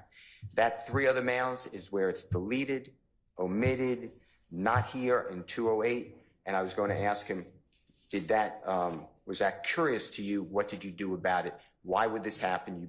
We've heard over and over again, he's been with the City of Atlanta Police Department 19 years. The state relied over my objections on his knowledge and his techniques and his investigatory experience, and I wanted to ask him the same questions. I am not asking anything about hearsay. I believe the foundation was laid because he got them both, and I want to know what he did about it. That's my questions for Detective Quinn.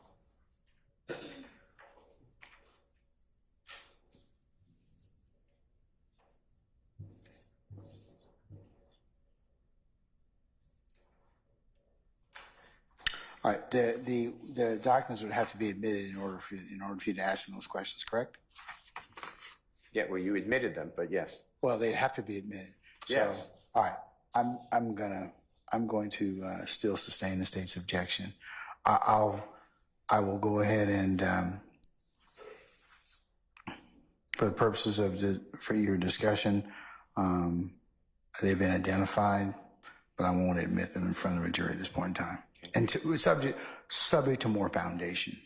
Okay, and your proffer's been noted. And I think I made it clear. I hope I made it clear to the court. And for the record, I am not targeting the information as much as the investigation and Detective Quinn getting both of these and what did he do about it. That's what I'm targeting. So I believe I have the right person. Yes, sir.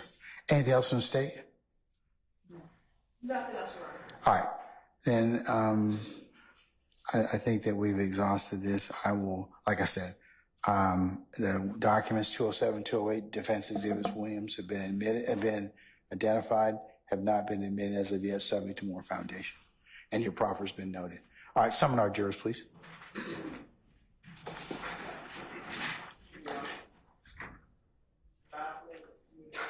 What we?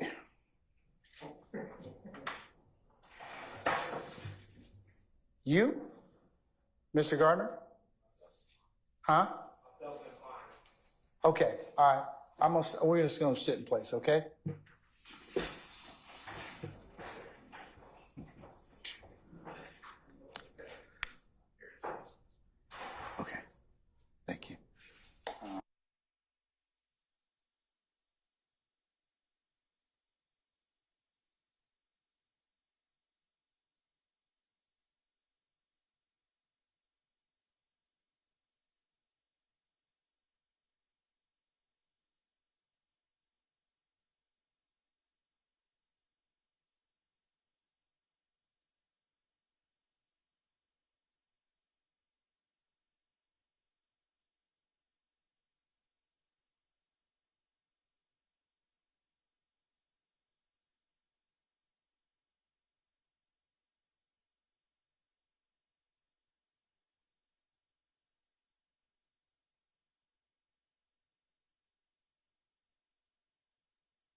there's anything that the court fails to add, if you're welcome to, at the appropriate time, to augment or request that the court delete anything that was said at our bench conference. We talked about a couple issues. First one being a juror issue.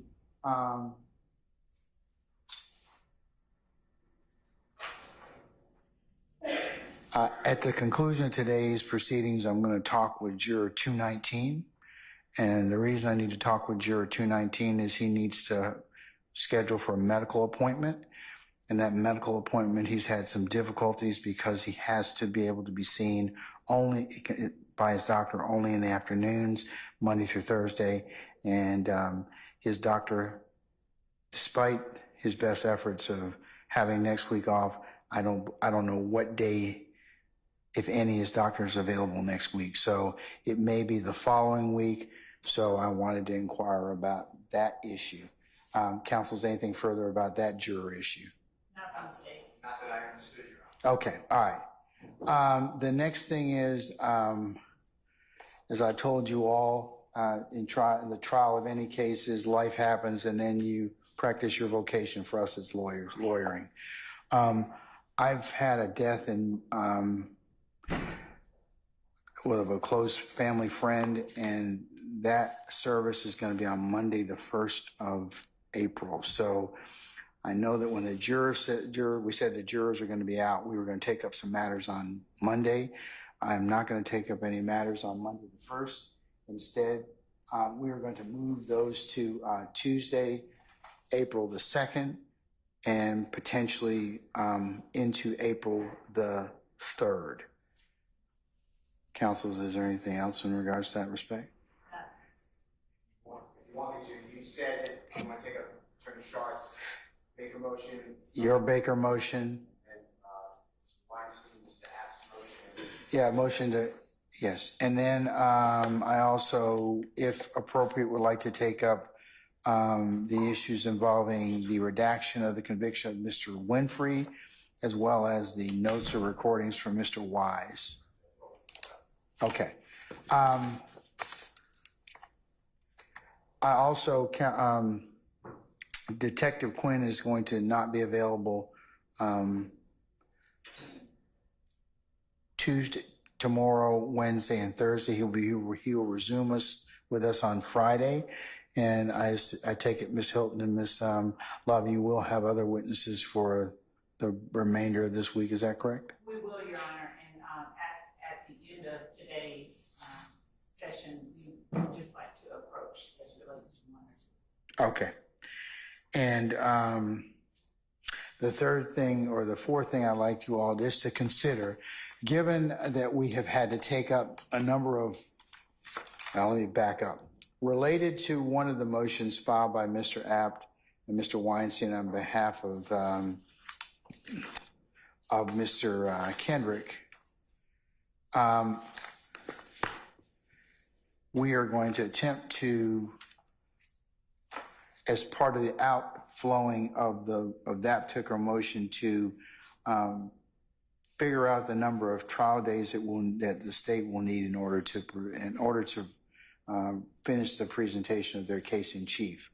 Related to that, since we've had some challenges in when our jury is seated, calling additional or taking up additional evidentiary issues and other things, which happens, that I'd like to, and since this morning worked pretty well, I'm thinking about starting court at 8:45 in order for us to take up any last minute straggler issues for the day in order to get as much time as we possibly can, trial time with our jurors. So more to follow on that, but that is the other issue that I took up with counsel. Anything else, counsels? Nothing else. Okay, all right. All right, okay. Was there anything else, counsels, that I failed to miss, that those of you that were at the bench for the bench conference? No. Okay, all right. So, okay, then the last thing is, Mr. Steele, you asked me to reconsider your request to talk about defendants 207 and 208, which have been identified for purposes of the record. Right, I'm not asking you, I respect the ruling. You know, I'm not conceding it, I respect the ruling. But I want to know if that ruling includes the fact, even though the exhibits are not in evidence, whether I can ask Detective Quinn, you received these two different documents, you already testified to it. Can you, did you inquire of anyone, especially Detective Lewis, why one of the documents seems incomplete, although signed? He won't have the document in evidence, but if he remembers it, those are my inquiry. And I don't believe that I should be stopped doing that. But I wanted to ask you first because the document came up. All right. I don't see any issue with asking that question. Yes, I don't know if it's two different, but he can say he received these two pieces of paper because I don't know if they're the state's contention is that it is the same document but just completed. But the question that would be speculation is we don't know why. I mean, I don't think anybody's going to be able to testify about that, but certainly you can ask him. I mean, I just wanted to make sure that was. Yes, sir. That's. I didn't want to. That's totally fine, sir. I didn't want you to say that that was implied. So okay, thank you. Okay.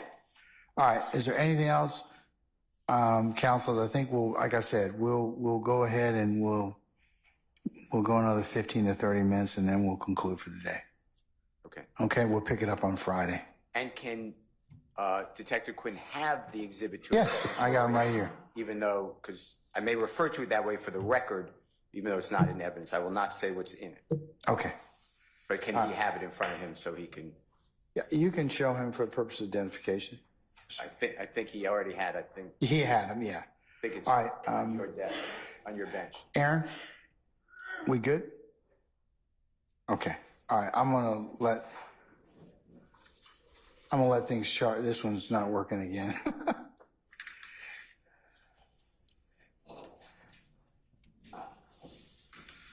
I don't think I'll need it between now and then, but it's not working. So that goes. All right. And then can you come back down for a second, maybe about 5:30.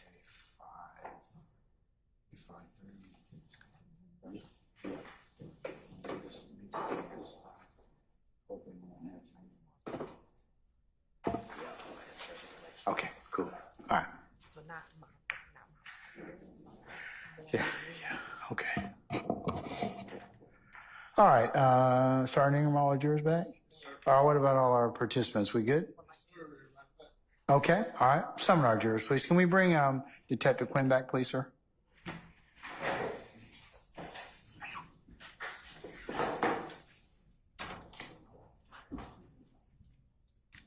2 days.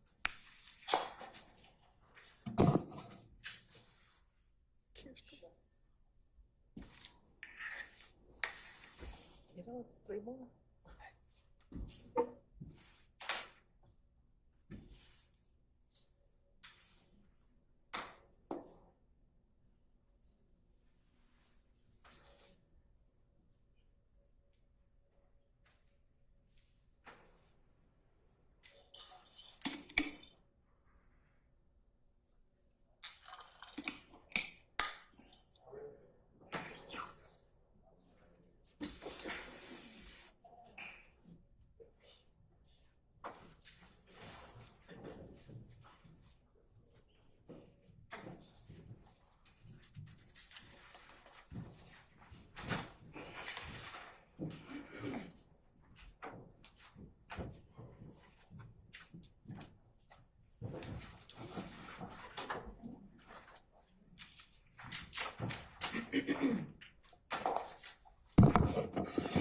All right, ladies and gentlemen, please be seated.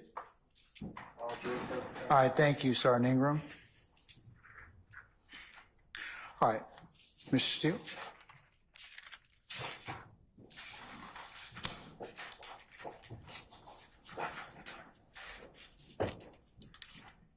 Detective, in front of you is Mr. Williams, number 207 and 208. Yes, sir. Would you do me a favor? Is it typical when you were with the City of Atlanta, 2013, to have a form such as found in, let's say, 208, Mr. Williams 208? Is that a typical form? When you say form, are you talking about a statement form or? Yeah, the supplemental incident report, narrative only, is that something that's used? This is customarily with a detective that assisted me. They would reduce whatever they did on my scene or in furtherance of my investigation. They'd reduce it to this written documentation, yes. And at the bottom was a typical 2013, it might be your whole career, but I'm interested, obviously. September 2013, for officers to sign with the pledge, the undersigned being duly sworn upon his or her oath, deposes and states that the foregoing is true, correct, complete, and legible to the best of his or her knowledge and belief. Is that something that's often used on police incident reports in the city of Atlanta? Yeah, I've seen it, yes. And then once and you tell us, once the report is filled out, the person has the report typed in, is that when the person generally signs the report that it's on their oath that it's true and correct? I don't know exactly how everyone handles that. Some don't even sign it. A lot of times they'll just write their name in there. Okay. Type it on in. It's not hard and fast, but that is sworn testimony. This is what I got for you, Detective Quinn. And then is it usually looked at by a supervisor or a coworker? A sergeant, which is the first line supervisor for most detectives. Okay. And do you ever get, or in this case, did you ever inquire as to why you have something that's incomplete, but yet signed and verified that it's true, complete? 208. I don't see that it's incomplete. Whatever they write me, that's their story. I can't scrutinize their work. Whatever you give me, I look at it, I evaluate it. I see how it fits into my investigation. So. Do you see how it's just has a sentence just stopped? Yeah, I don't understand that. It didn't matter to me at the time. Like, it didn't stick out. I guess you could say I missed it, but I don't think it's a huge deal. Okay. And I guess my real big question, you may have just answered, just make sure this is true. You either missed it or it didn't occur to you that it was incomplete. Is that fair to say? And if it's not, just tell us what was going on. I'll explain. Whoever does something for me, I get whatever they give me. But in this situation, I knew I was going to do follow-up interviews with those two people. I instructed Detective Tracy Lewis, Detective Calhoun to go interview, which I did make that attempt to do. I did go down and try to get those interviews once I got the dust settled on the investigation a little bit. Okay. Now, you've spoken, and I heard your testimony, that at times witnesses may not be truthful or accurate. How about that? Is that true? People, in most cases, even cops sometimes. I mean, I've had a lot of volume, a lot of cases that have come to me. It's different almost every time. And there's different reason for that. It doesn't mean the person has a bad heart or an evil intent. Somebody may see something that during a traumatic situation or shocking or an unforeseen circumstance, and they may have just gotten it wrong. Is that fair to say? Objection. Compound question. I stand. Is it fair to say that some witnesses may not be accurate because the event happened so fast? They just got it wrong. Is that fair? I mean, we're talking about humans, and I'm in the human business. Humans make mistakes. That's intuitively obvious. And sometimes witnesses intentionally fabricate, don't tell the truth. Is that fair to say? Objection, speculation. I sustain objection. In your experience as a law enforcement officer, have you ever known witnesses to not be truthful? In the hundreds of cases I've worked, yeah, there's been witnesses, there's been people that have given statements that have been truthful. It's up to the detective to test the veracity of information he receives or she receives. And some potential witnesses may not be truthful because they have an agenda, like getting a deal. Is that, you know what I mean by a deal?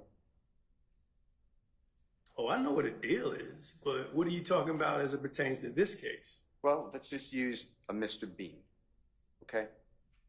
Adrian Bean. Adrian Bean. Okay, I'm listening. He asked for something called slack. Do you remember that in the recordings? I mean, everybody asked for slack. I don't remember him saying it, but I'm not going to dispute what you're saying. That's fine. Everybody in this world wants a hookup. I don't care what it is. And when slack could mean, and in this situation, Mr. Bean was looking for, my word would be leniency for him and Mr. Fred Prothro. Is that fair to say, if you remember? I think that's fair to say. That's normal. And a witness... In my experience. Oh, I'm sorry. In my experience, I would call that normal. Okay. And those people may shade the truth, lie, because they want to make it better for them. Fair to say? Objection vague as to those people. Mr. Bean. A standing question. Just use Mr. Steele. Okay, just use Mr. Bean. You're going to have to give it to me again, Mr. Steele. Okay. Mr. Bean, let's just talk about him. He told you he did not have a gun during this incident that we're talking about. Fair to say? That's fair. And he told you originally that he said that he wasn't the driver of the car. Is that fair to say? He never told me he wasn't the driver of the car. That's a good point. He told you that he told the detective who originally spoke with him that he was not the driver of the car. Whoever that detective or detectives were. And that mitigates, because the driver of the car almost killed Officer Robbery. Fair to say? That's why I was there. And the driver of the car also came through a gate, or broke through a gate at an apartment complex, right? He did. And the driver of the car, presumably, and if you don't know this, I don't know, there could have been another car or a child or a human being jogging that, when the crash through the gate, was right there.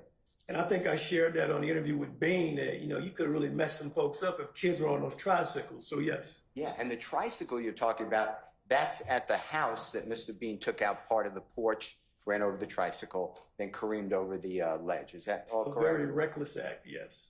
And all of that, and then slammed into the wall of the laundromat, right? Well, it did the Dukes of Hazzard thing first. It went off the cliff. Yeah, and thankfully cleared the people in the police car.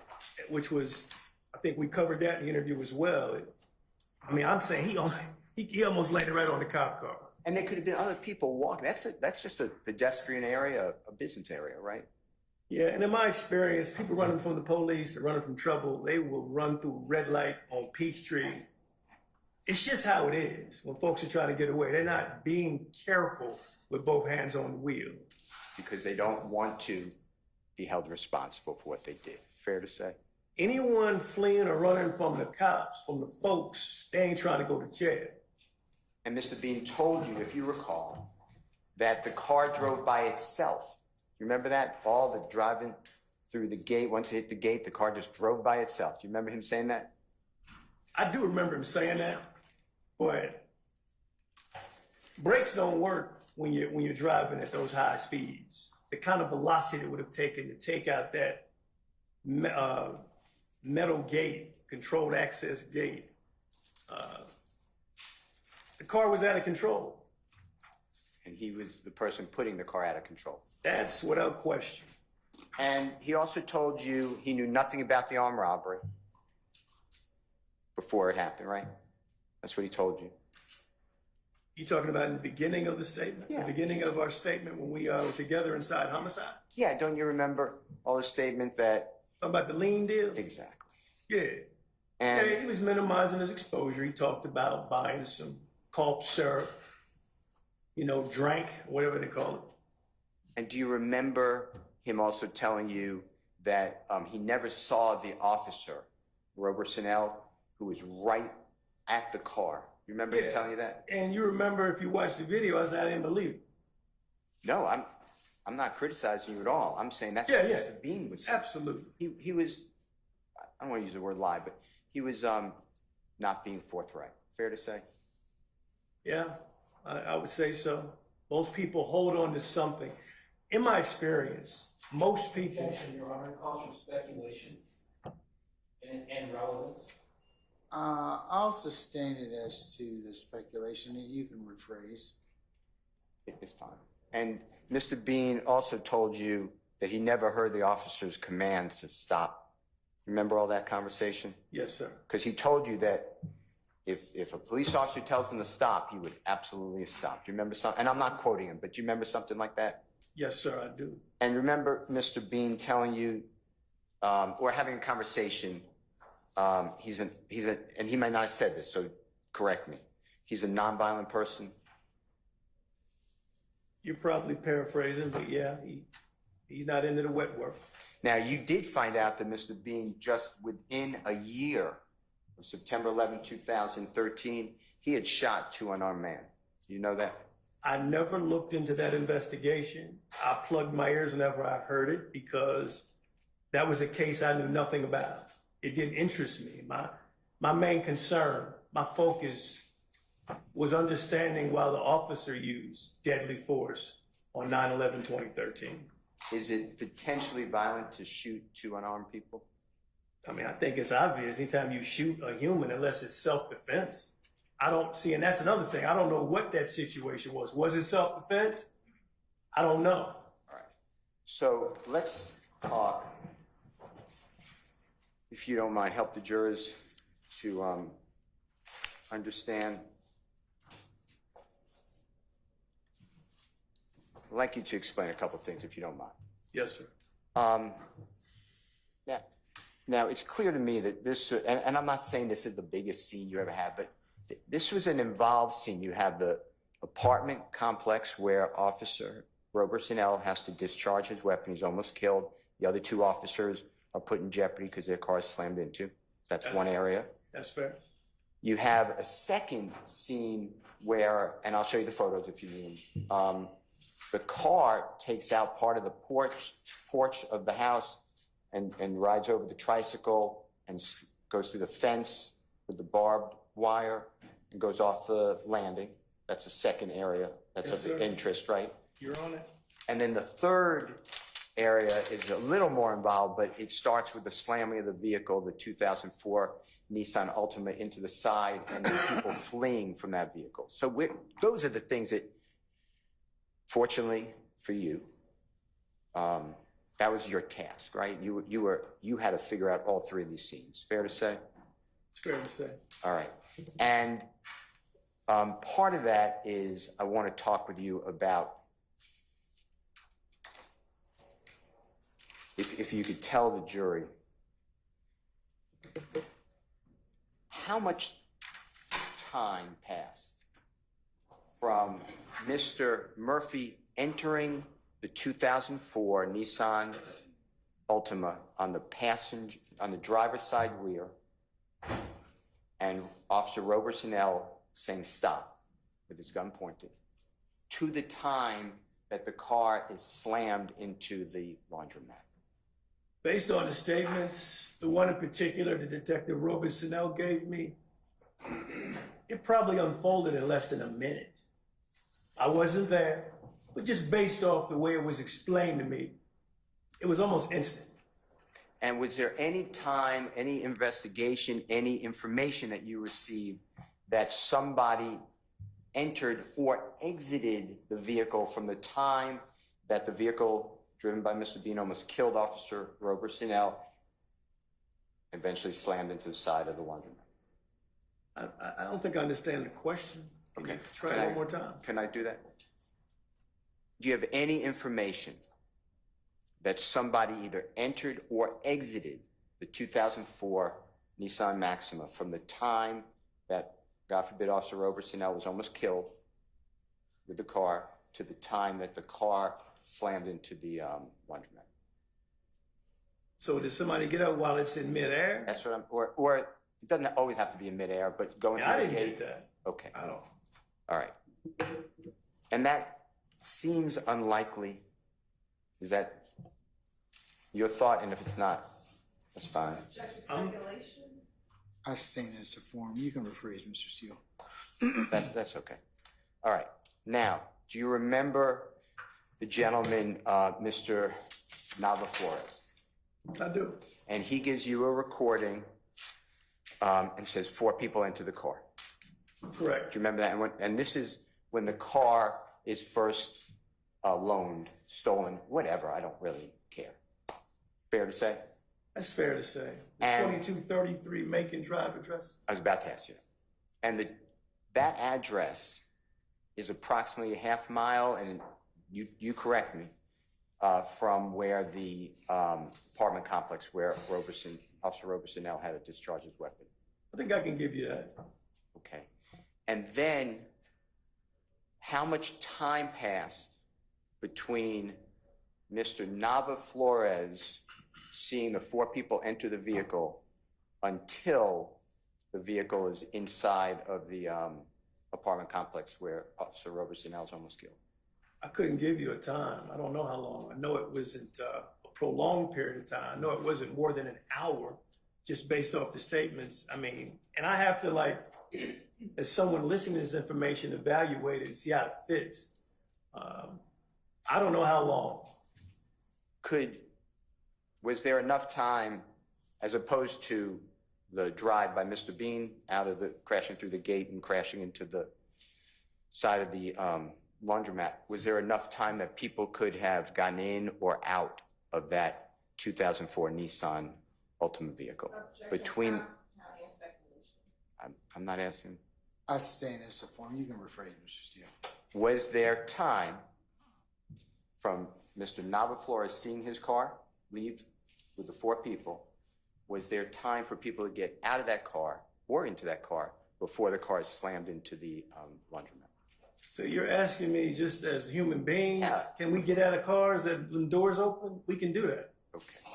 Now, I want to talk with you about, you mentioned that Officer Black and his partner, who I know you said Ashley, but does it sound familiar, Officer Ashley Davis? Davis, yeah. Is that okay? That's fine. Okay. You said that they had 2 people running to the fence. You remember that? I remember that. All right. And do you remember Officer Ashley Davis giving a description of the 2 people who went to the fence? She gave description, but I can't remember off the top of my head right now, unless you want to show them to me. I'll show it to you if needed, but let me just ask you, and then I can show you a document if you need it. I don't remember off the rip like that. Do you remember Officer Ashley Davis saying that it was 2 people, remember that? 2 people running, I do remember that. wearing white shirts. Do you remember that? You'd have to show me just so I can confirm it. I mean, I have a pretty decent memory, but I can't remember all that. It is not a problem. Can you just give me a second? Take your time, counselor.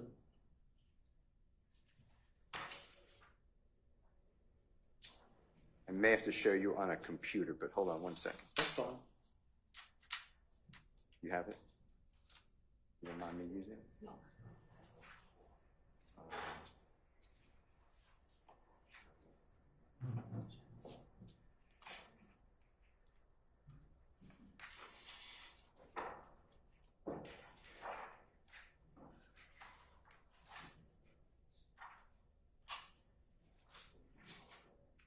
Your Honor, may I approach Detective Quinn? Yeah, have you shown those to the state already? Actually, the state showed them to me. Okay, all right.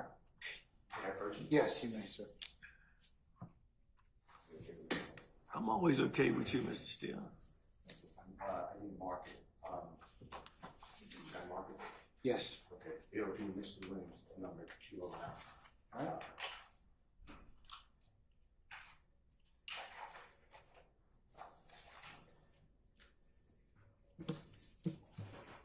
Did you take the pen? You know I lost it.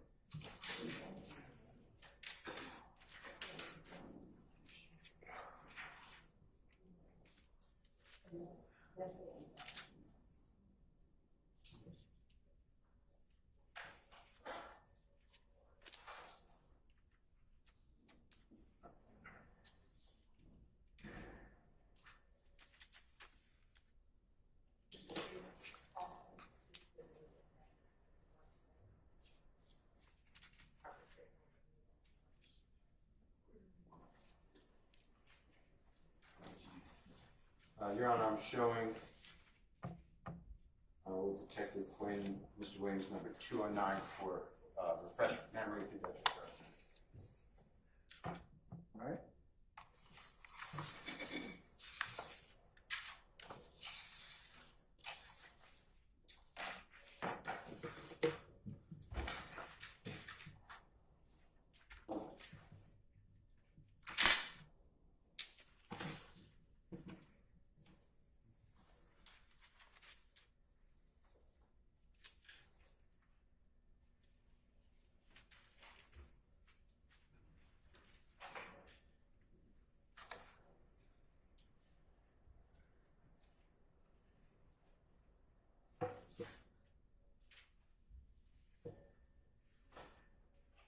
Okay, I see the white T-shirt statement.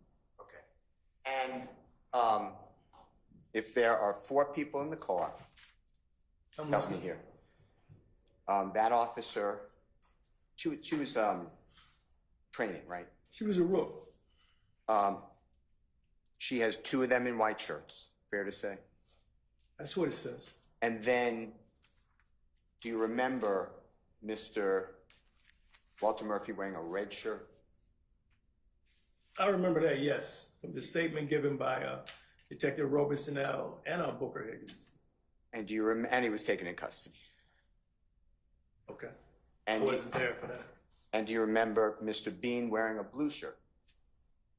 I don't remember what he was wearing unless you got a picture of him. I'll show it to you. I'll show you a document, see if it helps you. And then do you remember Mr. Fred Prothro wearing also a blue shirt? I don't remember Fred's shirt. Okay. Let me see if I can help refresh that memory, okay? Yes, sir. Your Honor, just give me one more second. Please.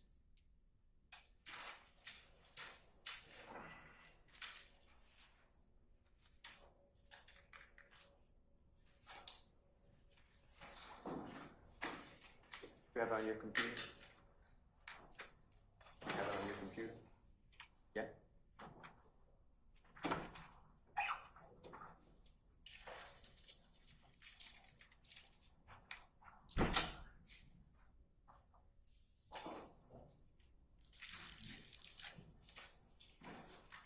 Your Honor, just give me 1 second.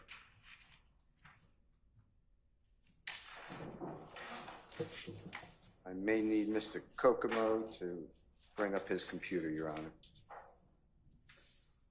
Oh, I think I got it. Thank you, sir.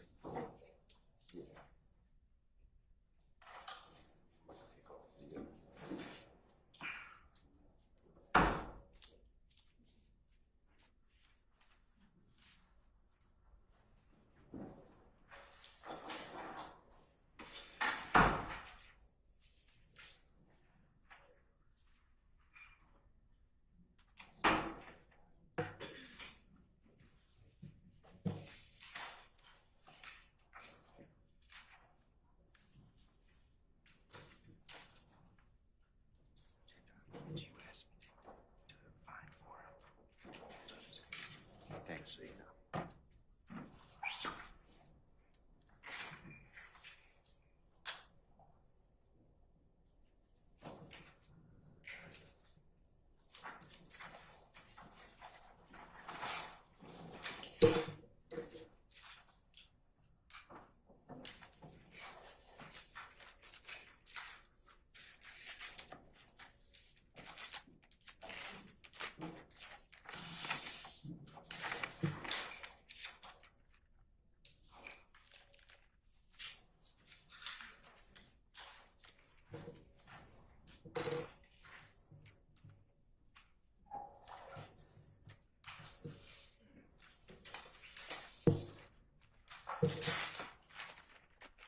Which one? The second. Yes, that's correct.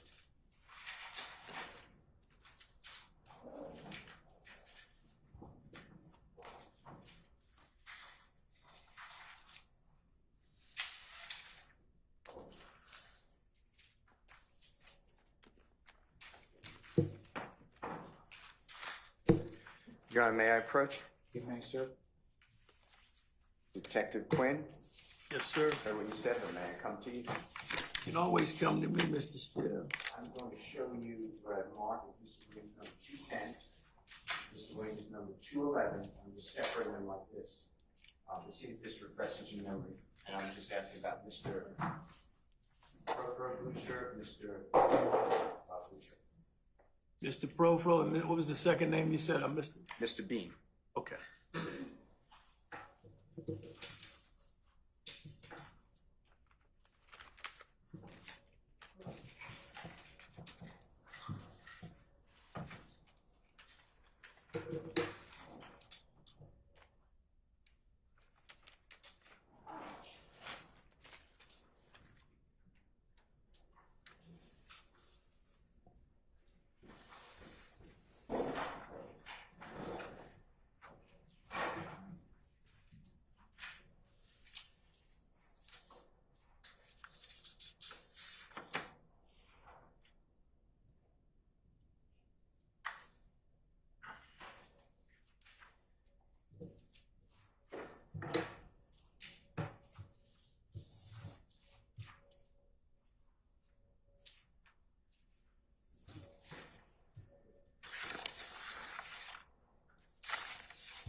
Okay, I've read both of them. What are we doing with this again? Okay, I believe it's 209.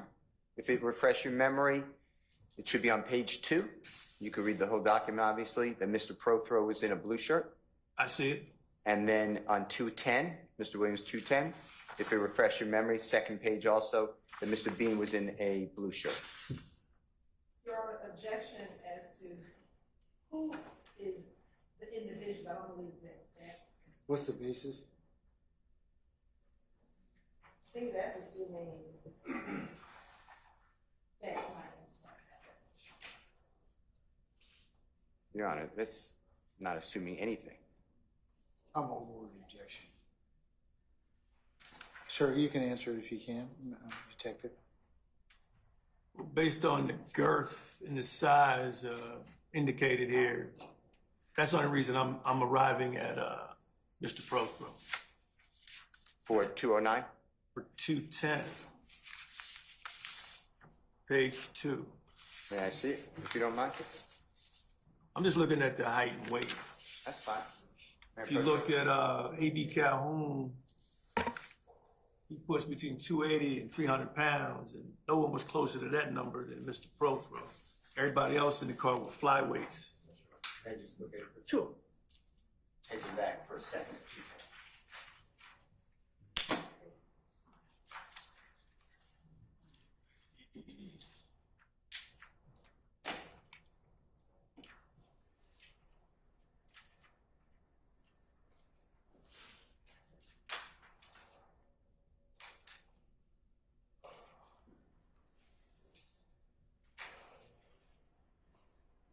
Your Honor, give me 1 second. Yes, sir.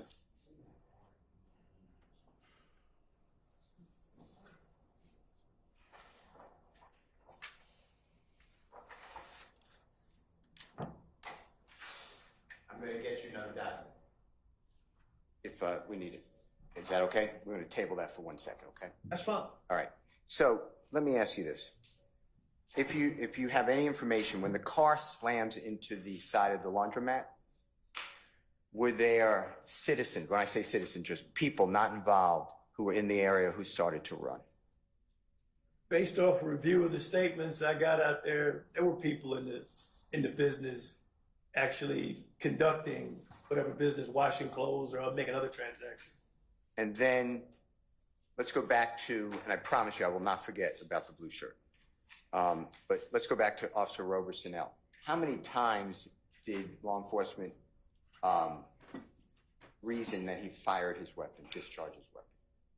When I say, I'm talking about the same incident, same day in that apartment complex. We're talking about Detective Robeson now? I don't know off the top. You'd have to show me. I don't remember how many times he fired. Is it in your report? I don't have a report. I will show you. That was 10 years ago. I left that stuff at headquarters when I left.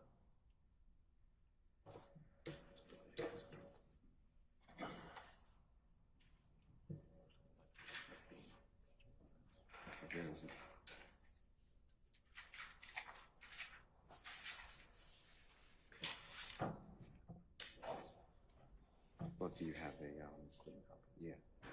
Okay.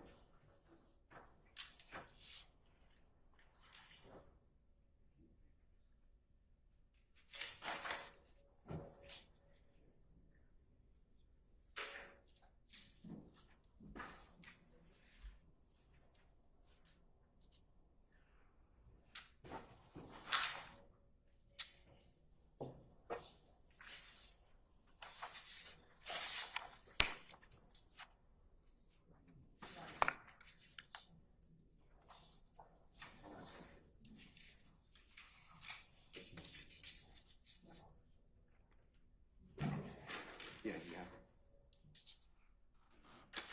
it.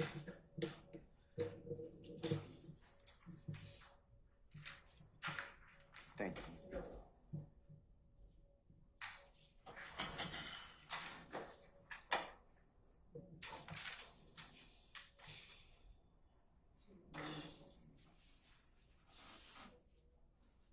$211, right?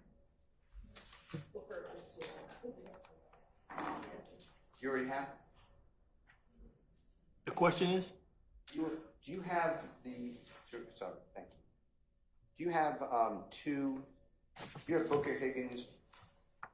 Yeah, Booker Higgins is What number is that? 211. You already have that? You gave it to me. Okay. Yeah, you Look on the marked defendant Williams 210 and 211. Then to answer your question, if you look at the bottom of the first page, you can look at the whole document, of course. Going into the second page of the 3-page document. Yes, sir. Do you see there on the second page where it talks about the light blue?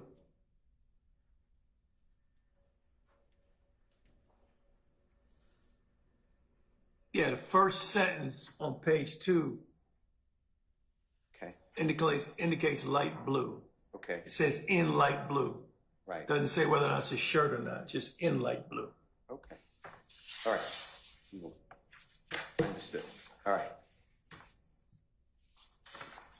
Thank you.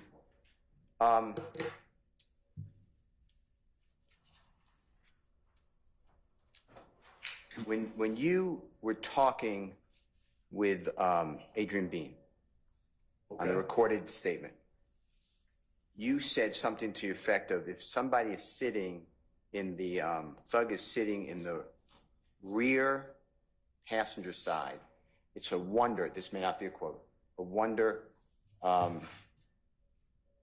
he was not shot. Do you remember something like that? Talking about Mr. Williams. Yeah. I may have said that. I'm going to give you that. Okay. And I'd like to show you some photographs so the jurors can orient as to what you were thinking about that time, and you can help us, okay? Right here for you. Let me show you some items. Mr. Steele, given the hour, do you think we may stop Sure. here? I'm going to follow the court. Okay. All right.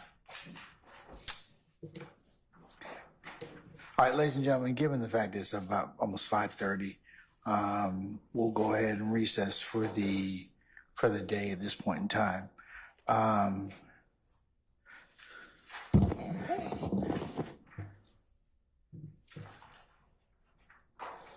Pursuant to agreements of counsel, ladies and gentlemen, we're gonna pause Detective Quinn. We're gonna have him come back on Friday. Is that the next date you're available, sir?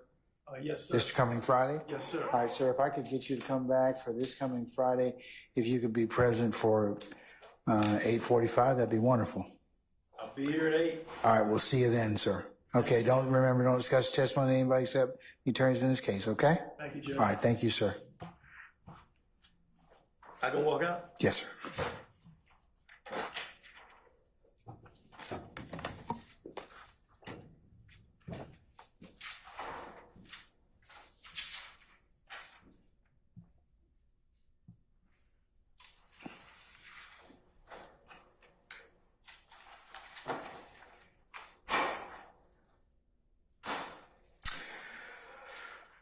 Okay, ladies and gentlemen, we'll take up other witnesses until then. So for the most immediate reason or purposes,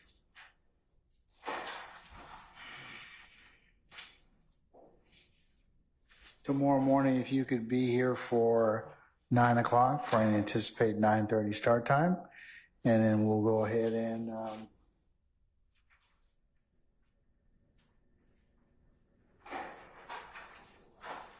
we should have a pretty regular work day, okay? All right.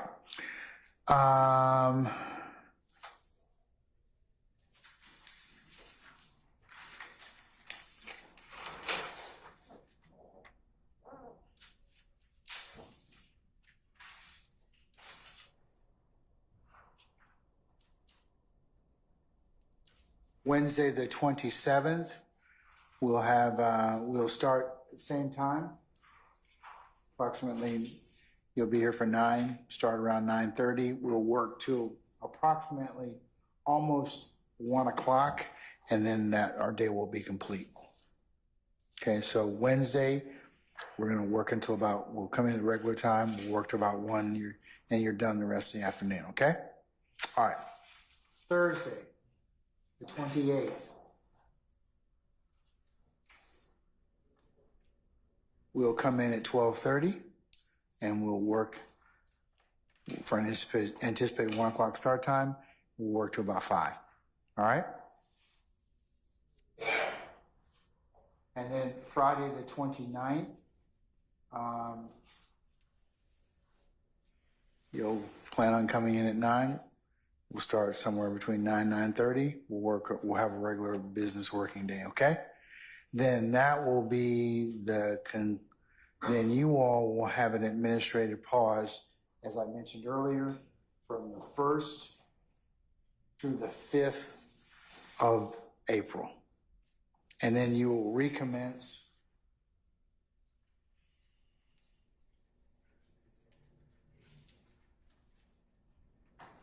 on Monday, April the 8th at 9 a.m. So that's the long and the short of it in terms of our scheduling. When we conclude, I'll need to talk with 219, sir, just for a couple of minutes. But before I do that, is there any other ministerial inquiry of me? You're not asking for anything past April, right? I heard. All right. 71, I remember what you told me last time and nobody else heard, okay? All right. But, madam, yes, what's your administrative question? I was just moving forward. It would be most appreciated if we have the volume for the speaker to exceed a certain level. I'm sorry, I can't hear you. You said going forward, it would be appreciative if the volume for the speaker doesn't exceed a certain level for playback, for video and audio. So you're saying that particular, the white speaker on the corner, is he giving too much? It was, as far as the reason why. All right. I'll have our tech folks troubleshoot it in just a minute, okay? Thank you. All right, no problem. Anybody else? 56, did you have a question? Oh, no. No, 56. Did you have a question? No. Okay, all right. Anybody else have, no, seriously, anybody else have an administrative question? Okay, are we okay with the schedule? Are you okay with the days in terms of clarification, what time you're supposed to come in? You're all good. Okay, all right.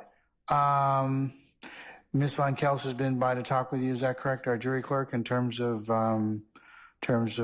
payments and other things? And like I said, we'll process that as quickly as possible, okay? All right. Do you have any other questions of me? Not at this time. Okay. All right, then, ladies and gentlemen, let's go through your ad nauseum admonitions at this point in time.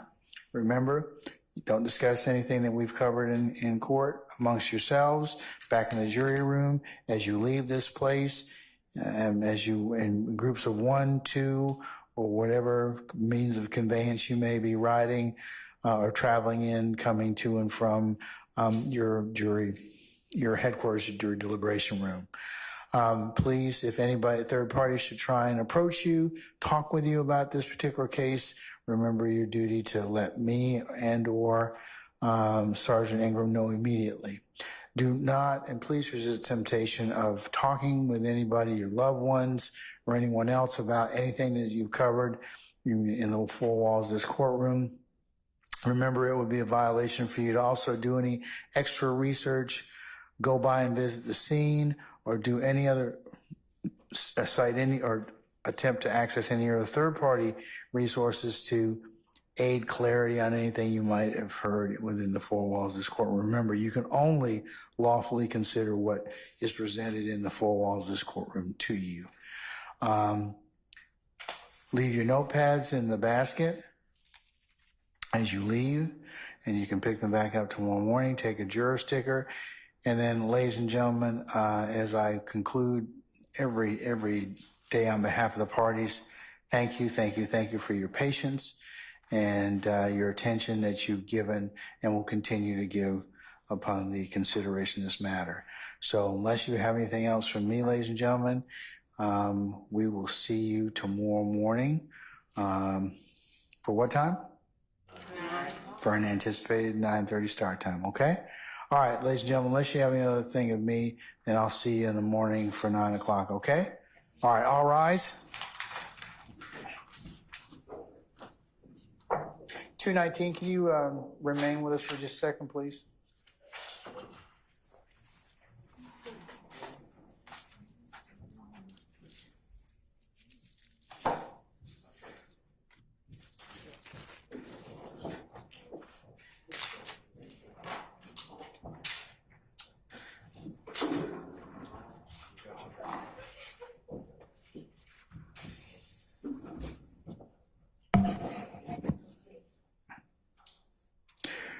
All right, ladies and gentlemen, please be seated. Juror 219 is with us. Sir, tell you what, come and have a seat in the witness chair so we can all hear you. Please, if you wouldn't mind, make yourself as comfortable as possible. Okay. Don't look at anything that's up there. It's in order. All right. All right, 219. I received an email from you, forwarded from Ms. Umana, my judicial assistant, which I will make as part of the record as the next court exhibit in order. Mm-hmm. That's just your correspondence with the court. Yes. Okay.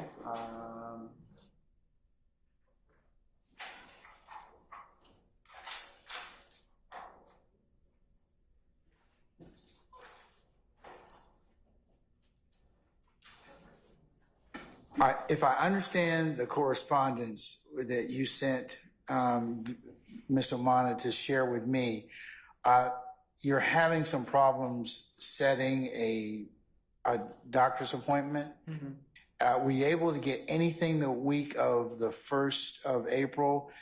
Did you find out when is your doctor available at any time that week? I was just told the last time I talked to him that he wouldn't be available that week. He's not available. So he's not available. So I asked specifically about that week. I was just told that that they didn't have that week available. Okay. Have you otherwise made an appointment for the week of the 8th? I have not yet made it. Okay. So we're just trying to get granularity on that for scheduling purposes. I take it this is the follow-up from the condition that you had, that you shared with us to begin with during jury selection? Yes. Okay. Here's what I'd like to do with permission and concurrence of counsel. Go ahead and make your appointment. I understand that the challenge you have is that it can only be made during the afternoon hours, and it can only be made Monday through Thursday. Yeah. All right. Go ahead and see if you can set a date, and if you could share that with me tomorrow. Can you do, or whenever you're able to lock in an appointment, because you won't know what his availability is until you call the office, right? Right. Yeah. All right. We'll call in the morning or whenever, and let's fill us in, and we'll see. We'll see what we can do for you. Okay. Okay. All right. Anything else, sir? I don't think so. Okay. All right. Thank you for your patience with us. So just either give me a note saying, "Hey, I've got an appointment for whatever date," and then we'll go ahead and see what we can do in order for you to. In order for us to go ahead and accommodate you. Let me see if I've got any.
If you have a choice and it's late in the month, because I don't know when it is, I have it on good authority that the 24th would be a really good day.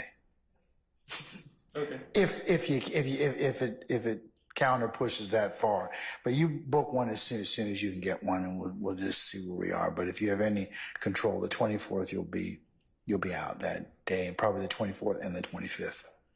Okay. 25th is a Friday, 24th is a Thursday. Okay. Okay.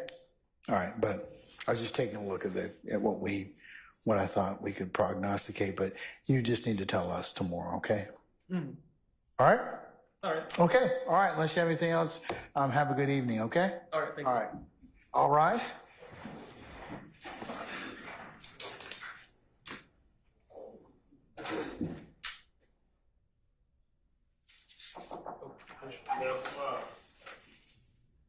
All right. Juror 219 has left us. Counsel, is anything else I need to take up with you before tomorrow? Tomorrow? Yes, ma'am. We just asked to approach after we recess, just approach with a member of the defense counsel briefly. All right. Okay. Then we're in recess. Mr. Steele or others, do you have anything else with me other than that? Report time tomorrow, Your Honor.